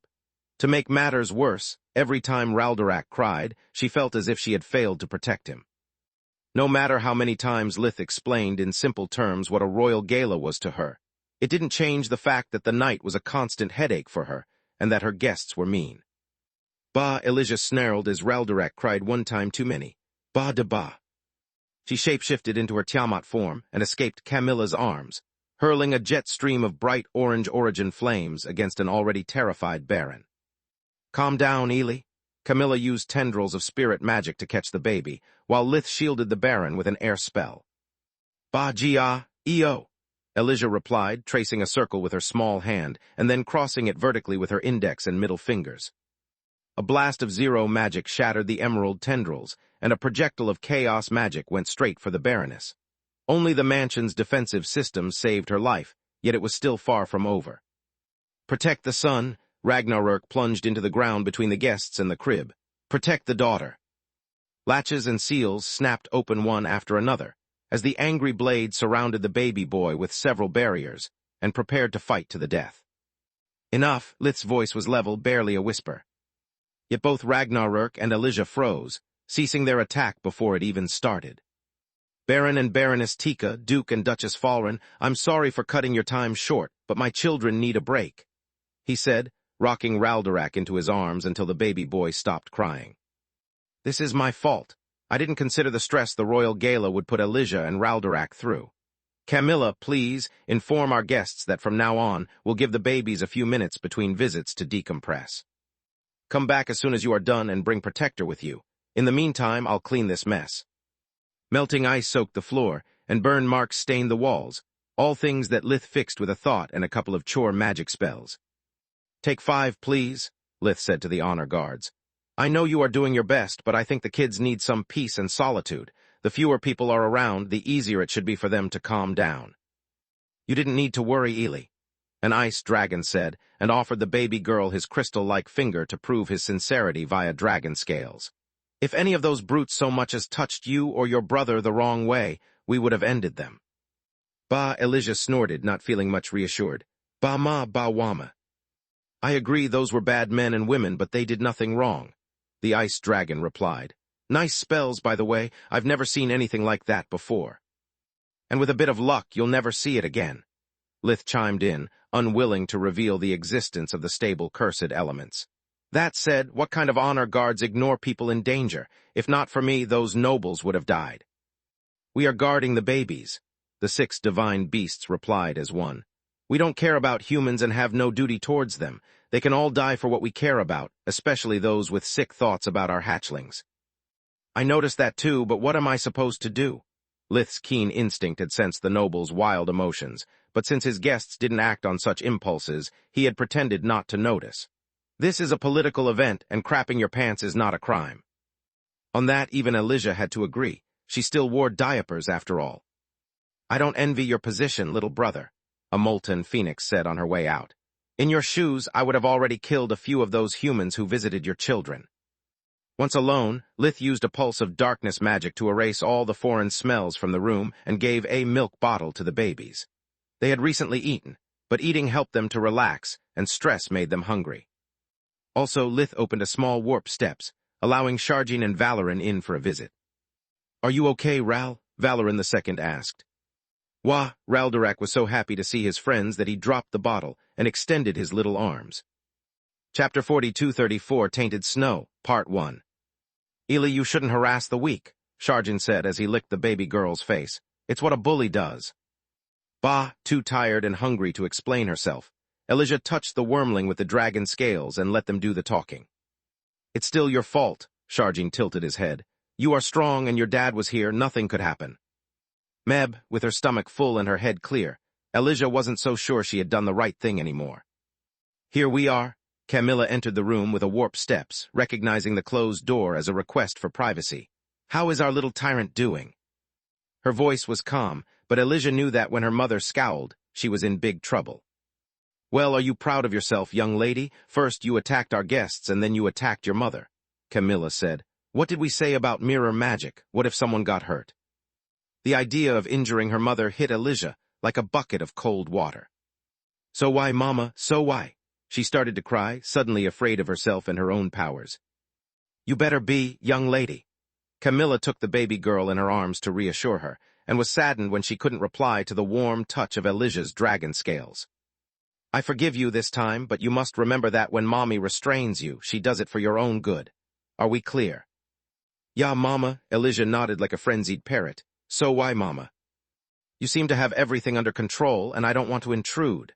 Ryman had stepped through the warp gate right after Camilla and had been looking around for something to do. If you don't need me, I'd leave. Actually, I could use your help with something. Lith gestured for his friend to come and sit on a nearby chair. Ral needs a godparent, someone who can help and take care of him in case something happens to me, someone like you. Me, Protector furrowed his brows, and when Lith handed Ral to him, Ryman adjusted the baby in the crook of his massive arm. I'm not a divine beast, an abomination, or even a human. What can I possibly teach Ral? Someone like Xenagrosh, Urgek, Falul, Nalrund, or even the Master would be much better suited for the role. Lith disagrees, and after talking at length about it, I do too, Camilla sighed. Zorith is already Ely's godmother, so she'll be part of the kid's life anyway. Also, she's a woman, and there are things Ral won't feel comfortable talking with her. The Master and Urgek are also out, Lith chimed in. There are too many family secrets they ignore, and we can't trust them to put our family above their own. Urgek and the Master can never know about Soulless Origin or the Tower. It would be too dangerous. What about Falul and Nalrund? Protector asked. She's a woman, but she's also kind and wise. She helped us all a lot, and she's a great friend. As for Nalrund, after struggling so much with his twin natures for years, he would be a great advisor. Sorry, but while Falul may be a great friend, she has a terrible track record as a mother. Camilla snorted. She hasn't been able to hold a relationship or raise her own children properly. I don't see why she should do better with Ral. Nalrund instead has too much on his plate already and has zero experience as a mentor. Lith said. Sure, he knows about most of my secrets, but I can't cross my fingers and hope he'll be ready when Ral needs him. You instead took good care of me even back when you were still a magical beast. I was no child, and there was no official relationship between us, but you acted as my godfather, and you did one heck of a job at it, Protector. You managed to quell my anger to teach me what I needed about magic and how to restrain my most violent impulses. If something bad happens and Ral is even remotely like me, he'll need you to protect the world from him, not the other way around. Most importantly, Ral will need you to protect him from himself. You've done it for me in the past, and I trust you to do it again for Ral. Protector remained silent for a bit, mulling over Lith's request as he played with the baby boy in his arms. Ral was innocent like Lith had never been, and as pure as fresh snow at dawn. Yet that same trusting nature made him vulnerable to betrayal and pain, and when someone or something tainted that purity for their own petty gain, the snow was likely to be replaced by a fiery inferno. It will be my honor to be Ral's godfather, Protector said. I'll teach him everything he needs to know about his father, even your remote past on you-nowhere if necessary to keep him from making your same mistakes. Thanks, Ryman, Lith nodded. I also expect you to teach Ral English and help him to become fluent with it. It's my family's secret code. More like nonsense, Protector snorted. Between the too many silent letters and the arbitrary pronunciation of most words, it's hard to follow. Don't get me started on all the things that are written differently yet are pronounced the same way. Like ball, bowl, and ball. What kind of madman came up with a language like that? It is what it is, Lith chuckled. Ral, from today onwards, Ryman is your godfather. Dia Reldurek asked. Sort of, Lith replied, having no idea how to express the concept without upsetting the baby. He's for you what Auntie Zorith is for Elijah. You have to listen to him, okay? Raldurak turned towards his sister, who shrugged. To her, the only difference between Zorith and the rest of her aunts was that Elijah had the shadow dragon wrapped around her little finger. It was so easy to get a sweet or an extra snack from Aunt Zorith that Elijah almost felt guilty. Almost. Raldurak nodded. Remember that this is just a contingency measure, Lith, Protector said while rubbing his beard against the baby's cheek, making him giggle. You have a long life ahead of you, and I expect you to outlive me. Because I'm Lilia's and Laren's godfather, and you want me to take care of them now that they awakened? Lith asked. No, because if I bring another kid home, Celia is going to kill me, Protector replied. Space. The breaks allowed the royal gala to continue without further problems, but it also delayed the rest of the evening's events quite a bit. When her turn finally arrived, Lachra Silverwing's patience had already begun to run thin. It's about time, she grumbled. All those stupid nobles should have stayed home and been content with a hologram of Raldorak rather than wasting everyone's time with their boring and grubby presents. The first Magus wore a golden dress that left her arms and neck exposed. It also emphasized her silver hair, from which she had removed all elemental streaks to go unnoticed. Moreover, she had turned her eyes ocean blue after removing their prismatic light. Chapter 42-35 Tainted Snow, Part 2. The kids sure would have appreciated it, Aunt Loca, Solus chuckled. Poor Elijah, Gianni was right. Our baby girl's birthday is the worst day of the year for her. By the way, you have yet to explain to me why you want so desperately to meet Ral. It's nothing nefarious, Solus, I swear. Despite Lockra's words, the honor guards tensed up and adjusted their grip on their weapons. As you know, I am over 700 years late to discover my apex form. The demon dirge that took place on Raldorak's birth gave me a few clues, but even after a month of intense practice, I've got nowhere. Unlike Lith and Elijah, Ral has a perfectly developed Indetch side, and I hope to learn something from him. Who knows, maybe he could trigger another resonance effect with me and point me in the right direction. She waved at the baby boy's 6 streaks and his different colored eyes. It's a good theory, Loca. I wish you luck, Solus nodded. Why are you staring at me like that, Malishka? No reason. Baba Yaga too found it weird that both of Lith's children had the 6 colored streaks in their hair, but she had a different explanation. I'm just glad to see that you are steadily recovering your strength. I know, right? Solus brimmed with joy. Ever since Lith and I started the project to awaken the Tron Woods, the world energy's output from both the mana geyser in the clearing and the one beneath the mansion is steadily increasing. Even better, the high-density world energy area that surrounds the geysers is slowly expanding in every direction, including Lucia's. It's only a matter of time until I can do more than using the warp and master mirror while at home. Lith and I will benefit from the empowering effects of the tower, even while at Renaz. I'm happy for you, dear. I only wish we had the same certainty about your recovery, Menadian sighed. According to my original plan, the tower was supposed to repair both your mana core and life force over the span of a few months. Yet I died soon after bonding you to the tower, and since that moment, the tower has cannibalized itself to keep you alive. I have no idea if the centuries of delay had any adverse effect on your condition, or if the tower is still capable of restoring you. In a few months, it will be 17 years since the day Lith found you, yet neither your life force nor mana core is fully healed. Have faith in yourself and your masterpiece, Rifa, Baba Yaga replied. I believe that by the time Solus recovers the bright violet, the repairs of the tower will be complete. I don't know about Solus' mana core, but her life force can and is recovering. The wondrous effects the tower had on the cracks in Lith's life force during their fusions are proof enough. Healing a cracked life force was an arduous task, but it was something that all those who achieved Likud did, and that Baba Yaga had done for most of her firstborns. Sealing a cracked mana core, however, was a different story. It was something that only guardians and forbidden magic could allegedly achieve. Even Baba Yaga needed to replace the cracked core with an artificial blood core, and only after it became full red would an undead be able to resurrect themselves at the expense of all their accumulated power. Rifa had spent years studying the workings of life vessels and Baba Yaga's undead, and believed to have found the answer. Yet it was just a theory she had hoped never to put into practice. The old enchantment of the infirmary gave her no certainty, but at least she knew its runes and how it was supposed to operate. The new one, instead, was as foreign as it was incomplete. Until the tower finished rebuilding itself, the first ruler of the Flames had no way to know how her original design had been altered in the wake of her untimely death. Do you mind shutting your mouths for 5 minutes? Lockra kept her voice low and soothing, but her mouth was twisted in a snarl. I too am worried about Effie, but after waiting hours for this moment, I'd like to have a bit of time for myself. Your constant yapping is distracting Raldorak and me. After the 3 women remained silent for 10 seconds, Silverwing tried to get the baby boy's undivided attention.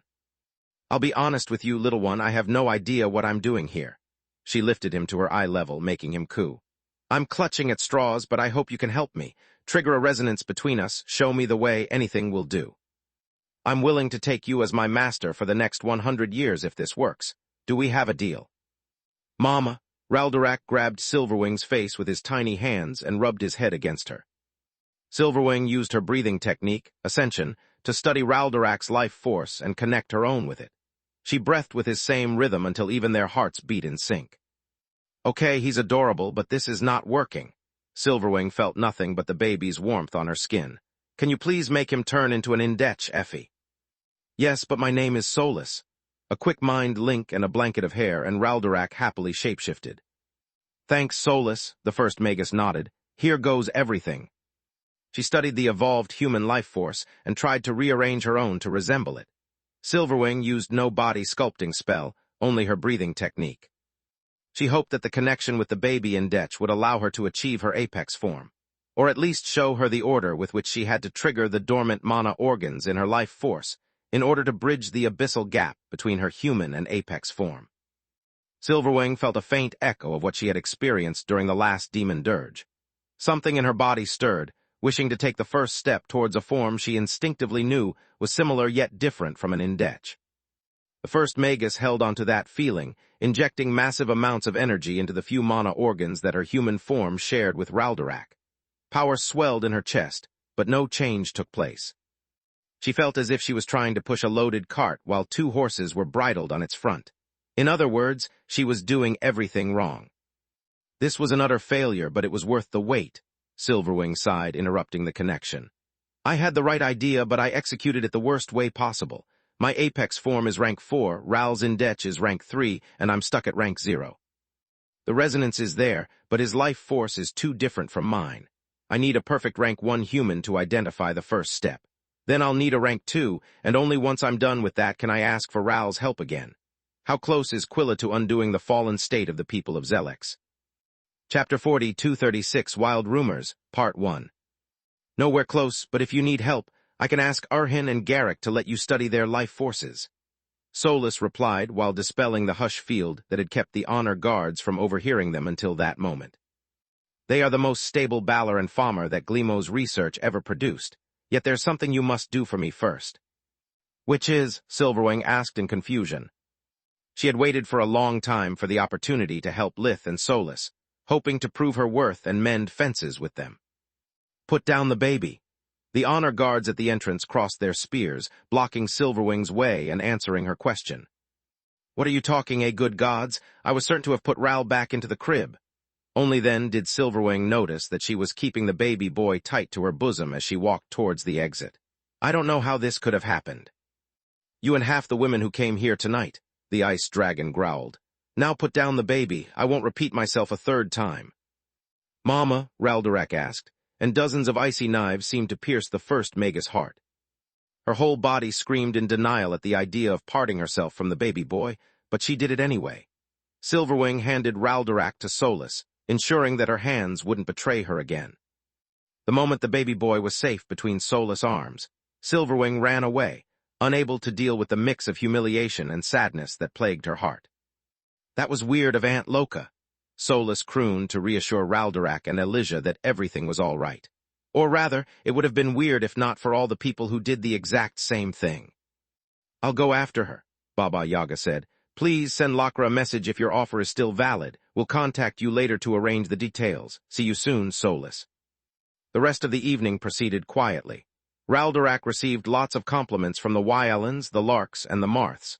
Vaster didn't attend the gala with the excuse of being busy, but Zinnia came in his stead. Dad would have gone crazy about your children, Lith, Jadon Lark said. I bet that his monocle would have popped out of his eye socket so often that the silk string would have snapped once when he met Ral, and only the gods know how many more times while sharing his thoughts with the other guests. Yeah, a sad smile formed on Lith's face. I bet that Count Lark would have spent so much time doting on the babies that Elijah would have mistaken him for a member of the family and called him Grandpa. And Dad would have loved every moment of it, Kelly sighed, bidding farewell. Thanks for the beautiful evening. Baron Iros Wyellan shook Lith's hand vigorously. I'm sure your boy will grow up into a fierce warrior just like you. Thanks, Baron, but I really hope Ral won't need to fight as much as me, Lith replied. The divine beasts were the second last to leave the Verhin mansion, followed solely by the members of the honor guard. Thank you for everything you did. Lith gave the divine beasts a bow. The guardians may protect my children's lives, but tonight you ensured that no one slipped inside the nursery in the middle of the confusion and studied the babies or took samples of their tissues. Don't mention it, Legato, the ice dragon, said. It was an honor to serve on this auspicious evening. You've received the Davros ingots we sent you for the babies, right? Of course, Lith nodded. They are safely stored and ready to be crafted into a masterpiece. If you need help with that, don't hesitate to ask. Canara, the molten phoenix, said. Every member of the nest would spare no effort to forge a master life-saving equipment for a new member of our family. Thank you for your offer, Canara, but we might have a problem with that, Lith groaned. What problem? She asked in confusion. I think he's referring to your attempt to spirit away Ral, daughter. Salark pointed at the baby boy sleeping on Canara's chest. Oh gods, I can't believe I did it as well. The molten phoenix looked honestly mortified. I'd better go before I make a fool of myself even more. I'll spare you the usual excuses. Fret not, hatchling, Salark said, taking Raldorak from her daughter. Holding a baby so small and cute who calls you mom is bound to arouse the maternal instinct of most women, especially the childless ones like you. Mama, Ral yawned, confirming her words as the wings of every female dragon and phoenix present fluttered. Now if you excuse us, Featherling will take our leave. No, I don't excuse you, Grandma, Lith snorted. And why is that? Salark asked in mild amusement. Are you kidding me? Camilla was second away from choking someone to death. You just moved Ral into your arms and are trying to leave with him. That's my child for the god's sake. But he calls me Mama and he's clinging to me. Salark wrapped her wings around the baby as if to protect him from the cruel world. He wants to come home with me. Grandma, that's not a puppy or an orphan you found abandoned on the side of the road. Lith grunted. That's my son and this is my house. What you are doing is daylight kidnapping. You're so mean. Salark gave the baby boy to Camilla before running away into the night, sobbing. I hate you. Please excuse my mother, Canara said. She didn't mean that, she just likes hatchlings with all her heart. The dragons left next, making sure that the females gave the baby boy a wide berth to avoid further embarrassment. Only when 3 consecutive scans of the tower's arrays confirmed to Camilla that there was no one outside the family left in the mansion did she allow herself to lower her guard. She plopped on the nearest sofa with Raldorak still held tight to her chest. Gods, I really have to be careful about what I wish, she sighed. I never thought that Ral saying Mom as his first word would cause so much trouble. Mama, the baby boy lowered his eyes, feeling somewhat responsible. No, my love, Camilla pinched his little cheeks and peppered his face with kisses. You did nothing wrong, it's all those weird women that made Mommy sad. Meanie, Salark's voice echoed with a sob. Oh, shut up, Camilla snarled at the ceiling. Here you go. Lith carried Elijah and Valoran, letting the babies meet again without any meddlers intruding in the moment. The 3 toddlers shared a long hug and some babble before falling asleep as one. I think we should follow their example, Solus said with a big yawn. This gala was exhausting. See, that's why I always teach Dia first. Ligon's voice resounded throughout the room. This would have never happened if Ral only knew how to say Dad. You shut up, too. Camilla hadn't enjoyed the night, but she hated the thought of not hearing the word Mom much more. Chapter 4237 Wild Rumors, Part 2. Space. The revealing of Raldorak's 6 streaks and the confirmation of Lith's bloodline potential sent the entire Garland into an uproar. Aaron, Lyria, and even Renaz triplets received countless invitations from noble and magical households all across the continent. Tista was spared from the envelope's onslaught only thanks to her relationship with Badia. The problem was that it made him a target. The members of the Nidog bloodline cleared him of every charge pending over his head and promised to make him the next patriarch if he returned into their fold with his lovely bride. Tell them to go fuck themselves.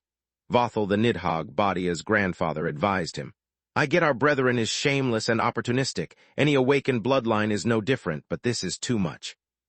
They can't expect you to magically forget everything that happened and play their stupid game with an even stupider smile on your face. Make them stew for a long time before giving them the finger. I want to see them squirm. Thanks, Grandpa, Badia sighed in relief, feeling the inner conflict between loyalty towards his family and his common sense sort itself out. What do you think I should do about the Hydra's offer to become a divine beast? Take it, but with a grain of salt, the older Nidhogg replied.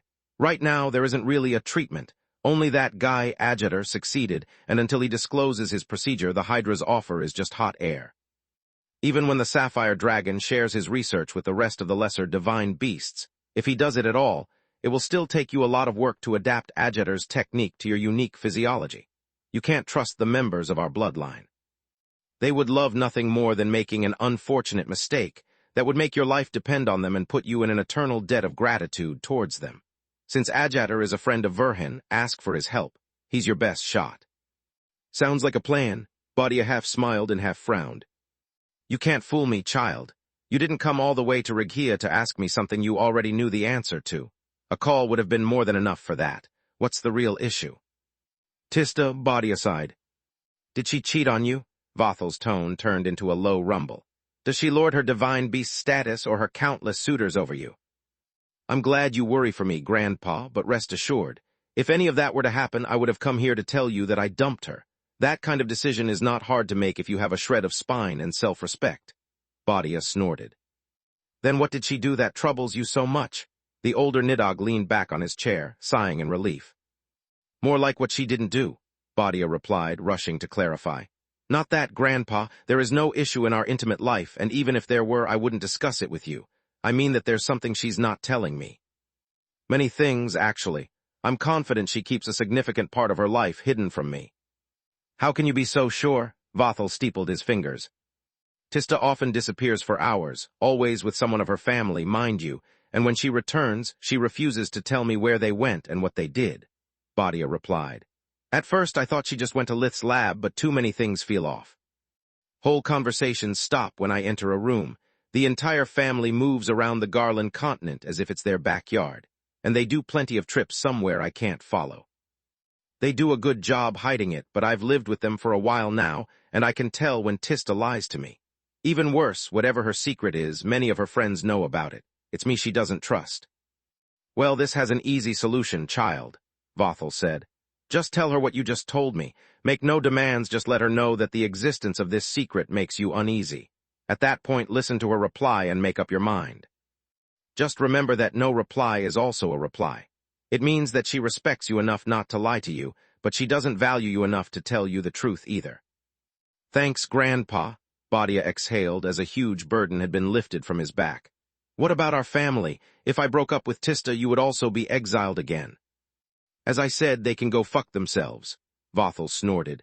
Why do you think I never returned to our ancestral land? I don't trust our brethren, and I won't put myself into their hands.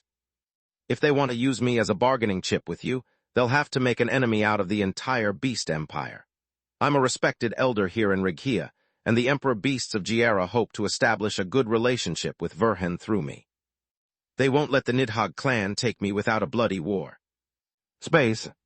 Over 2 weeks had passed from the royal gala for Elijah's birthday, yet the situation in the royal court only became more heated by the day.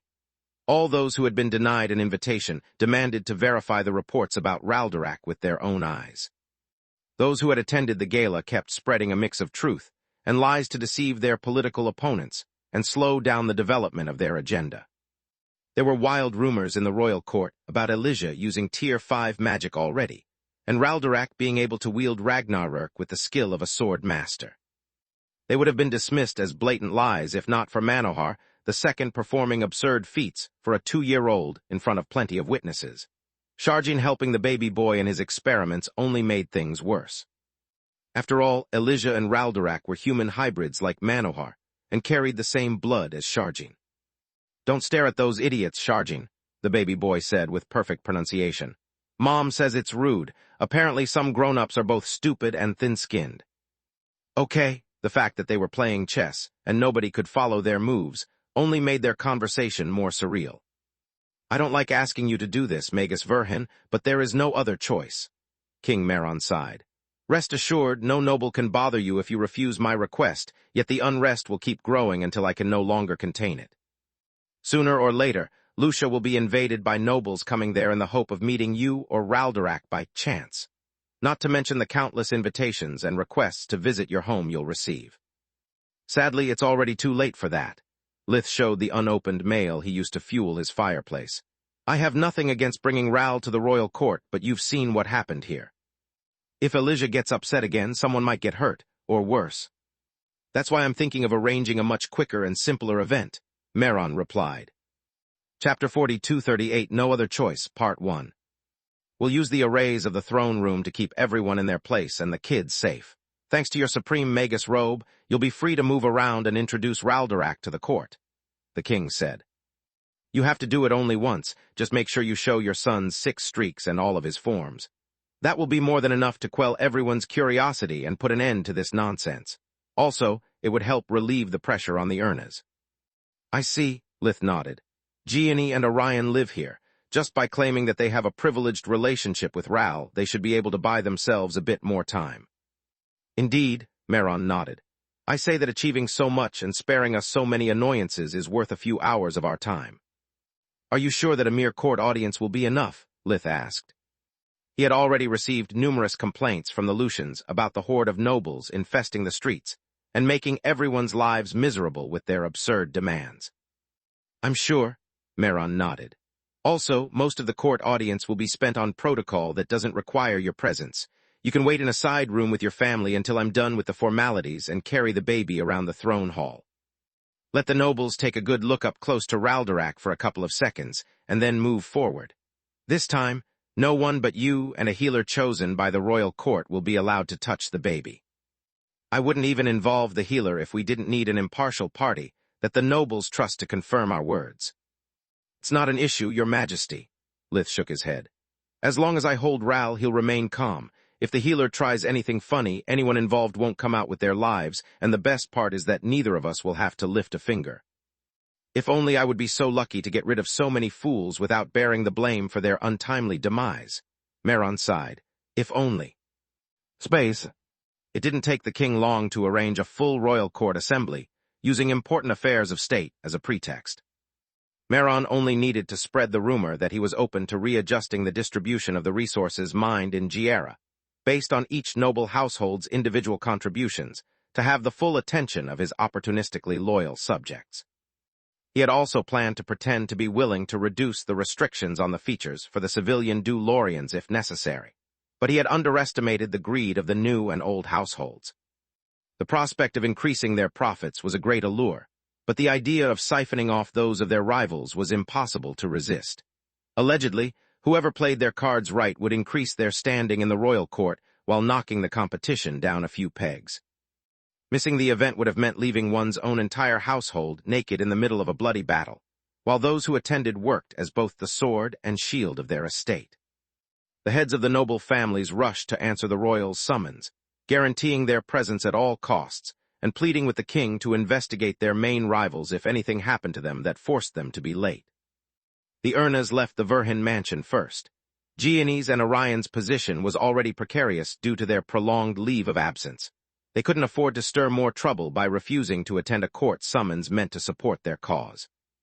Quilla attended in her role as royal healer, while Freya to show that the Urnas stood united and throw her recent merits in the face of whoever troubled her parents.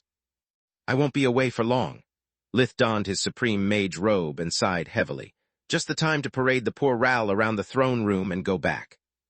Don't worry, dear, Elena chuckled. This is not the first time you've gone on a business trip. I promise you we won't burn down the house. That's not my issue, Mom. It's just that I don't like leaving you unprotected, Lith replied. We are not unprotected, son. Roz raised his eyes from the news on his amulet. We have the house, the arrays, the Queen's core, and everything you set for us. Lucia is our home. It's not supposed to be our prison, and you are not our warden. I know, and I'm sorry. Lith scratched his head in embarrassment. I don't mean to keep you prisoners, but I feel responsible for your safety. If not for me, you wouldn't be in danger. If not for you, I would be still ill, lil bro, Tista replied, looking at the children with worry. And we wouldn't live in this beautiful home, let alone own an entire noble mansion, son. Roz patted Lith's shoulder. Stop worrying so much and live a little. While you are at it, let us live a little as well. I'm with Lith, but you also have a point, Dad, Sola said. No one knows that we are going to be at the royal court today, or the reason the king is summoning all the most important nobles. Meron's plan is out of your paranoia book. Okay, fine, Lith groaned. Just don't get too far away and keep the Dulorian at hand. Also, don't talk to strangers, and for no reason except food from people you have just met. Elena mimicked Lith's note and gave everyone the same advice any parent would give to a young child. Keep an eye on each other and cry for help if you feel in danger. Mom, Lith blushed in embarrassment as even Aaron and Lyria chuckled at his expense. What's the matter, dear? If you have to treat us as toddlers, you might as well give us the full speech, she said with a smile.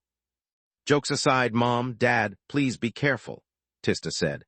The royals have insisted I attend the court summons as well since I'm the only other first-generation Indech in the family. If you leave the house for any reason, bring Abominus or Onyx with you. Lith nodded and was about to warn his parents of the dangers of the outside world, but then he remembered that they were older than him and shut up. Maybe it's because of Ral, but my protective instinct is off the charts, he thought. Aren't you going to stay with us, Solus? Rena asked. No, Valoran doesn't want to be separated from his siblings, but since nobody is allowed to see him and Kami has to take care of Elijah, I'll keep him company in another side room behind the throne, she replied. Do you want to go with your friends, baby girl? Elena asked Surin. The idea of being surrounded by a bunch of strangers and separated from her parents made Surin cry for her life, clinging to Elena with all her strength. I'll take that as a no, Elena said. Also, I was joking. I didn't expect you to understand anything I say. Bah, Surin said in her best Elijah impression. Bah, mama, bah. Chapter 4239, No Other Choice, Part 2. There goes her sixth word, Roz sighed. See you in a while, son. Bye, Dad. Lith tried and failed to stop himself as he opened a warp steps to the barn. Be careful. We will, Roz dismissed his son with a wave of his hand. Gods, he worries too much. With such cold weather, it's not like we'd go out for pneumonia. Space. A seemingly abandoned building located a few kilometers away from Lucia, a few hours earlier. Fucking cold. When is this God's damned weather going to improve? Reiko, a powerful bright violet-colored awakened, cursed. We set up camp in Lucia less than 1 week after the demon dirge. We've been waiting in the outskirts of this backwater city for almost 2 months, and the Verhins have yet to poke their nose out of the door once. What did you expect? Borrego, a bright blue-colored awakened, sneered. Between the sunned rain and the snowstorms, no one in their right mind would travel to Lucia unless there is an emergency.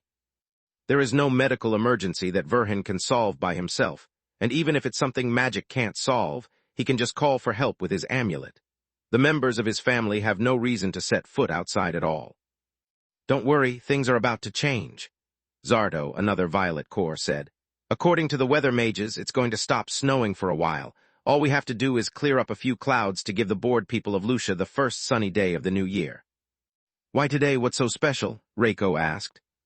Today, an urgent meeting of the royal court will keep everyone busy, and the most powerful members of the army and association focused on protecting those pompous idiots. Zarto replied. We won't get another opportunity like this anytime soon. Are we sure we want to do this? Lurda, a young and ambitious blue-cord awakened, said. I trust the plan. I helped set everything up, and I know it's the best we can do. Yet Verhin scares me. He's a very powerful awakened, and also the best tracker on Garland, so let me ask this again. Are we sure we want to go after the members of his family? What other choice do we have? Zardo snorted. His fight against Ruget of the Earth proved that Verhin knows the secret behind human evolution, or at least that his bloodline holds the key to unlock the potential of our race after countless millennia of stagnation. The events of the demon dirge only confirmed our suspicions. On that day, every one of us became powerful like never before. Some of us, like myself, came this close to evolving. Everyone nodded at those words and the memories they evoked. Little did the awakened know that what they had experienced had nothing to do with taking their next evolutionary step. The members of the group had just mistaken the surge in world energy around them for their untapped power, and the effects of their sudden elemental affinities for those of nascent bloodline abilities. Yet the increase in their magical prowess and the mystical connection they had experienced with the elements was real. All the human awakened on Magar had gotten a taste of their hidden potential during the day of the demon dirge, and those convened near Lucia were determined to get more. I know this is risky, but let's be real, what's the alternative? Zardo continued. You know how greedy and opportunistic Verhin is. Even if he discovers the secret of human evolution, he won't reveal it. If he does, that knowledge won't come cheap. Verhin is either going to keep whatever he knows for himself, or sell it for an ungodly price that only wealthy and powerful awakened bloodlines can afford.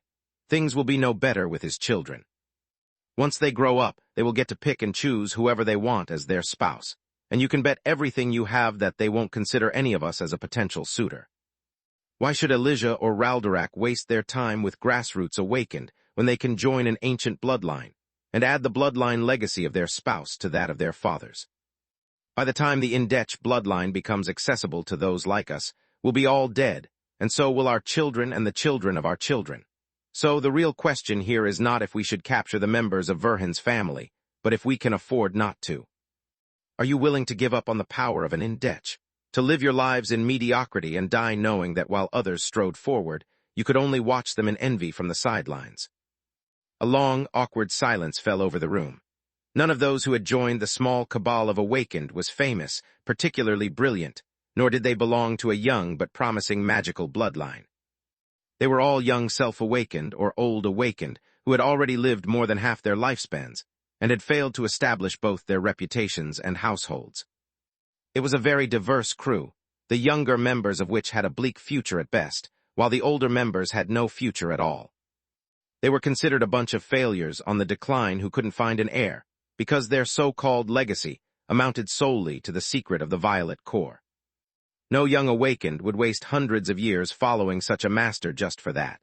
Not when Magus was full of powerful old monsters who could teach much more and possessed riches that put the royals to shame. No, we can't, Lurda sighed, and the rest of her fellow young awakened nodded. I'd rather take a huge gamble with my life at stake than endure a long, mediocre existence without achieving anything worth mentioning. Not when someone even younger than me got everything out of sheer luck. Verhin didn't do anything to deserve his power. He just won the parents' lottery. If I were Alina and Roz Verhin's daughter, I would be in his place.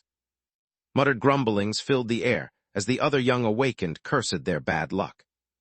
Only a few among them would have liked to point out that luck had nothing to do with Lith's success, since Orpal and Tryon had achieved nothing despite carrying his same bloodline. But there was no reason to lower the morale further, so they remained silent. "What about you, my fellow Twilighters?" Zardo asked, making the remaining half of the room tense up in shame and outrage. Despite its grandiose ring, the term Twilighters was an insult in the awakened community. It was a title pinned to all those whose star had started to set without ever reaching a height worth being called a zenith. The answer came in an onslaught of killer glares, accompanied by a silent nod. "It's unanimous, then," Zardo replied. "Remember the plan and make no mistake. Speed is the key to our victory. We aren't going to make a statement or put up a fight to show we are worth something. We catch one member of the Verhin family and we bolt. Nothing more, nothing less." Chapter 42, The Best Ally, Part 1. Unlike those morons who want to kidnap Alina Verhin and exchange her for Menadian's artifacts, we won't keep a communication line open that would allow Verhin to find us. Once you get your prize, destroy your communication amulets and reach the meeting point you've convened with the other members of your group. After that, no matter if you succeed or fail, leave Garland and never look back. If there's something good that came out of the Piss King's return, is that his prolonged existence proves that Verhin's tracking abilities have limits. If Narchat can disappear, then so can we. Once you get away, trust no one and don't try to contact any member of our alliance. If you don't know where the others are, you can't betray them in the case you're the unlucky bastard Verhin manages to find. Everyone nodded for Zardo to continue. "Here's our target list." He accessed the web of knowledge to conjure the holograms of the Verhins. "Alina and Roz are worth the hassle of capturing them only as a couple. They can produce a gifted offspring together, but there's no guarantee they can do the same with another partner. They are C-grade at best. Aaron, Renaa, and Surin Verhin are the real prize. They carry the exact same potential as their awakened siblings and are classified as a grade. Lyria, Falco, Tyrion, and Lennart Verhin Proudhammer are half-bloods. Their potential might be as good as Elijah's if their human father enhanced their abilities, but it could be lower if he just diluted their Tiamat blood. They are not a safe bet like the pureblood Verhins, so be grade. Any questions?" "Just one," Borrego said. "Since we are putting our lives on the line together as an alliance, wouldn't it be better if you Twilighters taught us the secret of the Violet? We already have the bright blue core and perfect body refinement. We can take the next step anytime, and even though the increase in our magical strength wouldn't be that much, body casting would make a huge difference." "Hear, hear," Lurda and the rest of the young awakened yelled in approval. "Not a chance." Reiko and the rest of the Twilighters emitted such a powerful killing intent that the blue-cord awakened fell on their knees. "We are no friends, and there is no bond of trust between us, only alignment of interests. If we shared with you runts the power of the Violet, nothing would stop you from running away, and exposing our conspiracy to the Awakened Council. With your newfound violet core and our heads on a silver platter as your letter of introduction, you'd easily get an apprenticeship in a powerful awakened bloodline. We are old, not stupid. We still remember how it feels to be young, ambitious, and conniving. The only reason we tolerate your disrespectful attitude is that we need you as much as you need us. Now let's make that sun shine. Space. The wind that had rattled the windows for the past weeks abated before Lith left the Verhin home, and a few minutes after he left, the thick, dark clouds in the sky parted enough to let the sun peep out. Is it me, or is that real sunlight? Aaron asked. Don't get too excited, Lyria sighed. We've seen this happening before. For a few minutes the weather seems to get better, we go out to play, and then a pouring rainstorm forces us to run back home for our lives. I miss Auntie Nika so much, Aaron said. At least we could make a lot of sun jokes when she was with us. I miss her too, sweetie, Elena said with a warm smile. You still have us, though. No offense, Mom, but you guys are boring, Aaron said, and Lyria nodded. Auntie Nika is free-spirited and says lots of funny things. The only thing you do instead is nag at us. So true, the triplets sighed. Hey, that's not nice to say, Rena furrowed her brows. Maybe, but it's the truth, Mom, Lyria replied. All you say is, Lyria, clean your room, do your homework, don't practice magic so much, don't practice accumulation so much, don't teach your siblings how to awaken. At those words, the triplets exploded in booing. Yeah, no offense, but this is not a home. It's a jail, Aaron nodded. At least at the mansion there is Garrick, Aunt Ryla, and enough space to run a bit Great Mother Almighty. The wind lessened to a chilly breeze, and the clouds drifted apart so much that the entire house was bathed in light. The adults were so flabbergasted that they ignored the kids' impolite remarks and rushed to open the windows. The air was still cold, but with the sky clearing and no wind, it would soon get warmer. Remember to thank Auntie Tyrus the next time you see her, Roz said with a chuckle. It seems she has fulfilled your wish. I wouldn't be so sure, Elena replied. Let's wait a few minutes. If the weather keeps improving, then we can go outside. A barrage of boos welcomed her proposal, but House Verhin wasn't a democracy. Only 10 minutes later, when the sun shone above the cultivated fields, and Lucia became visible on the horizon, were the kids allowed to step out of the door. I can't believe we can finally see Dad without Lith's help. Senton shapeshifted his house clothes into padded pants, boots, and a jacket. Let's go to the barn. One step and we'll get out of the association's gate in Lucia. More booing ensued. See, boring, Aaron scoffed. After being holed up in here for so long, Onyx and I need to stretch our legs. This is the perfect moment for a joy ride. He had no idea that the bad weather and Lith accompanying Rena, whenever they visited Zekel, had stopped the Awakened from attacking his family. Please, Mommy, Daddy, please. The triplets deployed their best puppy eyes and begged to join Aaron and Lyria. I'm sorry, kids. You can't run that fast on your own, and it's dangerous, Rena replied, making them burst into fake tears. Don't worry, Pumpkin, Roz said. They'll sit on Abominus and Onyx's back. They are safe there. Also, even if the kids get thrown off the saddle, they can use the floating enchantment of their armor, and I'll follow them with the Dulorian. Don't you trust your old man? Thanks, Grandpa. The triplets jumped with joy before remembering their situation and acting heartbroken again. Please, Mommy. Fine, Rena raised her arms in surrender. I'll see you at home then. Be careful, all of you. Yes, Mommy, everyone said, even Roz. This is not funny, Dad, Rena blushed hard. You could gods, I was about to give the Lith speech. We spend too much time with him. Let's go, dear. Are you coming with us, Celia? Senton asked after opening the permanent dimensional corridor Tyrus had established between the houses. To Lucia, yes, with the warp gate. No way, we've been locked up for so long that I've got mold growing on my hair, the huntress replied. I need a walk, a long walk in the woods. I'm sick of walls. I need to go outdoors. Chapter 42-41, The Best Ally, Part 2. Are you sure? Rena asked. Don't worry, if I change my mind, I can reach you with a single steps. Come on, kids. Celia strapped Salkar and the baby carrier on Protector's chest and took Fenrir's hand. The two young children didn't whine only because their father was staring at them. You do you, Mom, Laren said. I need to stretch my legs as well, and so does Slash. Also, I want to visit Grandpa Zekel. He promised to teach me blacksmithing. Are you really missing Grandpa Zekel, or all the sweets and hot chocolate that I know he gives you behind my back? Celia asked. I have no idea what you're talking about, Lilia lied through her teeth. Let's go, Crash. Gods, if I hate my name. The Freckie snarled, glaring at Celia. You might as well have named me the freeloading sack of fur. I tried, but Lilia said it didn't sound cool enough. Celia nodded in agreement. See you later, kids. Renaa, Senton, Alina, and Surin walked to the barn, while Roz entered the DeLorean, and the kids rode on their steeds after they shapeshifted into their magical beast appearance. The people of Lucia were still terrified of magical beasts, and Lith insisted that the kids' companions kept their cover intact unless away from prying eyes. Space. Meanwhile, high enough in the sky to not be visible, but close enough for the life visors to work, the awakened witnessed the results of their hard work. Gods know why, Reiko cursed like a sailor.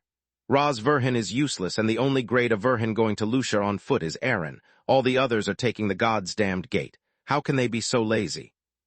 We can't make our move now, Zardo nodded. We'd alert the Queen's Corps and lose the other grade of marks. Yeah, right, Barrego scoffed. The real question is, where are Verhin and his sister? We have only one chance at this, and I'm not going to waste it. I refuse to lift a finger until we locate those two and can set up enough traps to delay them. Barrego is right, Lurda said. Time is the only resource we don't lack. I'm willing to wait for months if it means finding the perfect moment to strike and get out of here before Verhin reaches us and turns us in another cautionary tale. On that we all agree, Zardo said. If it's not today, it will be a week, a month, or maybe a year from now.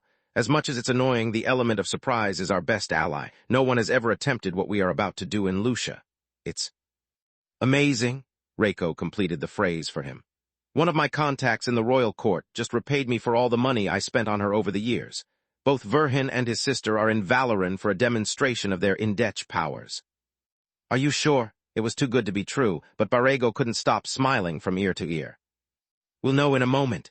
Zarto and the other Twilighters called their contacts in the royal courts, confirming the news.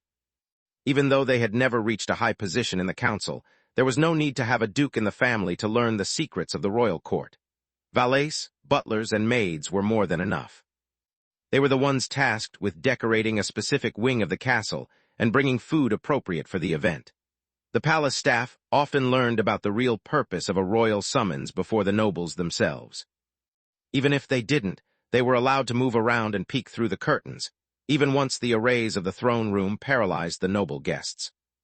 It was how the maid on Reiko's payroll had amassed a small fortune, despite her allegedly humble job. Everyone calm down and take deep breaths. Zardo could see personal ambitions emerge and teamwork crumble. I know this is great news and that we'll never get another opportunity like this. Yet if any of us screws up, we are all dead. One mistake is all that separates us from an early grave. The enthusiasm and excitement died faster than a firefly in a snowstorm. We need to adjust the plan. Zardo's heart beat so fast in his chest that he was afraid it would burst free of his ribcage. The traps to delay Verhin may not be necessary, but I'm taking no chances. We only have until all the marks assemble in Lucia to finish our preparations, so we don't have a single moment to lose. Get to your position and follow my instructions to the letter. If we fail, it's because we are the losers everyone always believed we were. Space. Maybe the kids were right, Alina said. Maybe we should have walked here. With Surin in your arms and the risk that a few cold gusts give her a fever, Renaa said. No, Mom, we did the right thing. We can always walk around the neighborhood or along Lucia's main street, where we are only a few steps away from warmth. Only the bravest and those whose work didn't allow them to rest dared to walk the streets of the city already. But the longer the good weather held, the more people left the safety of their homes. Lucia was akin to a bear ready to awake from hibernation, hungry and bored to death. With each passing minute, more people moved towards one of Vexel's bakeries or went for a chat with their neighbors. The former wanted to enjoy a sweet treat or freshly baked bread that wouldn't get soaked with rain on its way home. The latter, instead, were simply tired of seeing their friends only as holograms on their tablets, and craved the company of someone whom they hadn't seen long enough to be sick of them. Renaa was one of the few people who could do both any time of the year thanks to Lith warping her around, but the delicious smell wafting from the bakery tempted her no less than the other Lucians. Remember, Lil Sis, the other kids must never know about this, Renaa said while enjoying a steaming pastry as she waited for her children to arrive. Yeah, Surin nodded, flabbergasting both her mother and sister. It's wonderful to see Lucia thriving, Alina said after making sure that no one had heard the baby. I was afraid that after Meln's attack, a lot of people would leave. Instead, I see a lot of new and old faces. The city had completely recovered from the upper attack, and the number of people who moved to Lucia to make it their permanent home far exceeded those who left. Despite all the hardships Lucia had endured, Vexel had already reopened his 3 bakeries and was building a 4th. Zekel's home and shop had been rebuilt, improved, and expanded. His business flourished, and there was a steady demand for the articles that Lith had plagiarized from Earth. Yeah, and I bet we'll see a lot more new faces after today. Renat cleaned her mouth and hid the traces of her snack inside her dimensional amulet. Chapter 42 Shock and Awe Part 1. Lith did the right thing, keeping the deeds of the houses and land he bought. In his shoes, I wouldn't sell them at market price. I would put them on auction and make a killing with it. Maybe it's your dragon blood talking, Renat, but you are becoming as greedy as your brother, Alina said with a scowl. In Lith's shoes, I'd sell the deeds at an honest price, but only after carefully vetting the buyers. I hope that your brother will fill Lucia with good people who will be good neighbors and contribute to making our city a better place for our children. Not just count the coins and pick those who offer the heaviest bag. Maybe it's your dragon blood talking, Mom, but you are wiser than your silly daughter, Renat chuckled. Ya, Surin nodded. Lil sis, what about our sisterly bond? Renat turned beet red in embarrassment, while Alina laughed so hard that she held her belly, gasping for air. Mama be mama, Surin replied, looking at Alina with eyes wide with admiration. She's saying that I'm the best mom in the world. Alina's tears went from hilarity to emotion in a heartbeat. I need to sit down. Enjoy it until it lasts, Mom, Renat sighed. In just a few years she'll find you boring just like Aaron. Bah, Surin replied in outrage. Bah. What did we miss? Lyria and the rest of the kids arrived when the baby girl was still scolding her older sister. Only your mother trying to reinforce her sisterly bond with Surin. Senton had a hard time keeping a straight face. Are you going to come in, or do I have to beg to have my family in my home? Zekel was tired of waiting and watching the show through the windows like a neighborhood gossip. Grandpa Zekel. The kids tackled him into an embrace with enough enthusiasm to knock the blacksmith off his feet. Damn if you've gotten strong, kids. You've also gotten taller since your last visit. Zekel laughed as they helped him to stand up. Really? Aaron and Laren rushed to the door frame with their height marks. You're right, Grandpa. How is business doing, Dad? Senton gave his father a brief hug, quickly followed by Roz. Like every winter, the gods send on Magur. Slow. There are so few clients that I keep the smithy open only for emergency repairs. There is always some unlucky soul who needs the tools to fix his house at the worst possible moment. This weather is unforgiving, and any weak spot you overlooked during fall is going to pop out during a storm like a sudden guest at dinner time. Untimely and undesired. The real business comes through the branch of the Mage Association. I prepare the shipments, one of those nice fellows signs the paperwork, and then stores them in a dimensional amulet. It saves me a lot of time going back and forth from the association, and the warp gate brings the goods to their destination. What about the merchants from villages and cities that don't have a gate? Roz asked. They have to come all the way here by carriage, and then they are my guests at the temple until the weather clears up enough to resume traveling. You have no idea how many people got stuck here until now and are rushing to leave. This is all nice and all, Grandpa, but what about our blacksmithing lessons? Laren asked. Don't worry, young man, I haven't forgot about my promise. Follow me. Lyria had no interest in metalwork, but her competitive spirit got the best of her. Can I come too, Grand? Something slammed into the arrays surrounding Zekel's home, cutting her short. Something powerful enough to make the walls made of solid stone tremble. What's going on? Roz kept his cool despite the rain of spells blasting through the barriers and tried to take his communication amulet out of his dimensional ring, but to no avail. Zekel, did you change the arrays? I couldn't do that even if I wanted. The blacksmith kept his amulet always at hand, but it didn't work either. We are under attack, where is Lith? At court with Tista, Roz inwardly cursed. What about Salman? At the bakery, learning an honest tra. The ceiling of the house collapsed along with the magical formations protecting the Proudhammer house. The debris falling from the first floor was pulverized, leaving the shocked Verhins unscathed, and allowing the blue cord awakened to land right before their prey. Space. City of Valoran, Royal Palace at the same moment. The presence of the Supreme Magus and his family had surprised the nobles convened from all over the kingdom. The activation of the high ceremony arrays that had paralyzed them on the spot and sealed their mouths had come as a shock instead. Many of the nobles feared that their unsavory business had come to light, and they were about to be publicly executed. But then they noticed that even people like the Urnas and the Distar were in their same condition. When Meron started his speech to explain the real reason for the royal summons and the necessity to deceive even his most loyal retainers, the corrupt nobles sighed in relief. As for Lith, he had a hard time not yawning. The king was trying to be as brief as possible, but there was a lot to say to avoid the deluge of questions that would inevitably follow Raldorak's appearance. At Lith's request, Meron told the nobles all about how human and Tiamat blood interacted and what they could expect in the future. This way, when they witnessed the baby boy's appearance with their own eyes, the nobles would see the truth in the king's words and need no further explanation. Or rather, that was the plan. I bet good money that some idiot will ask a nonsensical question or something Meron has already explained anyway. Lith inwardly scoffed. He couldn't wait for the court assembly to be over, yet when that happened, he regretted ever making that wish. Lith felt a pull at his conscience, and then another, followed by a cascade of alarms ringing in his head. Court protocol forbade keeping communication amulets available while in the presence of the royals, but Lith's paranoia superseded any written and unwritten law.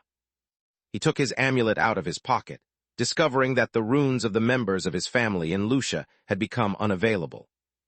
Even worse, the alarms of the warp gates in the barn and in the mansion had gone off as well, warning their master that someone was tampering with the artifacts. Supreme Magus Verhen, what's the meaning of this? No one can disrespect us royals in our home, not even you. The queen spoke only because the nobles expected her outrage as much as she expected bad news. My family in Lucia is under attack. I need to go, he replied. He's right, your majesty, a captain of the royal guards and one of the only few people who could move freely said. We've just lost contact with the Queen's Corps squad stationed in Lucia, the local branch of the association, and even the branch in Dirios. Chapter 42-43 Shock and All Part 2. What? King Meron jumped to his feet. Are you telling me that there is no active gate in the vicinity of Lustria County? Marchioness Distar had her private warp gate, but that had to remain a secret. The king's question allowed the royal guard to include the report about the Distar private gate without mentioning it. None at all, your majesty, the captain nodded. How is that possible? Meron slammed his fist against the armrest of his throne. What about Headmaster Distar? I'm sorry, your majesty, but as I said, we've lost all communications. As for Lord Distar, he's at the Black Griffin, and we've already notified him of the issue. He should be on his way any moment now. Your majesty, please allow Solus and my sister to move. I've got to leave immediately, and I'm going to need their help. Of course. A couple of emergency robes wrapped around the two women, freeing them from the array's effects. Are you going to use the Beast Gate network? If so, you can take the royal guards with you. No, the last time that Knight attacked Lucia, she did something similar and blocked even Falul's lair. I'm going to use my own means, Lith replied. Kami, you look after the kids and never step away from them. Solus Tista, dragon speed. He warped away before Meron could ask him any questions, bringing everyone outside the palace. Space. Deep into the Tron woods at the same time. I'm so glad we didn't go to Lucia. Celia inhaled the chilly air and the scent of the pine trees it carried, shivering with joy. After days and days of chaos and noise, I need the silence. I want to go to Lucia and eat sweets, Fenrir pouted. I'm bored. Shush, child, let your mother relax, Protector said, and the young girl obeyed. Me too, dear. There's something about these woods that... Lith had installed the same alarms he used for his family in the armor of Lilia and Laren, so when the Awakened sealed the space around Zekel's house, Protector noticed as well. Something happened to the kids, we have to go. Ryman was no dimensional mage, so he opened a warp steps leading to Lith's house. It would allow him to reach a point from which he could see Lucia, and bring Celia, Salkar, and Fenrir to a safe place. Stay here, I'll take care of it, yet he couldn't. He felt his missing children's fear and anger through the bond the Skalls shared. In that moment, Protector knew that something terrible was happening and that he would never arrive in time to stop it. Space. City of Lucia at the same time. A single Violet Cord Awakened had been tasked to take care of the Mage Association's branch in Lucia. He had conjured 6 elemental sealing arrays and overlapped them to perfection.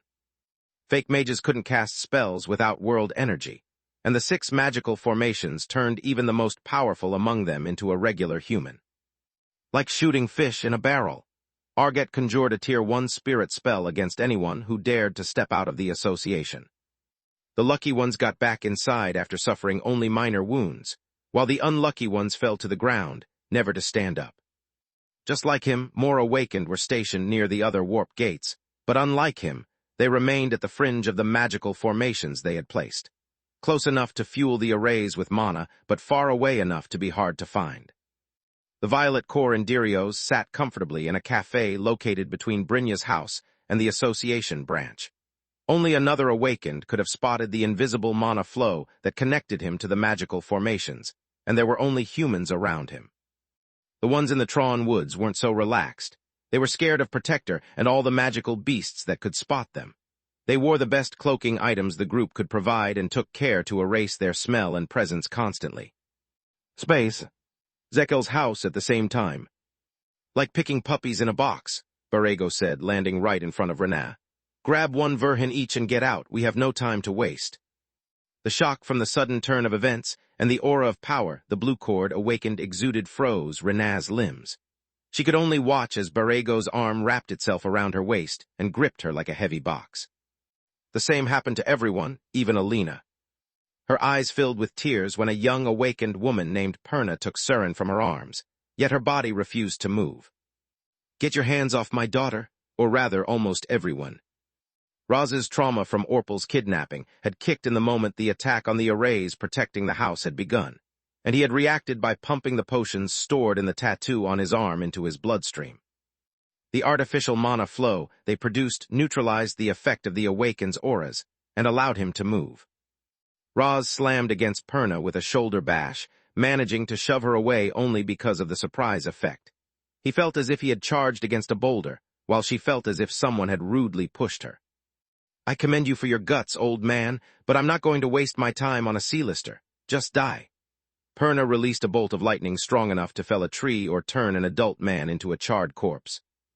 Roz used the air potion to move fast, the earth potion to neutralize part of the electricity, and the darkness potion to resist the pain he knew was incoming. He also injected his Scalewalker armor with mana, temporarily boosting its defensive properties. Only half of the Tier 3 lightning bolt struck Roz, while the other half blasted the front wall open.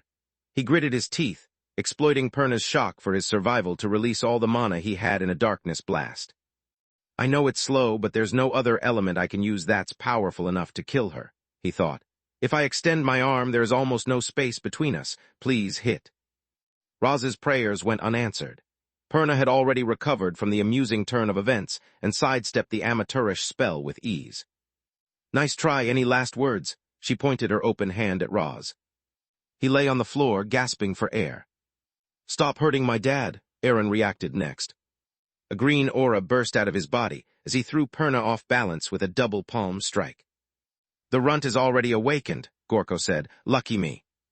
He had won Aaron at the earlier raffle, and the revelation made the boy a bigger prize than the other Verhins. Gorko grabbed Aaron's shirt, and the boy answered by slamming a hard light mace on the Awaken's face. The construct had appeared quickly and had a hardness beyond what a green core could produce. Aaron had no white prism on himself, but the Horseman of Dawn had taught him well. He first had conjured an ice crystal in his hands, and then had used it as a focus to condense and amplify the light element of his spell. Chapter 42-44 The Bitterest Poison, Part 1. The Awakened in Zekel's home glared at Gorko in envy, hoping that their respective marks were half as good. Unfortunately for Aaron, the only thing his blow had achieved was to bruise the burly man. Gorko wore a good enchanted armor, and his mana core and body refinement were far superior to Aaron's. The hard light mace had struck him like a good punch, but a punch nonetheless. And he even knows light mastery, Gorko laughed like a plumber called on the 4th of July. This couldn't go any better. Too bad you didn't go for a sword, kid. That might have actually hurt. Aaron was just an 8-year-old boy, not a killer. He wanted to protect his father, but hurting another human being was unthinkable to him. He watched Perna raise her hand at Roz again and let Gorko grab him, cursing his own stupidity. Onyx was also 8 years old now, but she was an emperor beast. Killing anyone who threatened her family was second nature to her. The moment the Awakened forgot about her to focus on the Verhins, she struck. Stupid pet, what do you think? The shife that had tackled Gorko from the back grew in size until she was taller than him. 2 new forelegs appeared from her torso and wrapped around him as long claws coated in adamant pierced through his armor. The original 2 forelegs closed around Gorko's throat, cutting it halfway through the neck and allowing Onyx to bite it off with ease. That's not a magical beast. The cloaking items Lith had crafted for the children's companions had hidden their real nature, and the weapons he had entrusted to the Utgard did the rest. Hey, ugly, eyes on me, Lyria said, drawing Perna's attention and giving Senton the opening he needed to use the power of the potion's tattoo to bring Roz out of the line of fire. The Awakened was about to complete her spell and kill Roz when the young girl, enveloped in a green aura, jumped in front of her with her arms extended and her palms out. Lyria's hands were coated with a thick layer of ice that focused and amplified the Tier 3 Light Mastery spell, Sunbeam. A heat ray imbued with the full power of Lyria's green core hit Perna's face from almost point-blank range, burning her face off. Her enchanted armor and earth fusion saved her life at the last moment, but they could do nothing against Abominous Metal Maw. The Piamir pushed the wobbling Awakened to the ground with his massive paws and ripped her head off with a single twist of his maw. Run, they ambushed us. Lurda's words made little sense, yet they were true nonetheless. The Awakened had started the attack, but the unknown Emperor Beasts had taken the Awakened by surprise, breaking their formation and culling their numbers. Crash and Slash had shapeshifted into their true forms and attacked the intruders as well, but they had no support and were weaker than Onyx and Abominus. The Fasteros steeds had only recently become Emperor Beasts and had not yet reached the Verhin's level of training, but killing a stronger enemy who turned their back on the Emperor Beasts and paid them no attention wasn't that hard.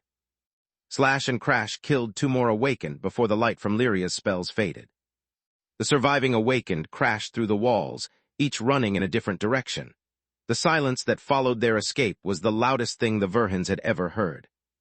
My babies, Renaz's cry shattered the quiet, snapping the children out of their daze as they stared at the dead bodies at their feet. They've taken my babies. Eren had rushed to his father's side to heal Roz and recover his own mana with invigoration. Only then did he notice that there was no trace of Falco, Turian, and Lennart. Surin, Roz jumped to his feet even though his body could barely stand. Where's Surin? Elena lowered her gaze and found her arms empty. Gone, I lost her. I let them take her from me. Don't worry, Grandma. With each breath Lyria took, her strength returned. I will.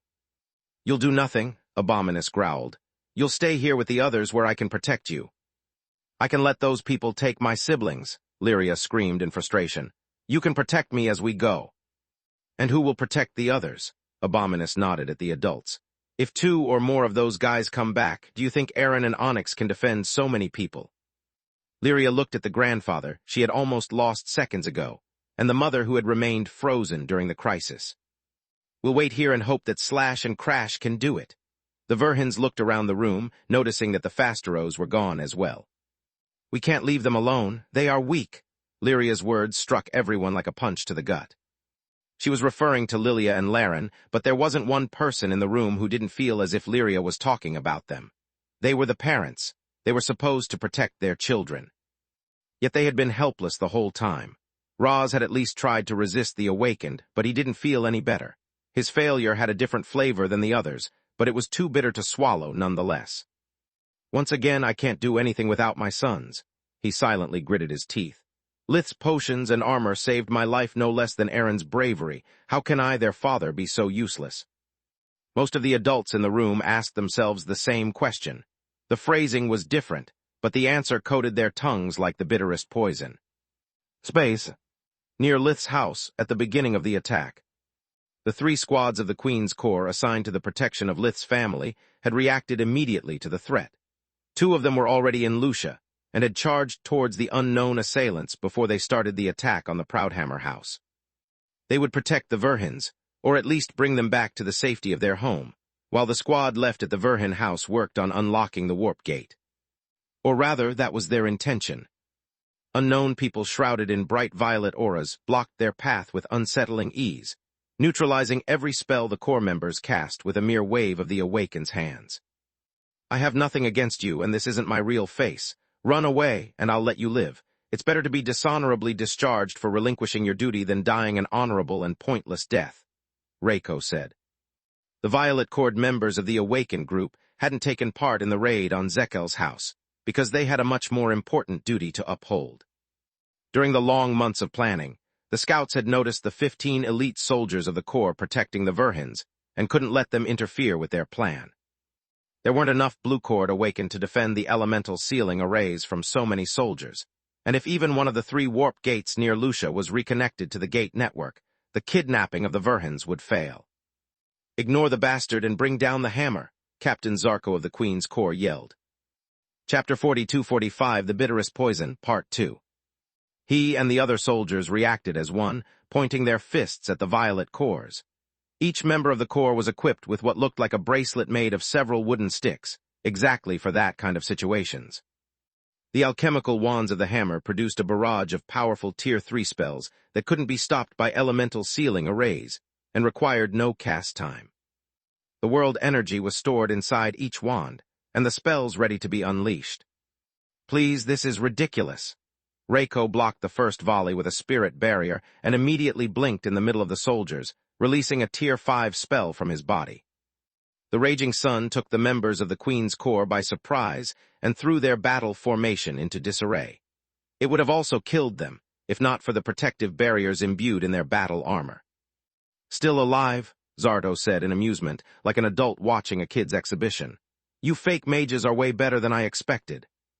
The Violet Corps cast spells while they moved, whereas the soldiers only had their alchemical tools and the spells stored in their rings. Everything else they had prepared had been lost when the raging sun had broken their focus.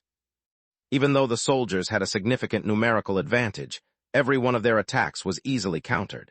Even with the tattoo potions, the gap created by the Awakened's body refinement was too big. All the military training and equipment were useless against an opponent who could read their every move and cast spells non-stop. The roof of Zekel's house had yet to fall, but every member of the Corps was already full of burns and cuts. A deep, guttural howl resounded above the bustling sound of Lucia and the clash of spells. "What are those morons doing?" Allian, one of the Violet Corps, said. "We told them to seal the area with an air barrier just like we are doing. We can't afford one of the Verhin's pets alerting the kings of the woods." Gorko and the others were not to blame. They had followed the plan by the letter, and not a peep had escaped Zekel's house. What the Awakened had failed to consider was that the Queen's Corps wasn't the only one tailing the Verhins around Lucia. One king of the woods would always follow them from a distance and stand ready to intervene. The cloaking ring sentinel the Garmer wore made her almost invisible to life vision, while her disguise as a girl had fooled even the Lucians. More and more howls spread like wildfire through the Tron woods, until they were the only thing one could hear.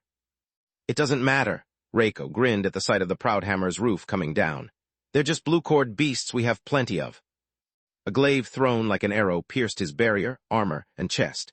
The impact with the ground was so violent that not a single healthy bone was left in Reiko's body. Howling for reinforcements was just the second step of the contingency plan that Lith had assigned to the kings of the woods. The first step was calling Falul the Hydra. "You invade my turf."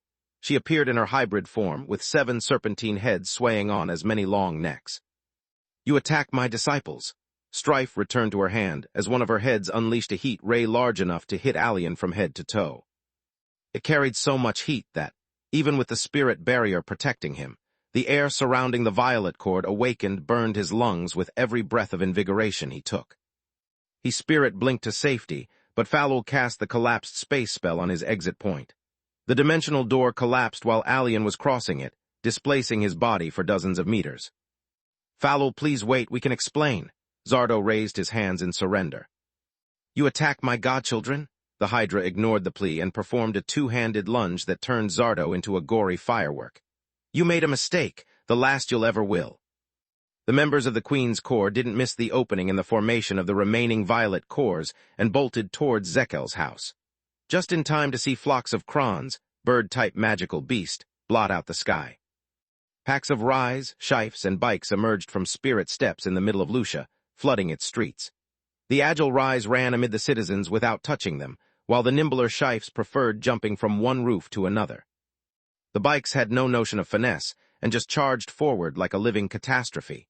Their roars were the only warning they gave to those who stood on their path. "Please, Falul, stop." Belto said as a river of acid turned him into a puddle of rotten meat. I'll stop when you're all dead. She would have liked to check on the Verhins, but she couldn't let the violet cores live. They were too dangerous, and only someone with a superior mass and the ability to cast multiple powerful spells at the same time like her could beat the Awakened despite their numbers and skills. Space.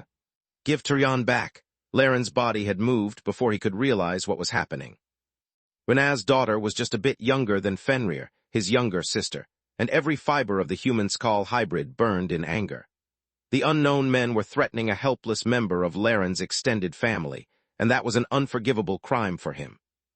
The young boy knew that he was no match for the bigger and stronger Awakened, yet he didn't hesitate to throw his cover away just to increase his chances of victory, even by a small margin. Laren shapeshifted into his hybrid form, flapping his wings to catch up with the blue-cord Awakened. How in the gods' names is that thing so fast? Arcus said while turning back to look at the young boy. Who cares about that? Alusha blinked away, and his companion followed a split second later. He's just a deep green core and we have our prey. Just make sure you don't drop the girl and our mission will be a success. We have 3 problems, you moron. Number 1. Arcus held Tyrion tighter as he used his now free hand to point at Laren. Skulls displayed incredible speed even from a young age, and whenever the 2 Awakened didn't blink forward, the young hybrid gained ground and closed the distance between them. Number 2, his fingers moved to slash the Jerry. Laren, wait for me, damn it. The Emperor Beast had not only a deep blue core, but could also blink as well. Once she combined her dimensional magic with the boy's speed, the 2 kidnappers would lose their advantage. And number 3, he pointed at the violent auras the boy and his steed released. They are Awakened Emperor Beasts. They know our smell and energy signatures, and we can alter neither. If they pass that information to Verhin once he returns, we're dead. Or do you think we can afford to experiment on the kid while living on the run? Many mocked Orpal for his many flaws and made his escape from the net that Lith had cast to find him easy, but it was far from the truth. Chapter 42-46 Wolf Blood, Part 1. What everyone always neglected to mention, while explaining the reasons for the dead king's success in hiding his location, was his considerable power. Orpal was a divine beast with a small army of loyalists, skilled Awakened who protected him, because by doing so they protected their own interests. On top of that, he was bonded to one of the most powerful relics on Magur, and possessed a mage tower.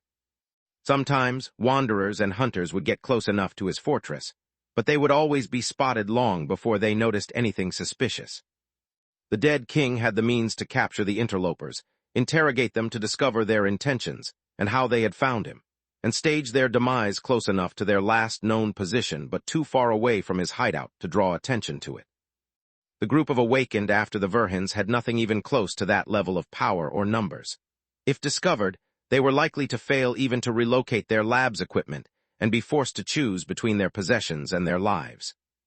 Studying Lith's bloodline might take years, and the Awakened lacked the means to build more than one lab. So what are we going to do? Alusha asked. You take the girl, Arcus tossed Tyrion, who yelped and cried to his companion.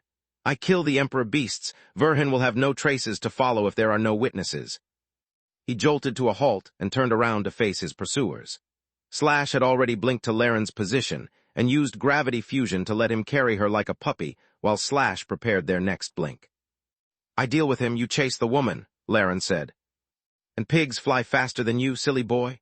Slash unfurled her wings, using them as a parachute to swiftly slow Laren down and save him from Arcus' blade. You are smaller and weaker than him and are unarmed at that. The brush with death snapped the boy out of his wild frenzy and alerted his father despite the distance separating them. Outside the dimensional sealing spell, the connection between the skulls had been restored. Together, then, we must save Tyrion.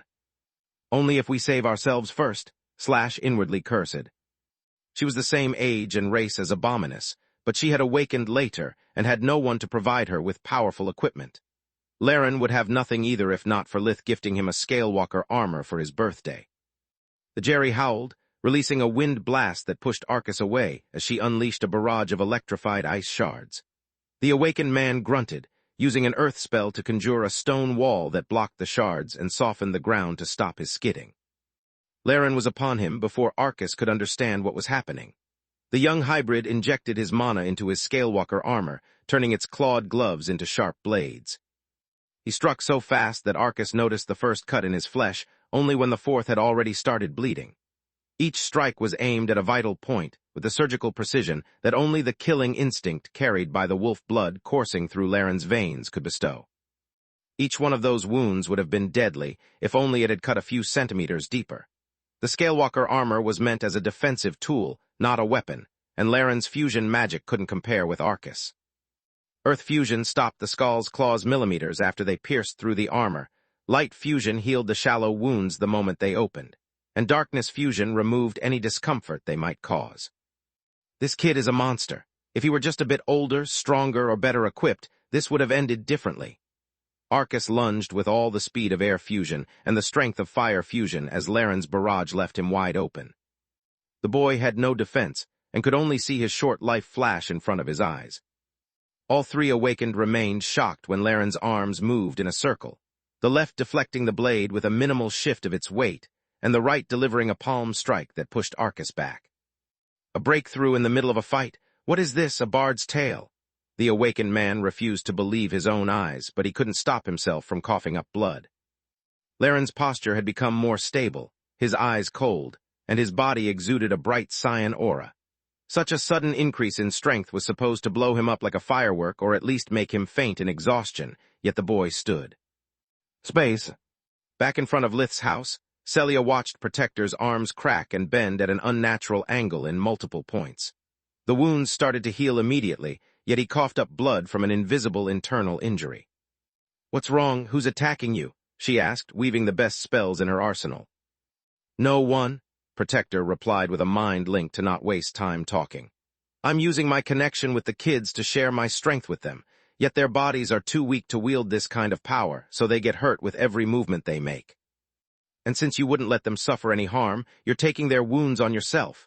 Celia's eyes went wide in understanding.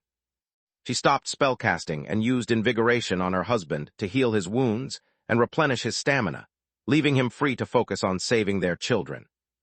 "Yes, but that's not enough. You can't win by just defending yourself."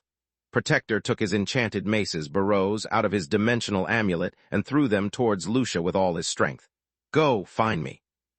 The maces were enchanted to always return to the hand of their master, and while Protector supported Laren and Lilia, it was as if he stood by their side. The weapons sensed their master in 3 different places, but only 2 of them called for barrows. Space.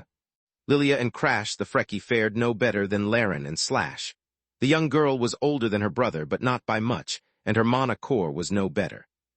"Look out!" Crash used a mix of fire and earth magic to conjure a massive explosion at Lilia's feet that hit Narma, a blue-cored woman, from point-blank range, and hid the Frecky's blink spell from the Awaken's life vision.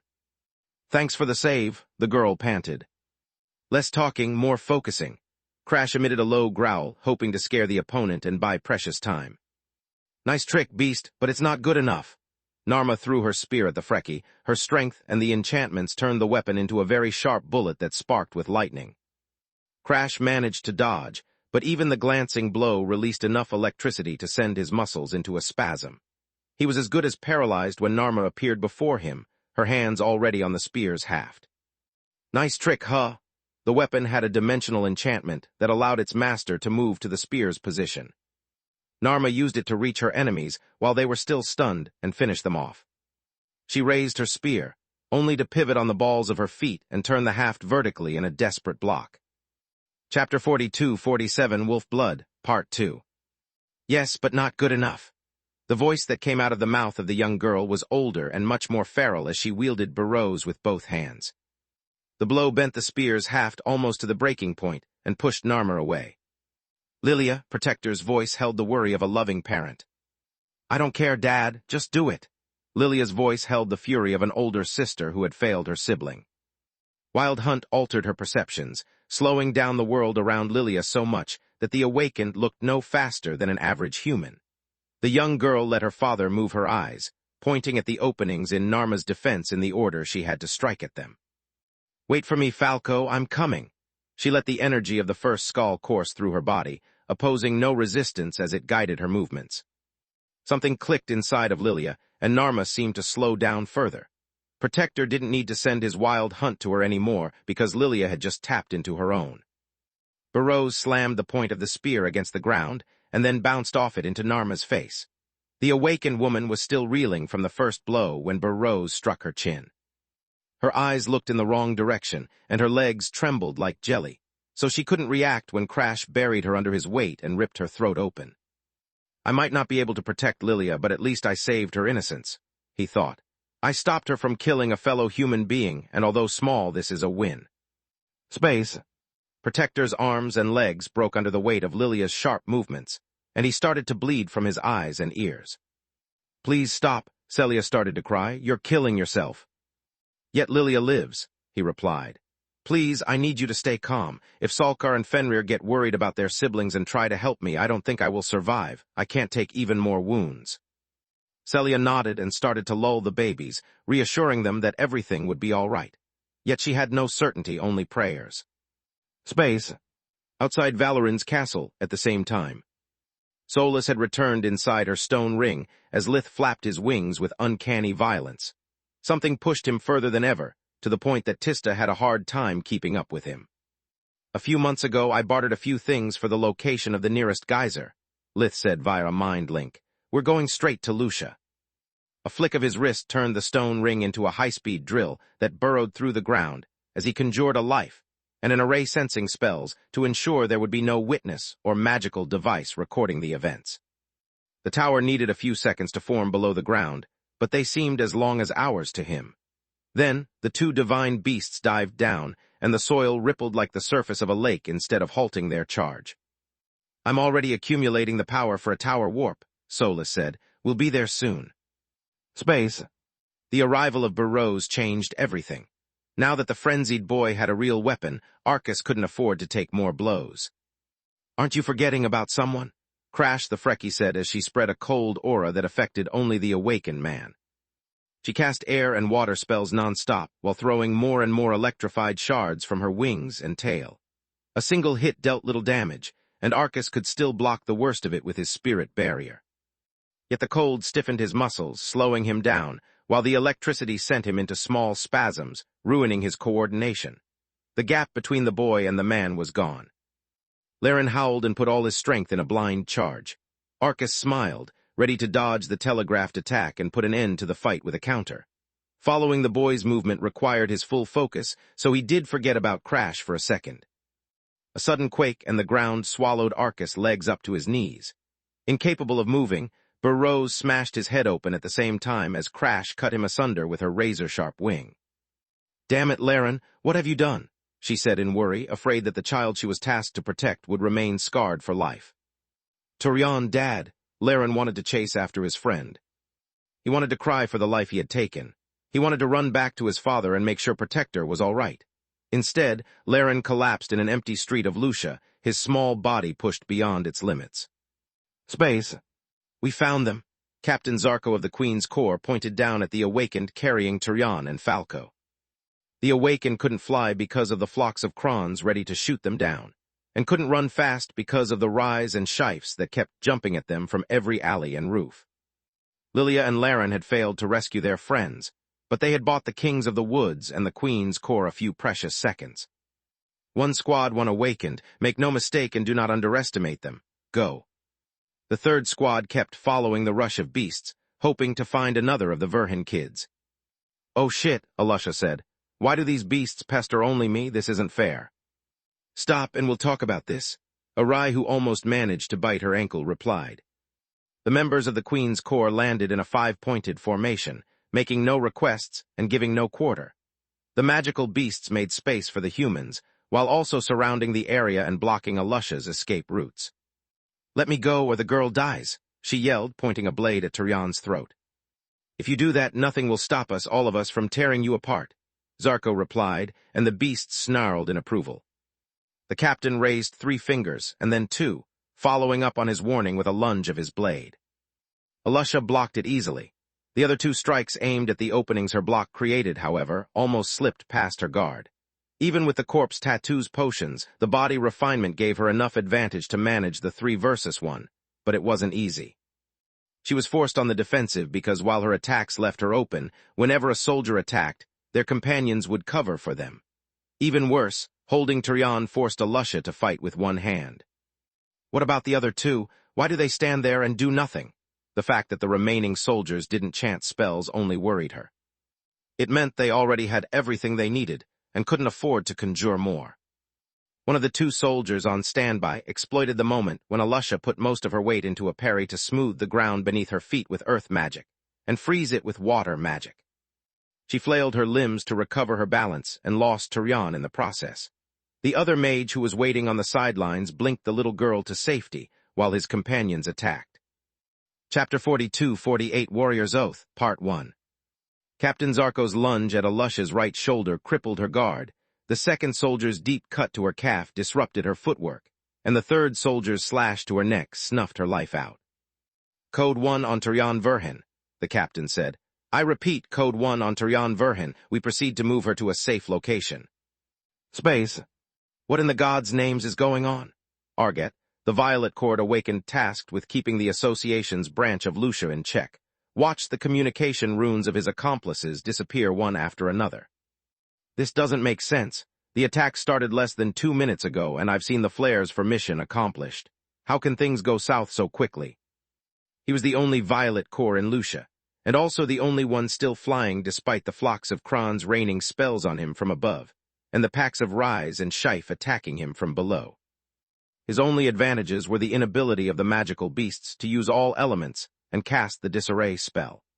Arget had been careful, placing the 6 elemental sealing magical formations so that any attempt to destroy them would trigger a chain reaction with catastrophic consequences. Unless Arget's arrays were neutralized one at a time by a skilled warden, the resulting conflagration would destroy the Mage Association's branch, and with it all the neighboring buildings. Whenever the magical beasts were about to overwhelm him with sheer numbers, Arget only had to spirit blink inside the arrays to foil their newest strategy. He had no such problem, and he used the protection of the elemental sealing arrays to regain his strength with invigoration and conjure spirit spells. More than one magical beast had died in the onslaught, but that had only sent the survivor into a frenzy. The Krons now didn't hesitate to attack Arget with their massive bodies, and even though they weren't much for a Violet Core, there were dozens of them. Stop bothering me, stupid birds! Arget swatted a Kron diving talons first at him like a fly. You can't win. That was never their task. Lifebringer, the Kirin spirit blinked right outside the range of Arget's full guard and lunged at the awakened with his enchanted staff. Great, another stupid beast. The attack was slow, and the king in the north had only a measly blue core, so Arget didn't hesitate to catch the wooden staff with his open palm. I'm going to shove this down your throat.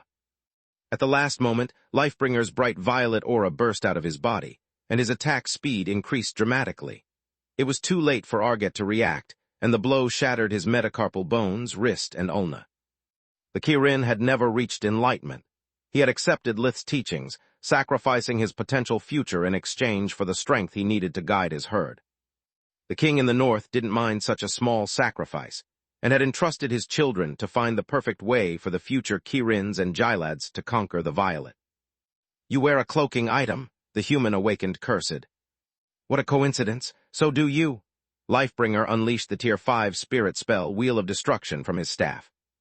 An emerald ring surrounded the area above the Mage Association for a heartbeat before imploding on itself. Arget's spirit blinked away just to throw himself in the enemy's open maw. Magical beasts had no life vision and couldn't predict the position of a dimensional exit point, but Lifebringer could. The king in the north had marked the blink with a shining light that the magical beasts used as a beacon for their attacks. Dozens of angry Krons, Shife, and Rise unleashed upon Arget the fury of a storm, conjuring their best lightning bolts. Each one of them only possessed a bright cyan core, but the cumulative power of their Tier 4 spells far exceeded anything that even a bright violet core could conjure. Arget conjured the spirit barrier of his armor, but it was instantly crushed. He then activated his own barrier spell, but it shattered as well. As his blood boiled and his nerves fried, Lifebringer conjured the Tier 4 spirit spell, Piercing Star. 4 emerald pillars struck Arget from every side, pinning him into place until a 5th pillar erupted from inside his body, killing him on the spot. The human mages are free, the Kirin said as the elemental sealing arrays faded along with the life of their caster. Now, find me the cubs of the crownless king. Space. Please, no, Anoka, the blue cord awakened holding Falco, said. This isn't how things were supposed to go. Captain Farron of the Queen's Corps ignored her pleas and established a battle formation, quickly joined by the magical beasts of the Tron Woods. The bikes in the backline conjured a veil of darkness that blocked Anoka's vision, making it impossible for her to blink away. Let the child go and we'll kill you, he said. What kind of offer is that? She asked. Keep the child and we'll let the beasts have you, Farron replied. They don't like that you killed their companions, and I'm sure they won't give you an easy death. Anoka swallowed hard, knowing that the captain was right. The only thing keeping her alive was the young boy who kicked, punched, and bit to escape her steel grasp. I'll take my chances.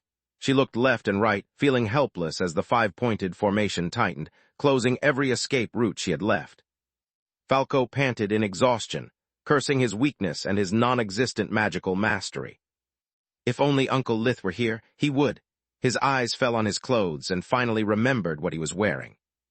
Breza, Falco activated the floating spell of the Scalewalker armor, and then pushed the air jets on his back to the maximum output, further reinforcing them with the strongest gust of wing he could conjure. Suddenly, the boy bolted up like a small missile, but Anoka only needed to tighten her grip to stop his escape. Unfortunately for her, now her arm that held Falco was stretched up and away from her body. Shit, she said as the sergeant of the corps seized the chance to rescue Falco, with a blink that also severed the Awakened's arm at the wrist level. At the same time, the captain and two more soldiers lunged with their weapons in unison, forcing Anoka to activate her spirit barrier to save her life. The other two members of the corps pointed their open palms at the construct and conjured multiple fireballs on Anoka's side of the barrier. It was one of the anti-awakened strategies they had devised with the help of the kings. The moment Falco was safe, three more mages added their own fireballs and kept conjuring more until the barrier exploded from the inside. Anoka was reduced to a charred corpse, but the armor confirmed her identity and the lack of an imprint her demise. Code 1 on Falco, Captain Farron said.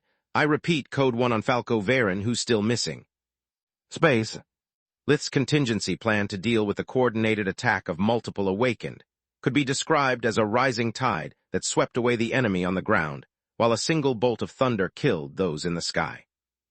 Chapter 42, 49 Warrior's Oath, Part 2.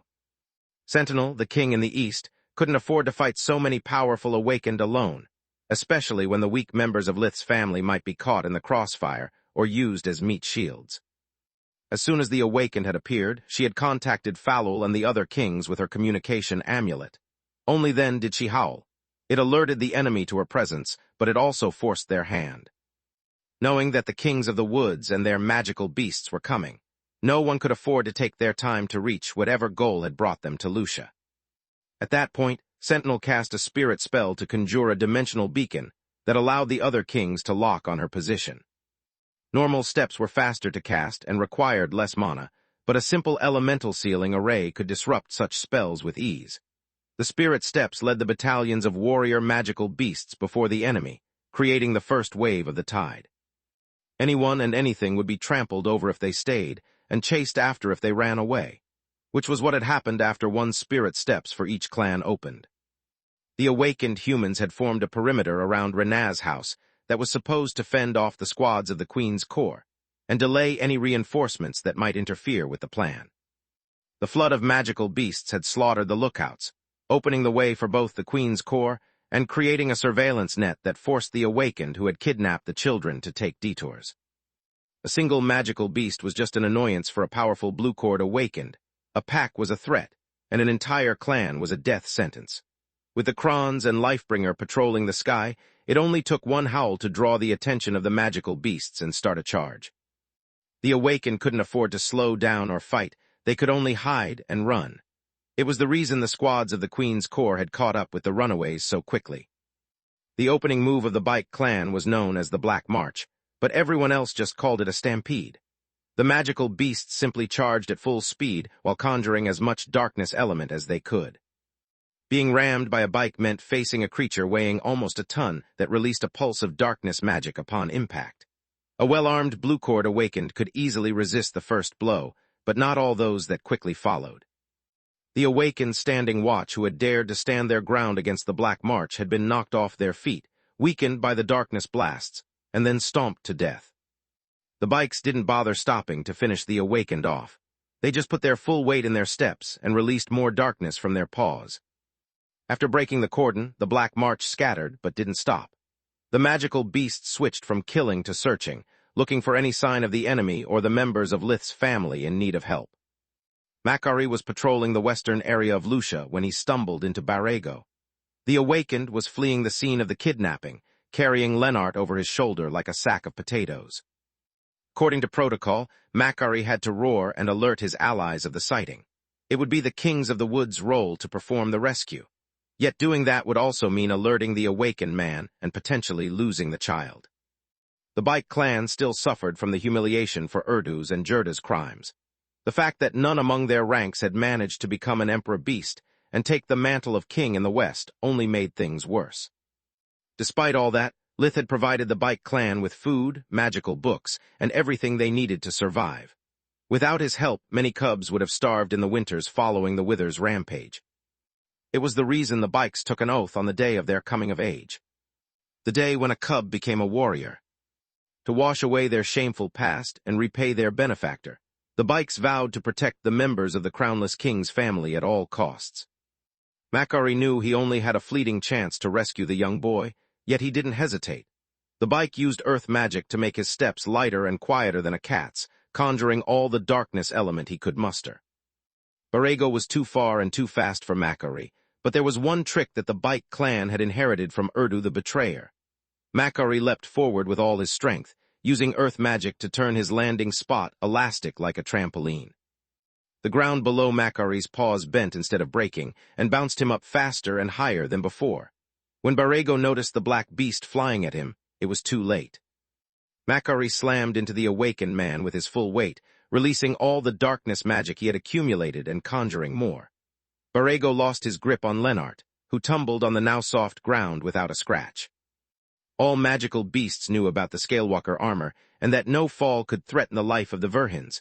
So aside from softening the landing, Macari was free to focus on Barrego. "Run, little man, run!" Macari yelled with air magic as he emitted a loud, guttural roar that resounded across Lucia's empty streets like a war horn. The awakened man was already back on his feet, and the Bike knew that he had no chance of victory. Macari was neither a clan leader nor an elite warrior. He had no equipment aside from what Magur had gifted all Bikes. His bright cyan core was nothing against a bright blue, and the fact that he could only access two elements only made his situation more desperate. Lennart heard the voice of the magical beast, knew what he had to do, yet he was unable to stand. The last thing he had seen before being kidnapped from his home was a bad man threatening his mother. Then the boy had been taken away from his family, never to see them again. Lennart was scared of the awakened man, and his childish heart told him there was nowhere safe from the bad man. He would find Lennart and take him away, no matter how far he ran or how well he hid. Amid the chaos and fear that ravaged the small boy's mind, the big black bear seemed the safest place on Magur. "I said run, damn it!" Macari roared again, slashing with his claws and opening shallow gouges in Barrego's armor. The awakened man was still dizzy from the impact with the ground, and the constant flow of darkness magic didn't make his recovery easy. Yet he was at the apex of the bright blue and had access to all forms of fusion magic. Light fusion cleared his head, while darkness fusion allowed him to ignore the pain. Air fusion made him faster than any Bike ever could be, and water fusion made his movements graceful and coordinated. Earth fusion neutralized what little damage the Bike's claws dealt past his armor, and fire fusion made him even stronger than he already was. Chapter 40, 250 Warrior's Oath, Part 3. Barrego dodged the following claw sweep, and countered with a diagonal slash that severed Macari's foreleg at the shoulder. The Bike couldn't afford finesse. To even scratch his enemy, Macari needed to put his full weight behind every blow, making them predictable. "Stand down, you stupid beast," Barrego said. "You need a healer, and I need to get away from here. Don't waste my time and your life on a fool's errand." "I am Macari, a warrior of the Bike clan," the magical beast said without letting the amputation stop his attack. "I'd rather die than let my oath go unfulfilled." Without light fusion, blood gushed from the stump of Macari's shoulder like a fountain. Darkness fusion allowed him to feel no pain, but his strength abandoned his body with each beat of his mighty heart. "Mr. Bear," Lennart sobbed, looking around in the hope of seeing Lith or one of his many aunts and uncles come to his rescue. The young boy wanted to run. He wanted to help the bike. Even screaming for help would have been better than sitting there, staring at the fight in a daze. Yet Lennart's mind and body refused to listen. "I can arrange that," Barrego snarled as Macary's claw opened 3 cuts in his cheek at the same time as the awakened sword pierced through the bike's chest and came out of his back. Macary clung to Barrego and used all the mana he had left for a final pulse of darkness magic. He raised his snout, roaring with the last ounce of his strength before lowering his maw and closing it around Barrego's neck. Stupid beast! The fangs didn't get past the armor, but they got stuck in the metal joints. Barrego noticed Reaper, the king in the south, appearing from a blink, but Macary's body weighed him down. The awakened man tried to raise his blade to block Harvester, Reaper's glaive, but like the bike's mouth, the claw that held him refused to let go. Reaper's lunge blew Barrego's head open and turned it into ashes with one swift movement. "Mr. Bear," Lennart's voice finally found its way out of his throat. "Uncle Reaper, please save Mr. Bear." Reaper cast Lith's Tier 3 spirit spell, Mother's Embrace, to sew the foreleg back on the shoulder and pump the lost blood back in the bike's body. Mother's Embrace healed the wounds, and Macary's life force became weaker. "I'm sorry, kid." Reaper had seen enough magical beasts with a cracked core to know there was nothing he could do. "Let's bring you to safety." "Why," the boy wailed, "why are you letting Mr. Bear die?" "He's already dead, Lennart," Reaper replied with a coldness born out of necessity. "If you want to honor his sacrifice, shut up and stop struggling. While I have to deal with you, the rest of your family is still in danger." Macary breathed with great difficulty, but at least the pain was gone. He didn't understand why the little man kept screaming and trashing now that everything was over, so Macary pulled his snout up in what he hoped would look like a smile. In his final moments, the bike wanted to reassure Lennart that everything would be all right. After all, the crownless king's cub was safe, and Macary's sacrifice had ensured the safety and prosperity of the bike clan in the years to come. Space. Falul had just finished dealing with the violet cord awakened outside Lith's house when she listened to the report of Lennart's rescue. "There's only Surin left." A single spirit blink brought her above Lucia, and from there she followed the trail of blood and magical beasts' corpses left by the awakened in his wake.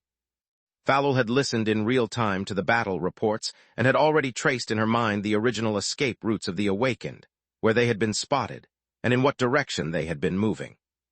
They scattered to spread the pursuing forces thin, but with 4 out of 5 awakened found and killed, the path of the last one is obvious. She thought, and she was right. Consulting a map of Lucia and cross-referencing the reports made the awakened's escape route obvious, but only because she had 7 heads that worked in unison and cast spells faster than an entire squad of the Queen's Corps. Even with the erasers jamming Lith's tracking enchantments imbued in the Scalewalker armor, Falul knew Surin's life force like the back of her hand. The Hydra's life-sensing array covered over a kilometer, allowing her to spot the baby girl even from a considerable distance. A spirit steps brought Falul to Surin's last known position, and a blink moved her in front of the awakened. "Give me the baby girl, and I promise you that you won't suffer much." Her voice was a hissing choir of angry gods. "Touch one of her hairs, and I'll leave you alive for Lith." "I'll take my chances." Irin swallowed hard, pushing her knife against Surin's neck until it bled. The sight of the scarlet droplet ignited something primal in the Hydra. She had already failed her own son, Cedra, and now she was failing another innocent child who needed her help. Freya's pregnancy already troubled Falul, stirring her maternal instincts, and the cries of the baby girl pushed the Hydra over the edge. She felt something boiling over deep into her mana core as the scales on 6 of her 7 necks turned violet. Falul weaved Freya's dimensional ruler spell without even noticing, her hands clenched around Strife's haft so hard that her scales creaked. A mist of golden sparks of light enveloped Surin, creating a dimensional field that enveloped her like a blanket. One moment the baby girl was in Irin's arms, and the next she was in Falul's, flabbergasting both women. "About my offer," the Hydra swung Strife, hitting the awakened woman with the violence of a freight train and turning her into a stain on the nearest wall. "That woman was lucky you and your nibblings are my priority, Surin, or I'd never let her off that easily." Space. The tower appeared over the mana geyser in the Tron Woods clearing, and Lith used the warp mirror to reach Lucia, while Solus was still scanning the area with the tower's sensory arrays after the spatial shift. Tista emerged from the tower a heartbeat late, but her brother was already far away, moving as if something possessed him. Solus, status report. He had left Valoran's castle for less than a minute, but the attack had started earlier. Killing someone took but a second, and warping away with a hostage didn't take much longer. Every second he had spent in Valoran, flying toward the nearest mana geyser, and waiting for the tower warp to charge up was 1 second too many. "Everyone is safe and sound," she said as she checked the position of the locator beacons enchanted in the Scalewalker armor and received the reports. Nobody got hurt badly, but... She used a partial mind fusion to share the details of Aaron's and Lyria's fight. Of how Laren, a 6-year-old boy, had been forced to kill a man in the attempt to rescue Tyrion. Of Lennart's desperate cries for the bike who had died for him.